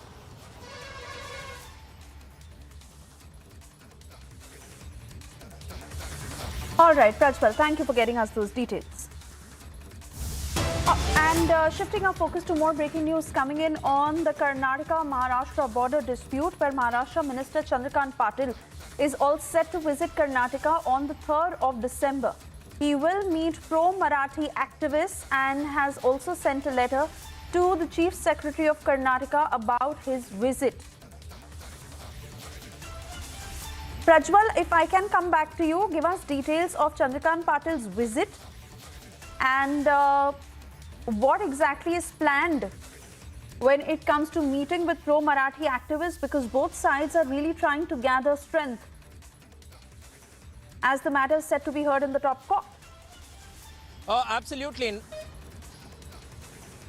Absolutely. Now we are getting to understand that finally a letter has been sent by Chandrakant Patil to the Chief Secretary of Karnataka stating that he will be visiting Belgavi on the 3rd of December, and he will also be meeting activists from the Maharashtra Ekikarana Samiti, that is the MES. Not only that, he will also be going to Hindalga, and he will be paying tribute to those pro-Marathi, to those people who had died in 1986 riots on the 15th of January when they were shot, mainly due to the Karnataka-Maharashtra border dispute as well. And this is coming on the backdrop of the Supreme Court, which is yet to take up the case for hearing now. It has been deferred. We still do not know as to when the court will go on and take this particular case as of today, because it is basically a 3-bench divisional bench which is being headed by Justice K.M. Joseph. So therefore now there has been some sort of delay, because he is also present in the constitutional bench, which is currently hearing about the Jallikattu matter. And mainly now coming to Chandrakant Patil, on the 28th of November, the MES activist had written a letter to Chandrakant Patil and Shambhuraj Desai as well, these two ministers who had been identified and who has been the Maharashtra government had made them in charge for the Karnataka-Maharashtra border issue. And therefore now Chandrakant Patil had also gone on to tweet yesterday stating that he will be visiting Belgavi, and on the backdrop of that now an official confirmation which is coming in from Chandrakant Patil from his office itself saying that he will be visiting here. But also we are expecting that the situation might remain tense as well, because earlier this morning we also saw that pro-Kannada activists, mainly from the Karnataka Rakshana Vedike, going on to submit a memorandum to the Belagavi Police City Commissioner, Mr. Borlingaya, going on and stating that Chandrakant Patil or else Shambhuraj Desai should not be let inside Belagavi because... Right, and we're shifting our focus back to the national capital where Amit Arora has been given 7 days custody. For 7 days, he will be in ED custody. This is in the Liquorgate case where this is the 6th arrest that has been made. And you would remember how a short while ago we got you details of Amit Arora being produced in the Rouse Avenue court in the national capital. Now, this is the input that is just coming in of how he has been sent into 7-day custody of the Enforcement Directorate, where he will be questioned further by the ED in the Delhi excise policy case. The Enforcement Directorate had arrested Amit Arora, who is the director of Buddy Retails and 13 other companies in the Delhi liquor policy case, and this is the 6th arrest made by the agency. He's now been sent to 7 days ED custody. Stepping into a short commercial break, also a quick check of what's lined up on the other side.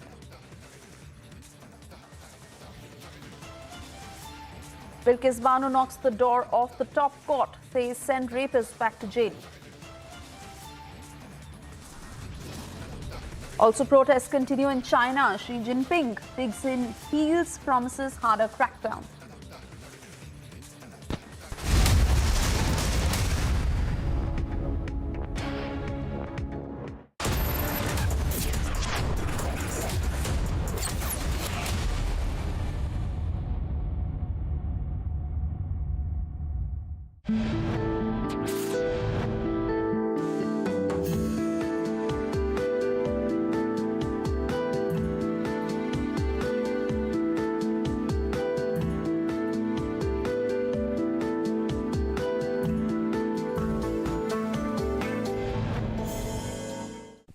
भैया जी हमला।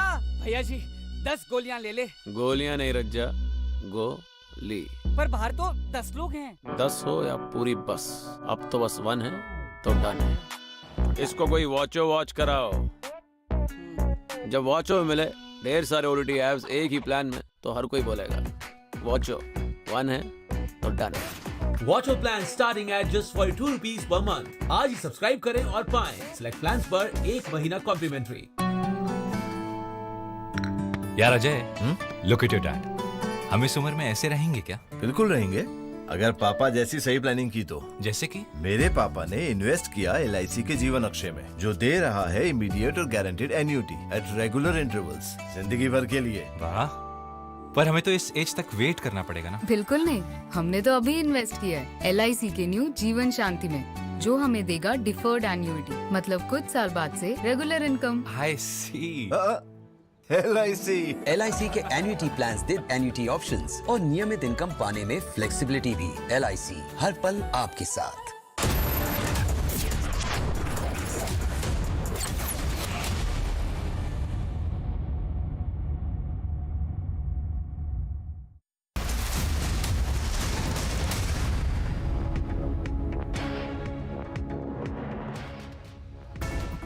Chief Minister Baswaraj Bommai will be making a visit to Belagavi on the 2nd of December, and this particular visit holds a lot of political significance because this is coming on the backdrop of the escalation in the Karnataka-Maharashtra border row as well. He's coming to Ramdurga to go on and inaugurate several development projects as well as lay foundation stone as well.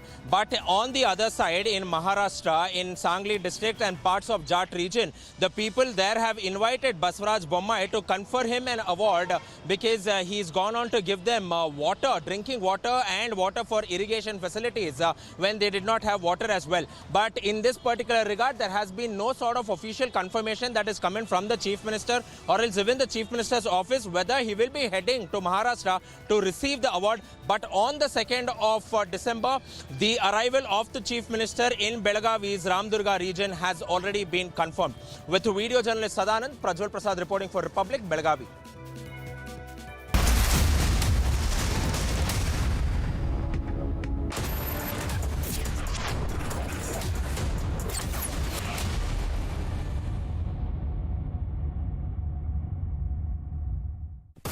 भैया जी हमला। भैया जी 10 गोलियां ले ले। गोलियां नहीं रज्जा, गोली। पर बाहर तो 10 लोग हैं। 10 हो या पूरी बस, अब तो बस 1 है तो डन है। इसको कोई वॉचो वॉच कराओ। जब वॉचो में मिले ढेर सारे ओटीटी ऐप्स एक ही प्लान में तो हर कोई बोलेगा वॉचो 1 है तो डन है। वॉचो plan starting at just 42 rupees per month. आज ही सब्सक्राइब करें और पाएं सिलेक्ट प्लान्स पर 1 महीना complementary.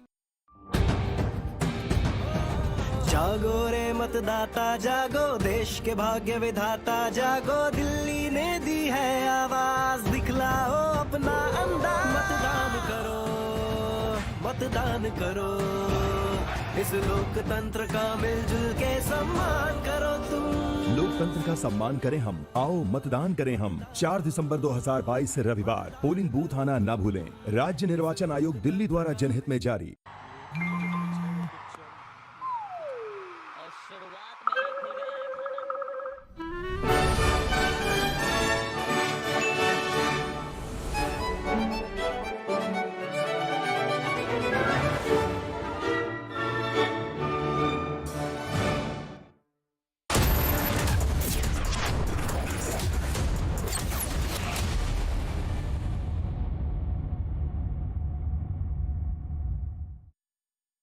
And Risaldar Major Ajay Anand Sawant, Arjuna Awardee recipient, training cadets in rowing and equitation.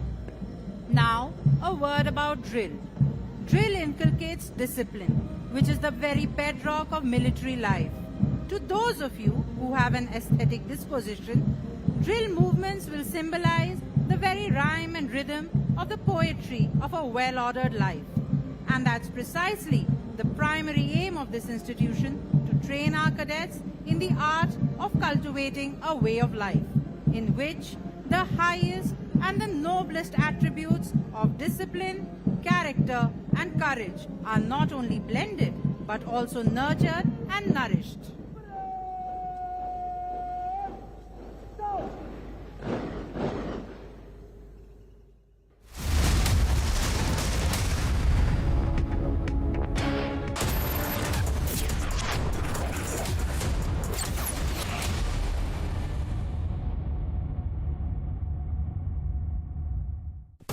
भैया जी हमला।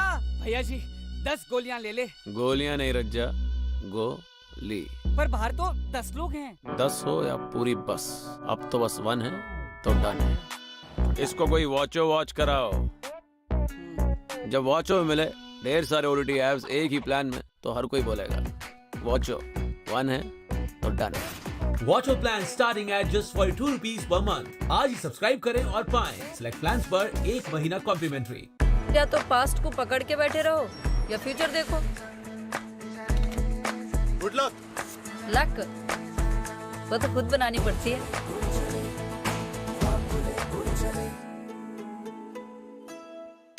यूपी ग्लोबल इन्वेस्टर समिट 2023 के जरिए उत्तर प्रदेश वैश्विक निवेश के एक बड़े केंद्र के रूप में उभर रहा है। ग्लोबल इन्वेस्टर समिट की कर्टन रेजर सेरेमनी में जापान, इजराइल और सिंगापुर समेत दुनिया के कई देशों के प्रतिनिधियों से सकारात्मक फीडबैक मिला। आर्थिक विकास एवं समृद्धि की नई ऊंचाइयां प्राप्त कर रहा उत्तर प्रदेश इंफ्रास्ट्रक्चर, आईटी, रक्षा सहित अन्य क्षेत्रों के लिए निवेश का उत्कृष्ट गंतव्य स्थान बनकर उभर रहा है। दादा आप फ्लाइट कहाँ बुक करते हो? इक्सिगो। ट्रेन? इक्सिगो। बस? इक्सिगो। साइकिल? इक्सिगो। ज्यादा बोलिए। बड़ो ज्यादा ही बोल दिया। और कौन सा ऐप डाउनलोड करना चाहिए? इक्सिगो। और निकल लो।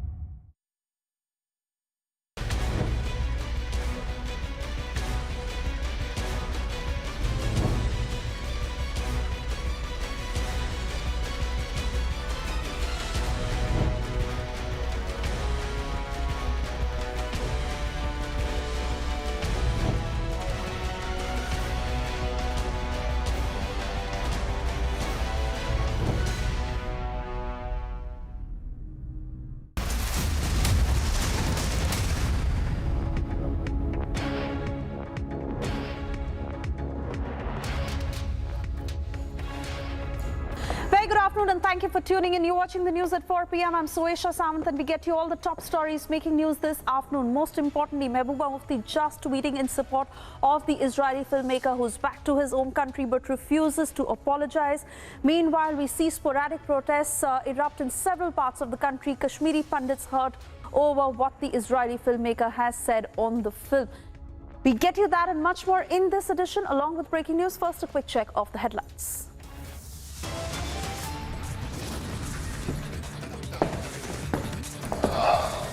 After genocide rant, Israeli filmmaker Lapid now reveals political angle to comment.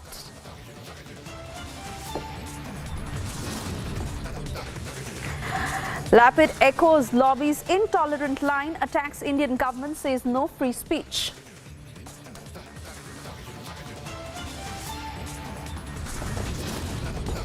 Jai Shri Ram! Jai Shri Ram! Jai Shri Ram! Jai Shri Ram! Jai Shri Ram! But Kashmiri pundits expose lobby's propaganda, say make 100 Kashmir files.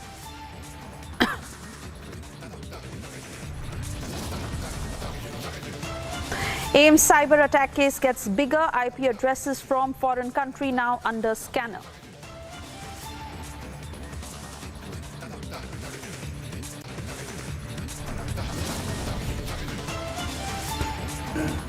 Bilkis Bano knocks on the doors of Supreme Court, says send rapists back to jail.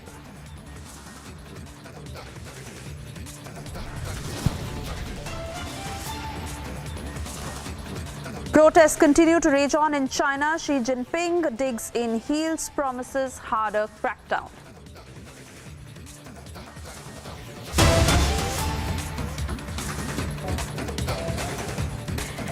And breaking news just coming in of a terror hideout that has been busted in Poonch. Huge cache of arms and ammunition that has been recovered. This is another terror hideout that has been busted in Surankot area of Poonch. We get you those pictures of the recoveries that have been made that include 2 AK-47 rifles, 5 Chinese grenades and 7 magazines. Also wanting to bring in my colleague Gursimran, who's tracking all the details on this story. Gursimran, we stay with those pictures, the terror hideout that has been busted in Poonch. Take us through the details of this operation and all the recoveries that have been made.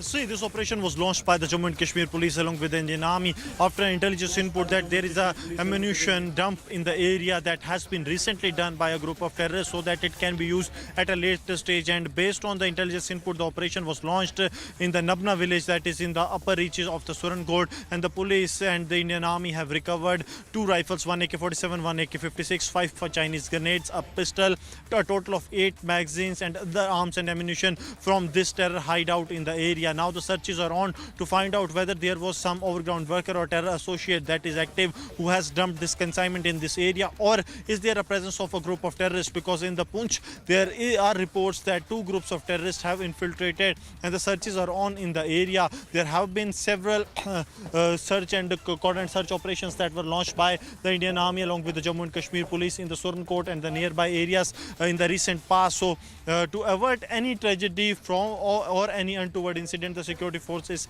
have launched massive searches in the area, and now a big success has come as this major terror hideout has been busted by the Jammu and Kashmir police along with the Indian Army, and the searches continues in the area. Yes. Gursimran, continue to tell us more, because details we are picking up of how this is a fresh consignment of weapons that was brought on to the Indian side to carry out possible terror attacks. What more are you learning on that?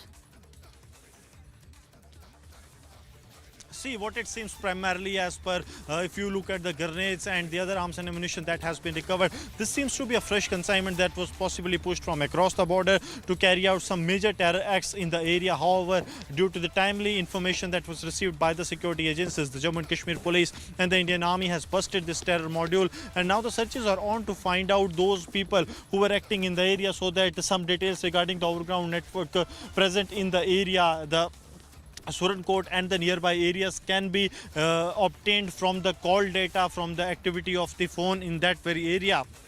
Because it is very crucial to see how these terror activities are happening. We have seen that in the past 1 week's time there have been an intense increase in the terror activities on the borders, in the hinterland, in the upper reaches of the Jammu region, as the terrorists are totally shifting their focus from the snow-clad areas to the areas that are without the snow. In the low-lying areas, the terrorists have once started their activities all of a sudden in the low-lying areas, and that's why the security forces are leaving nothing at chance. They are making it very sure that each and every nefarious plot of the enemy is foiled well within the time, so that precious lives can be saved. All right, Gursimran, many thanks for getting us those details.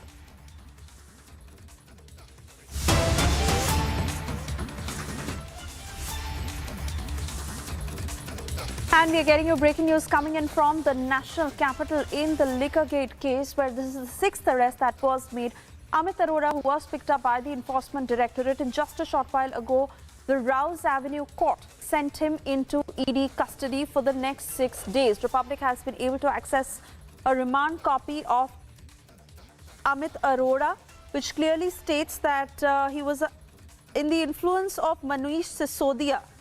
ED mentioning this in that remand copy, and also they're suspecting of how he was the connect between the cartel and the political leadership of the Aam Aadmi Party. He was the man who had facilitated the transfer of bribe to the tune of 2.5 crore rupees, and huge digital and physical records that have been seized during these search operations. Pradeep जैसे खिलाड़ियों को प्रशिक्षित किया है। श्री राज सिंह को coaching के क्षेत्र में उनकी उपलब्धियों को मान्यता प्रदान करते हुए वर्ष 2022 के लिए द्रोणाचार्य पुरस्कार जीवन पर्यंत से सम्मानित किया जाता है। श्री राज सिंह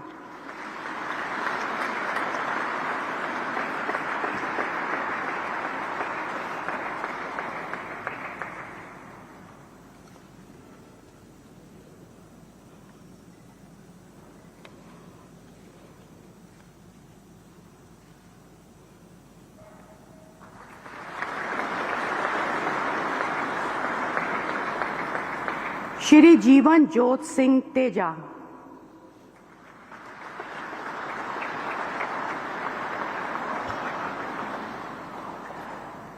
तीरंदाजी कोच श्री जीवन जोत सिंह तेजा ने हरविंदर सिंह, वी ज्योति सुरेखा, राज कौर, रजत चौहान, अमन सैनी, अभिषेक वर्मा, मधुमिता कुमारी और मुस्कान किरार जैसे खिलाड़ियों को प्रशिक्षित किया है। श्री जीवन जोत सिंह तेजा को उनकी उपलब्धियों को मान्यता प्रदान करते हुए वर्ष 2022 के लिए द्रोणाचार्य पुरस्कार से सम्मानित किया जाता है। श्री जीवन जोत सिंह तेजा।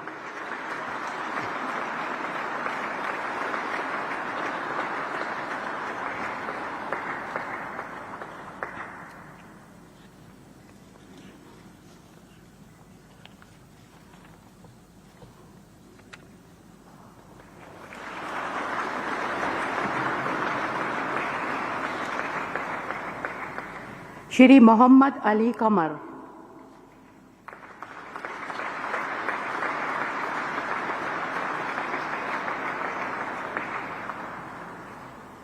राष्ट्रीय मुक्केबाजी कोच श्री मोहम्मद अली कमर ने लवलीना बोरगोहेन, मंजू, जमुना बोरो, सोनिया, सिमरनजीत कौर बात और पूजा रानी जैसे खिलाड़ियों को प्रशिक्षित किया। श्री मोहम्मद अली कमर को उनकी उत्कृष्ट उपलब्धियों को मान्यता प्रदान करते हुए वर्ष 2022 के लिए द्रोणाचार्य पुरस्कार से सम्मानित किया जाता है। श्री मोहम्मद अली कमर।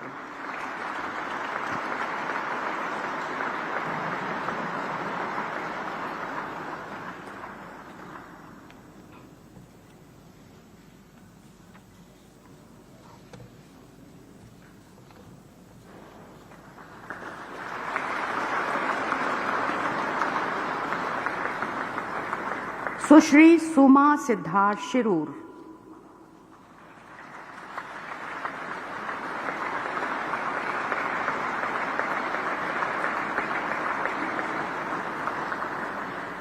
पैरा निशानेबाजी कोच सुश्री सुमा सिद्धार्थ शिरूर ने अवनी लेखड़ा, ऐश्वर्या प्रताप सिंह तोमर, शाहू तुषार माने, आशी चौक से सुनिधि चौहान, किरण अंकुश जाधव, प्रसिद्धि महंत, अभिनव शाह, जीना किट्ठा, आत्मिका गुप्ता और आकृति दहिया जैसे खिलाड़ियों को प्रशिक्षित किया है। सुश्री सुमा सिद्धार्थ शिरूर को उनकी उत्कृष्ट उपलब्धियों को मान्यता प्रदान करते हुए वर्ष 2022 के लिए द्रोणाचार्य पुरस्कार से सम्मानित किया जाता है। सुश्री सुमा सिद्धार्थ शिरूर।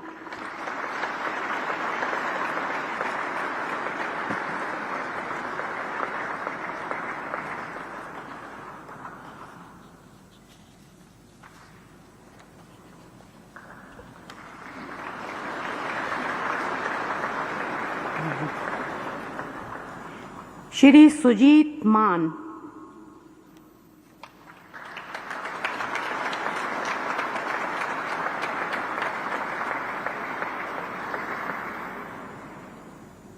कुश्ती कोच श्री सुजीत मान ने बजरंग पुनिया जैसे कुश्ती खिलाड़ियों को प्रशिक्षित किया है। श्री सुजीत मान को कोचिंग के क्षेत्र में उनकी उपलब्धियों को मान्यता प्रदान करते हुए वर्ष 2022 के लिए द्रोणाचार्य पुरस्कार से सम्मानित किया जाता है। श्री सुजीत मान।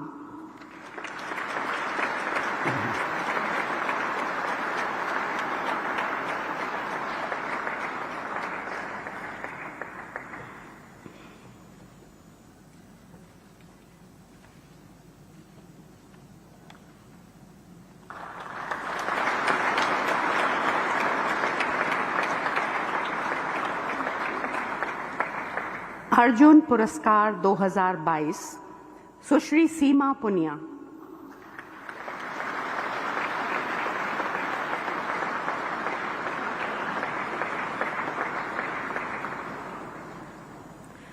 एथलेटिक्स की उत्कृष्ट खिलाड़ी सुश्री सीमा पुनिया ने राष्ट्रमंडल खेल 2018 में रजत पदक और एशियाई खेल 2018 में कांस्य पदक जीते।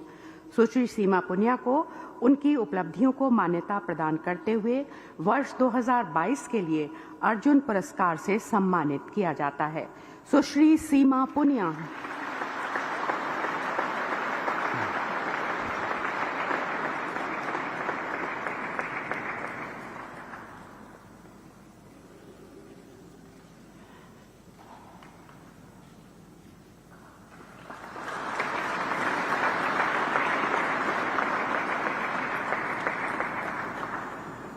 श्री एल्धोस पॉल।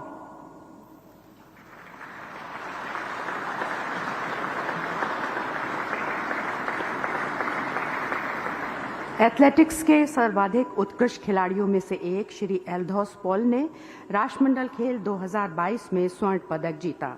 श्री एल्धोस पॉल को एथलेटिक्स में उनकी उपलब्धियों को मान्यता प्रदान करते हुए वर्ष 2022 के लिए अर्जुन पुरस्कार से सम्मानित किया जाता है। श्री एल्धोस पॉल।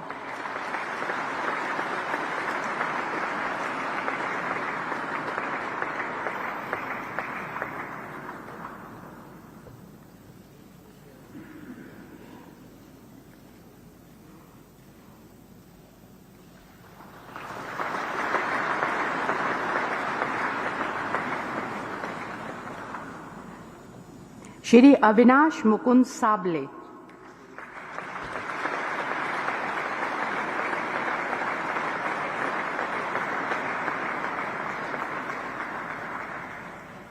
एथलेटिक्स के उत्कृष्ट खिलाड़ी श्री अविनाश मुकुंद साबले ने राष्ट्रमंडल खेल 2022 पुरुषों की 3000 मीटर स्टीपल चेज में रजत पदक, एशिया चैंपियनशिप 2019 पुरुषों की 3000 मीटर स्टीपल चेज में रजत पदक जीते।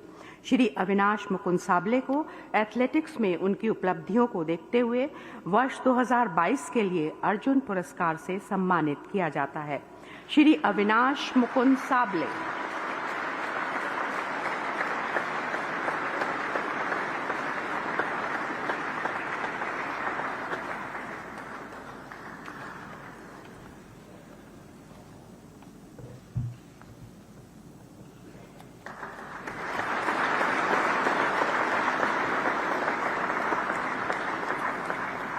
श्री लक्ष्य सेन।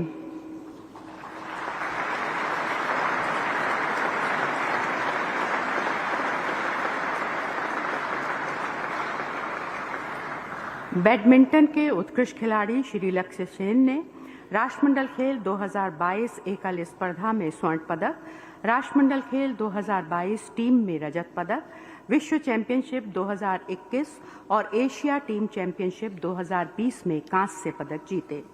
श्री लक्ष्य सेन को बैडमिंटन में उनकी उपलब्धियों को मान्यता देते हुए वर्ष 2022 के लिए अर्जुन पुरस्कार से सम्मानित किया जाता है। श्री लक्ष्य सेन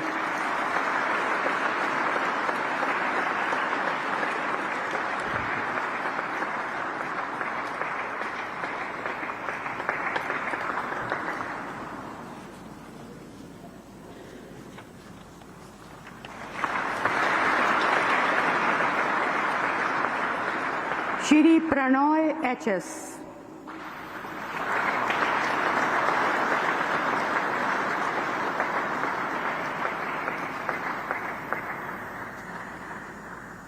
बैडमिंटन के उत्कृष्ट खिलाड़ी श्री प्रणय एचएस ने एशियाई चैंपियनशिप 2020 पुरुष टीम एवं एशियाई चैंपियनशिप 2018 पुरुष एकल में कांस्य पदक और राष्ट्रमंडल खेल 2018 मिश्र टीम में स्वर्ण पदक जीते। श्री प्रणय एचएस को बैडमिंटन में उनकी उपलब्धियों को मान्यता प्रदान करते हुए वर्ष 2022 के लिए अर्जुन पुरस्कार से सम्मानित किया जाता है। श्री प्रणय एचएस।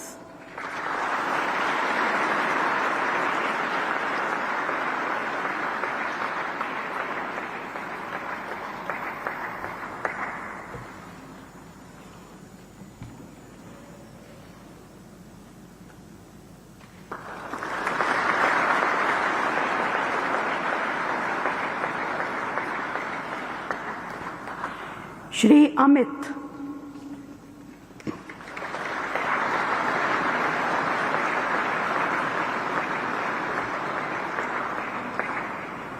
उत्कृष्ट मुक्केबाज श्री अमित ने राष्ट्रमंडल खेल 2022 में स्वर्ण पदक, एशियाई चैंपियनशिप 2021 में रजत पदक, विश्व चैंपियनशिप 2019 में रजत पदक, एशियाई चैंपियनशिप 2019 में स्वर्ण पदक, एशियाई खेलों 2018 में स्वर्ण पदक और राष्ट्रमंडल खेल 2018 में रजत पदक जीते।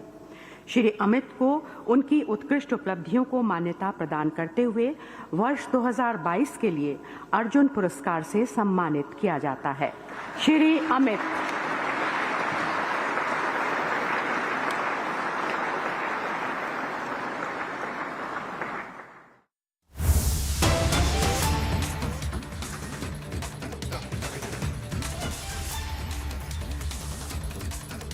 And we are now getting you pictures from Punjab, Sangrur, where farmers and police came face to face yet again.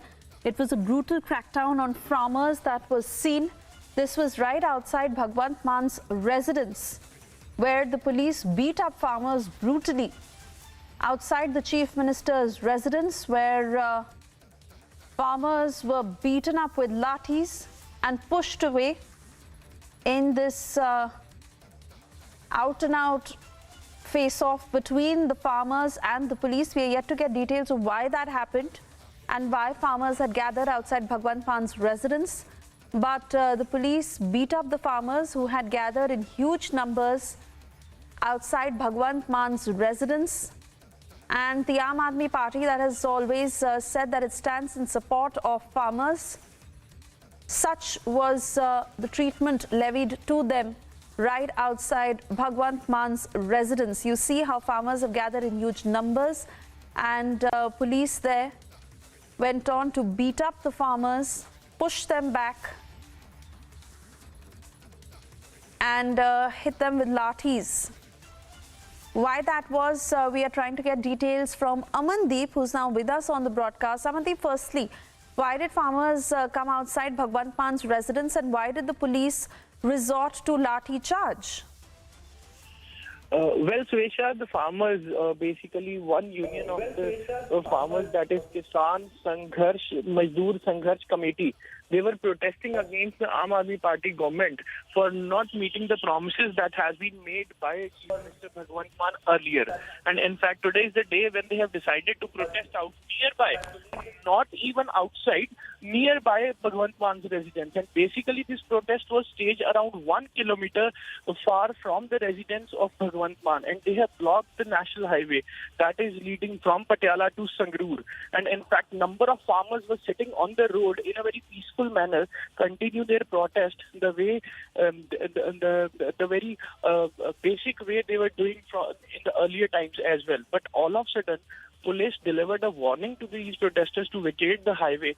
But when farmers did not ready to vacate the highway, all of a sudden they have applied the force on the farmers and even lathi charge.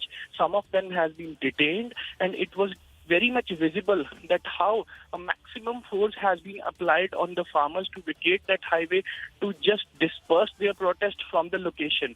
And in fact, the anger of the farmers is all against Aam Aadmi Party government for not implementing the promises that has been made by Bhagwant Mann regarding the Panchayati lands, and even regarding other promises that has been made by Aam Aadmi Party government when these farmers earlier protested on the same location.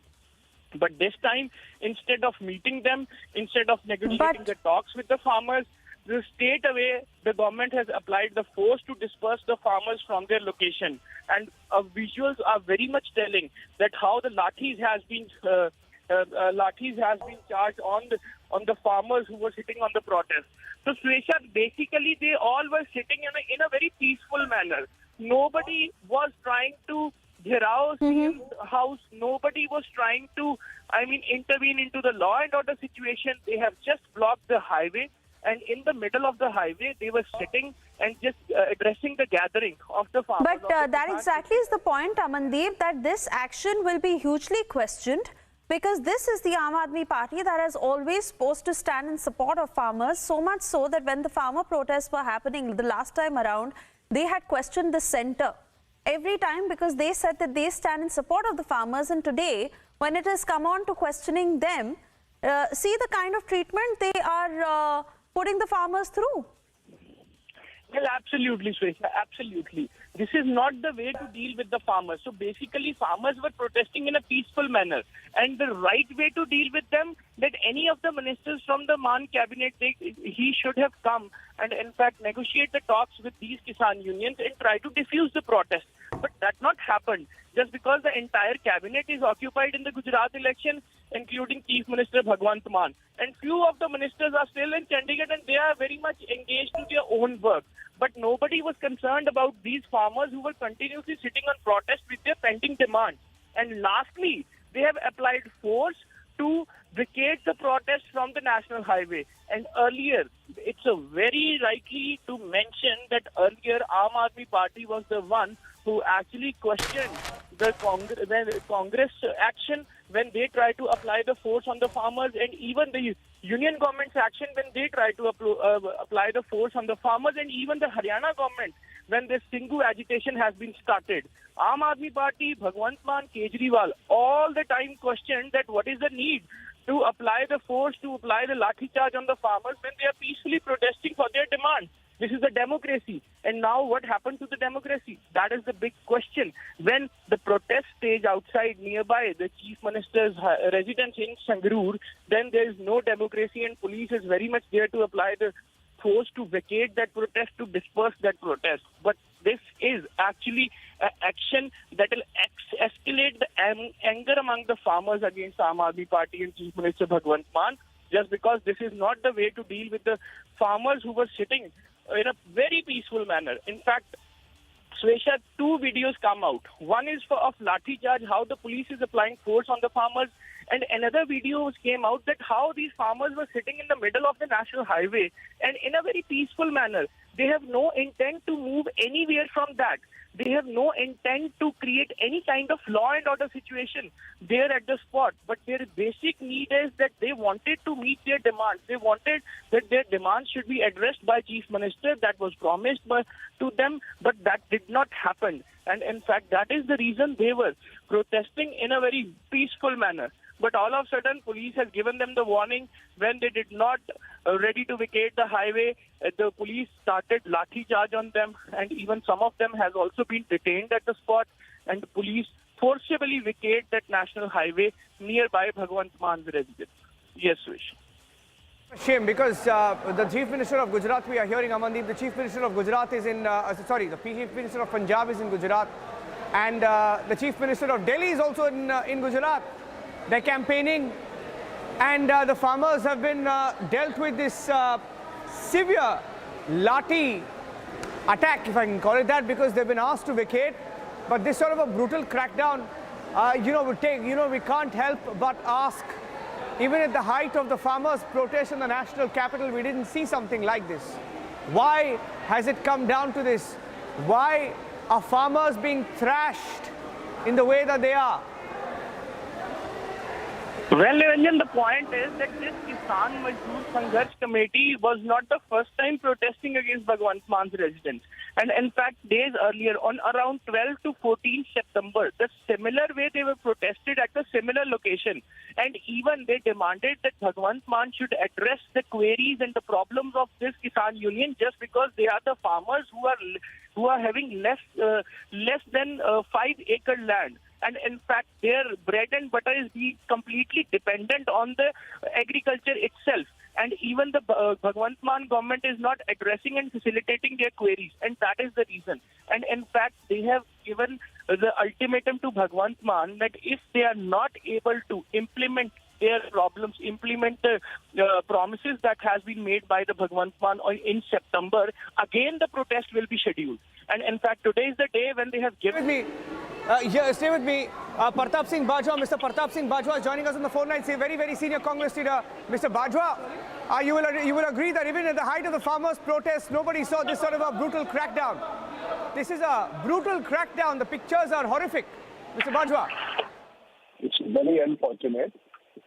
And there's nothing surprising what this government is doing. This government, which was basically brought in with the support of the farmers, has attacked every single section of the people who have supported them to come back to farm.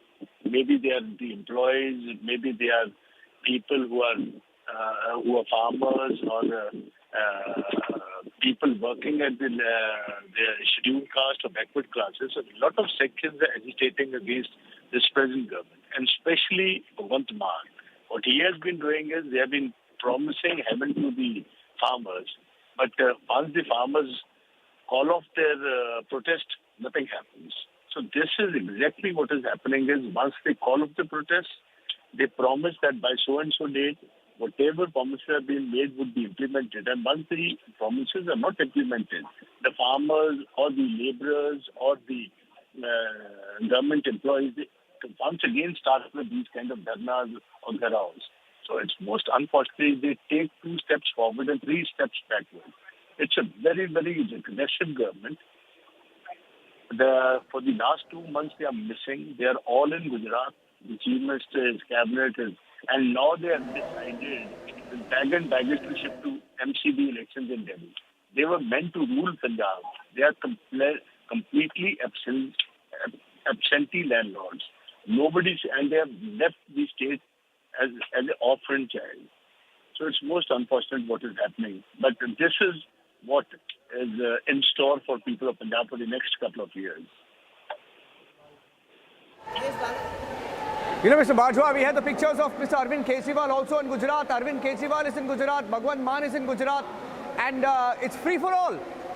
We've been talking about Amritpal Singh, the law and order situation. What is going on? You know, they say one thing while the farmer protest was on for the longest time in 2020, 2021. And look at what they are doing to their own farmers. See, you must understand, they are a one-time wonder. People have made this grave mistake of getting this kind of anarchist party. They are a party of anarchists. They have no principles. Their leaders have no experience of governing the state. They have left the whole of the state establishment in shambles. Punjab is in a very precarious condition. Nobody's life, nobody's property is safe in Punjab. People are asking for ransoms. People are being kidnapped. Daily killings are going on, and there's rampant drug abuse in the state. And the Chief Minister is doing that Gujarati.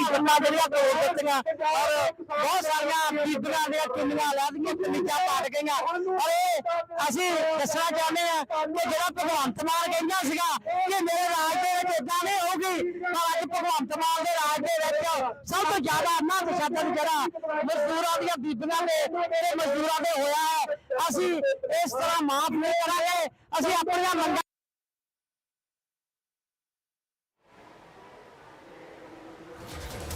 Angry farmers there. Angry farmers. They were just protesting, asking for their right in Punjab. Let's cut back to the feed on ANI. On ANI service, the farmers who are speaking, and on your screen right now, that's Bhagwant Mann, who's in Gujarat. Bhagwant Mann is in Gujarat. Arvind Kejriwal is in Gujarat. And it's free for all in Punjab. The farmers protesting on the highways have been thrashed.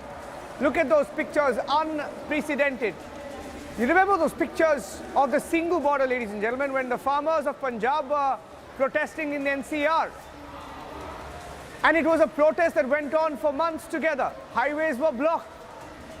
Economic work was stalled.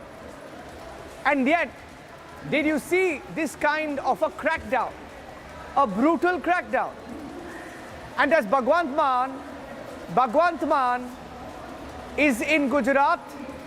On Amritpal, he was in Gujarat. When questioned, let me go close to also to Sukhjinder Randhawa ji. Sukhjinder Randhawa of the Congress joining us on the phone line. Farmer leader Randhawa ji, ये जो हो रहा है, भगवंत मान जी तो गुजरात में है, केजरीवाल जी भी गुजरात में है, और जो हमारे जो फार्मर्स है, किसानों को लाठी मिल रही है वहाँ पे. देखिए, आज आप अगर रिपब्लिक टीवी वाले भगवंत मान की प्रेस कॉन्फ्रेंस और पंजाब के किसानों के लाठीचार्ज दोनों को साथ साथ चलाएंगे, हिंदुस्तान के लोगों को पता चल जाएगा कि ये पंजाब का चीफ मिनिस्टर कितना झूठ और पंजाबियों के साथ ब्लंडर कर रहा है. ये आप अगर आज उनकी प्रेस कॉन्फ्रेंस और आज के पंजाब के ऊपर जो लाठीचार्ज है दोनों को साथ साथ चलाइए, लोगों को पता चल जाएगा पंजाब का चीफ मिनिस्टर पूरे हिंदुस्तान को मिसगाइड कर रहा है, मिसलीड कर रहा है, गलत इन्फॉर्मेशन दे रहा है.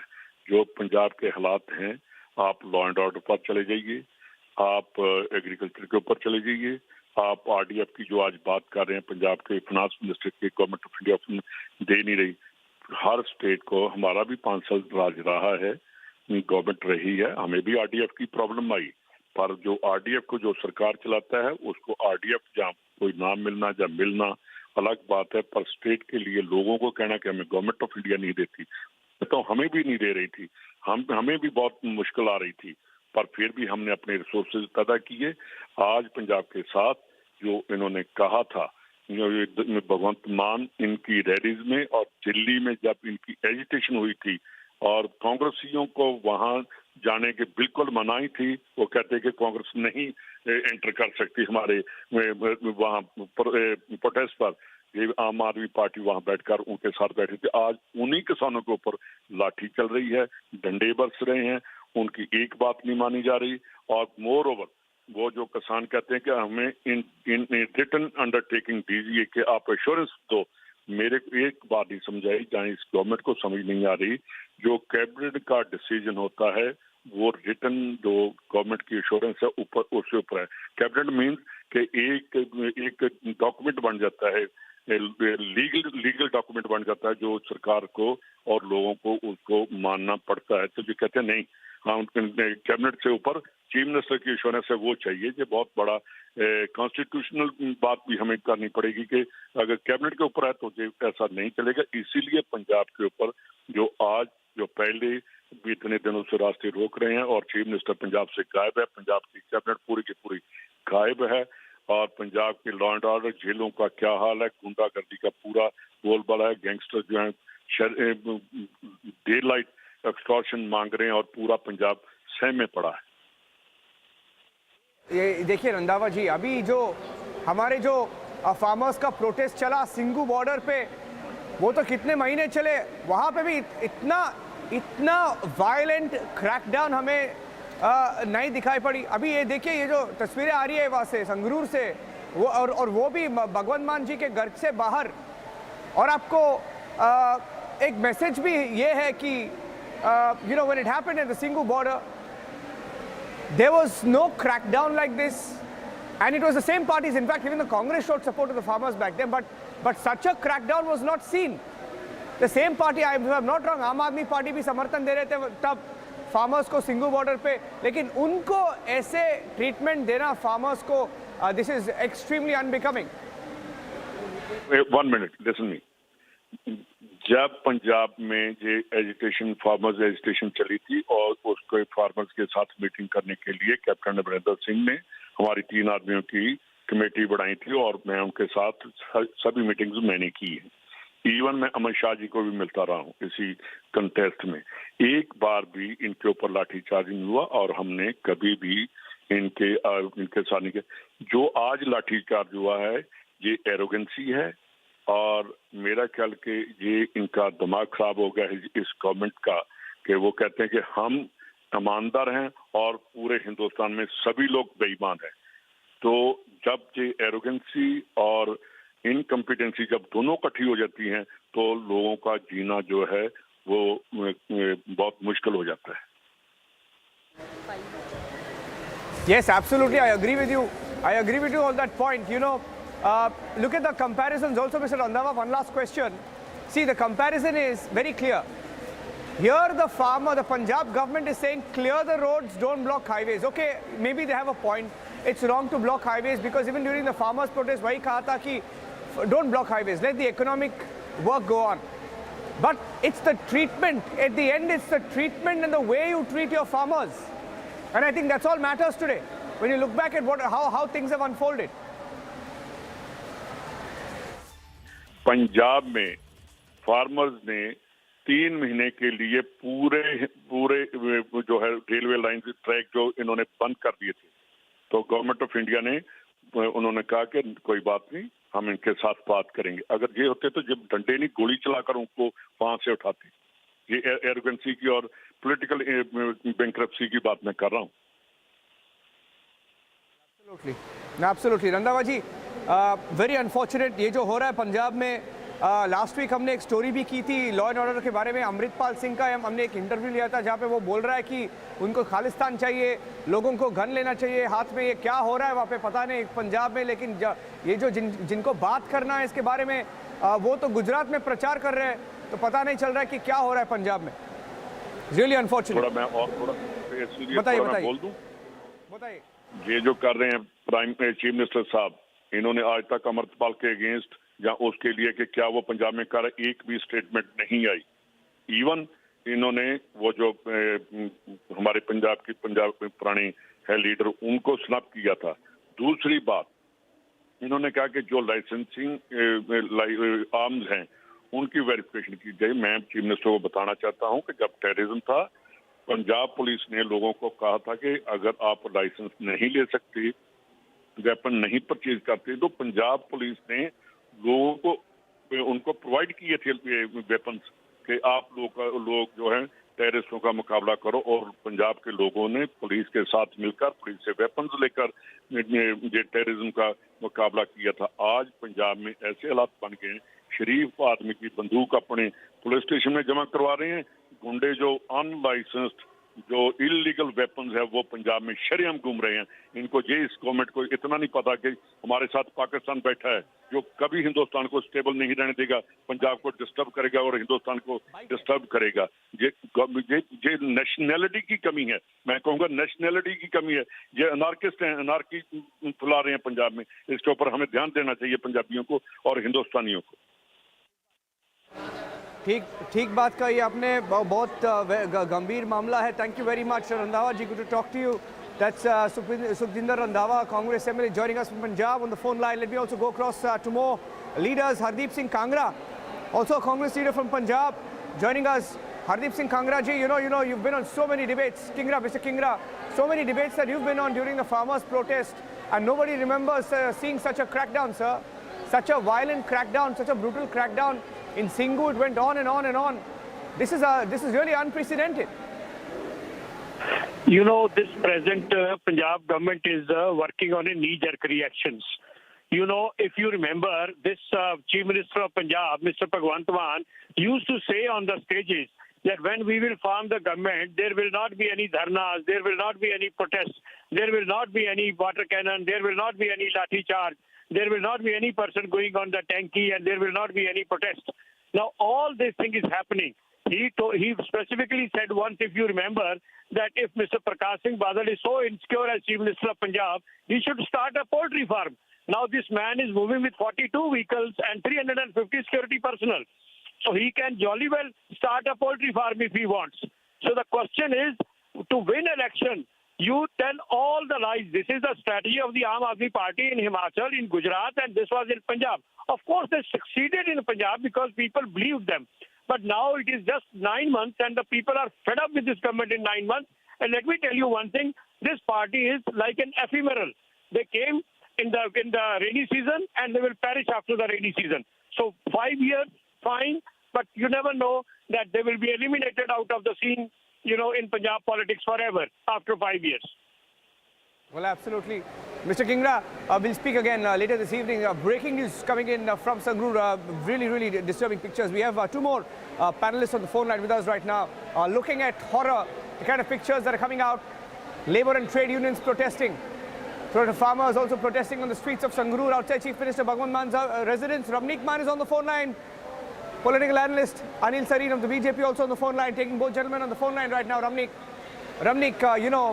you've also been on these debates during the farmers' protest. I mean, at the height of the protest, you didn't see something like this. At the height of the Singhu protest,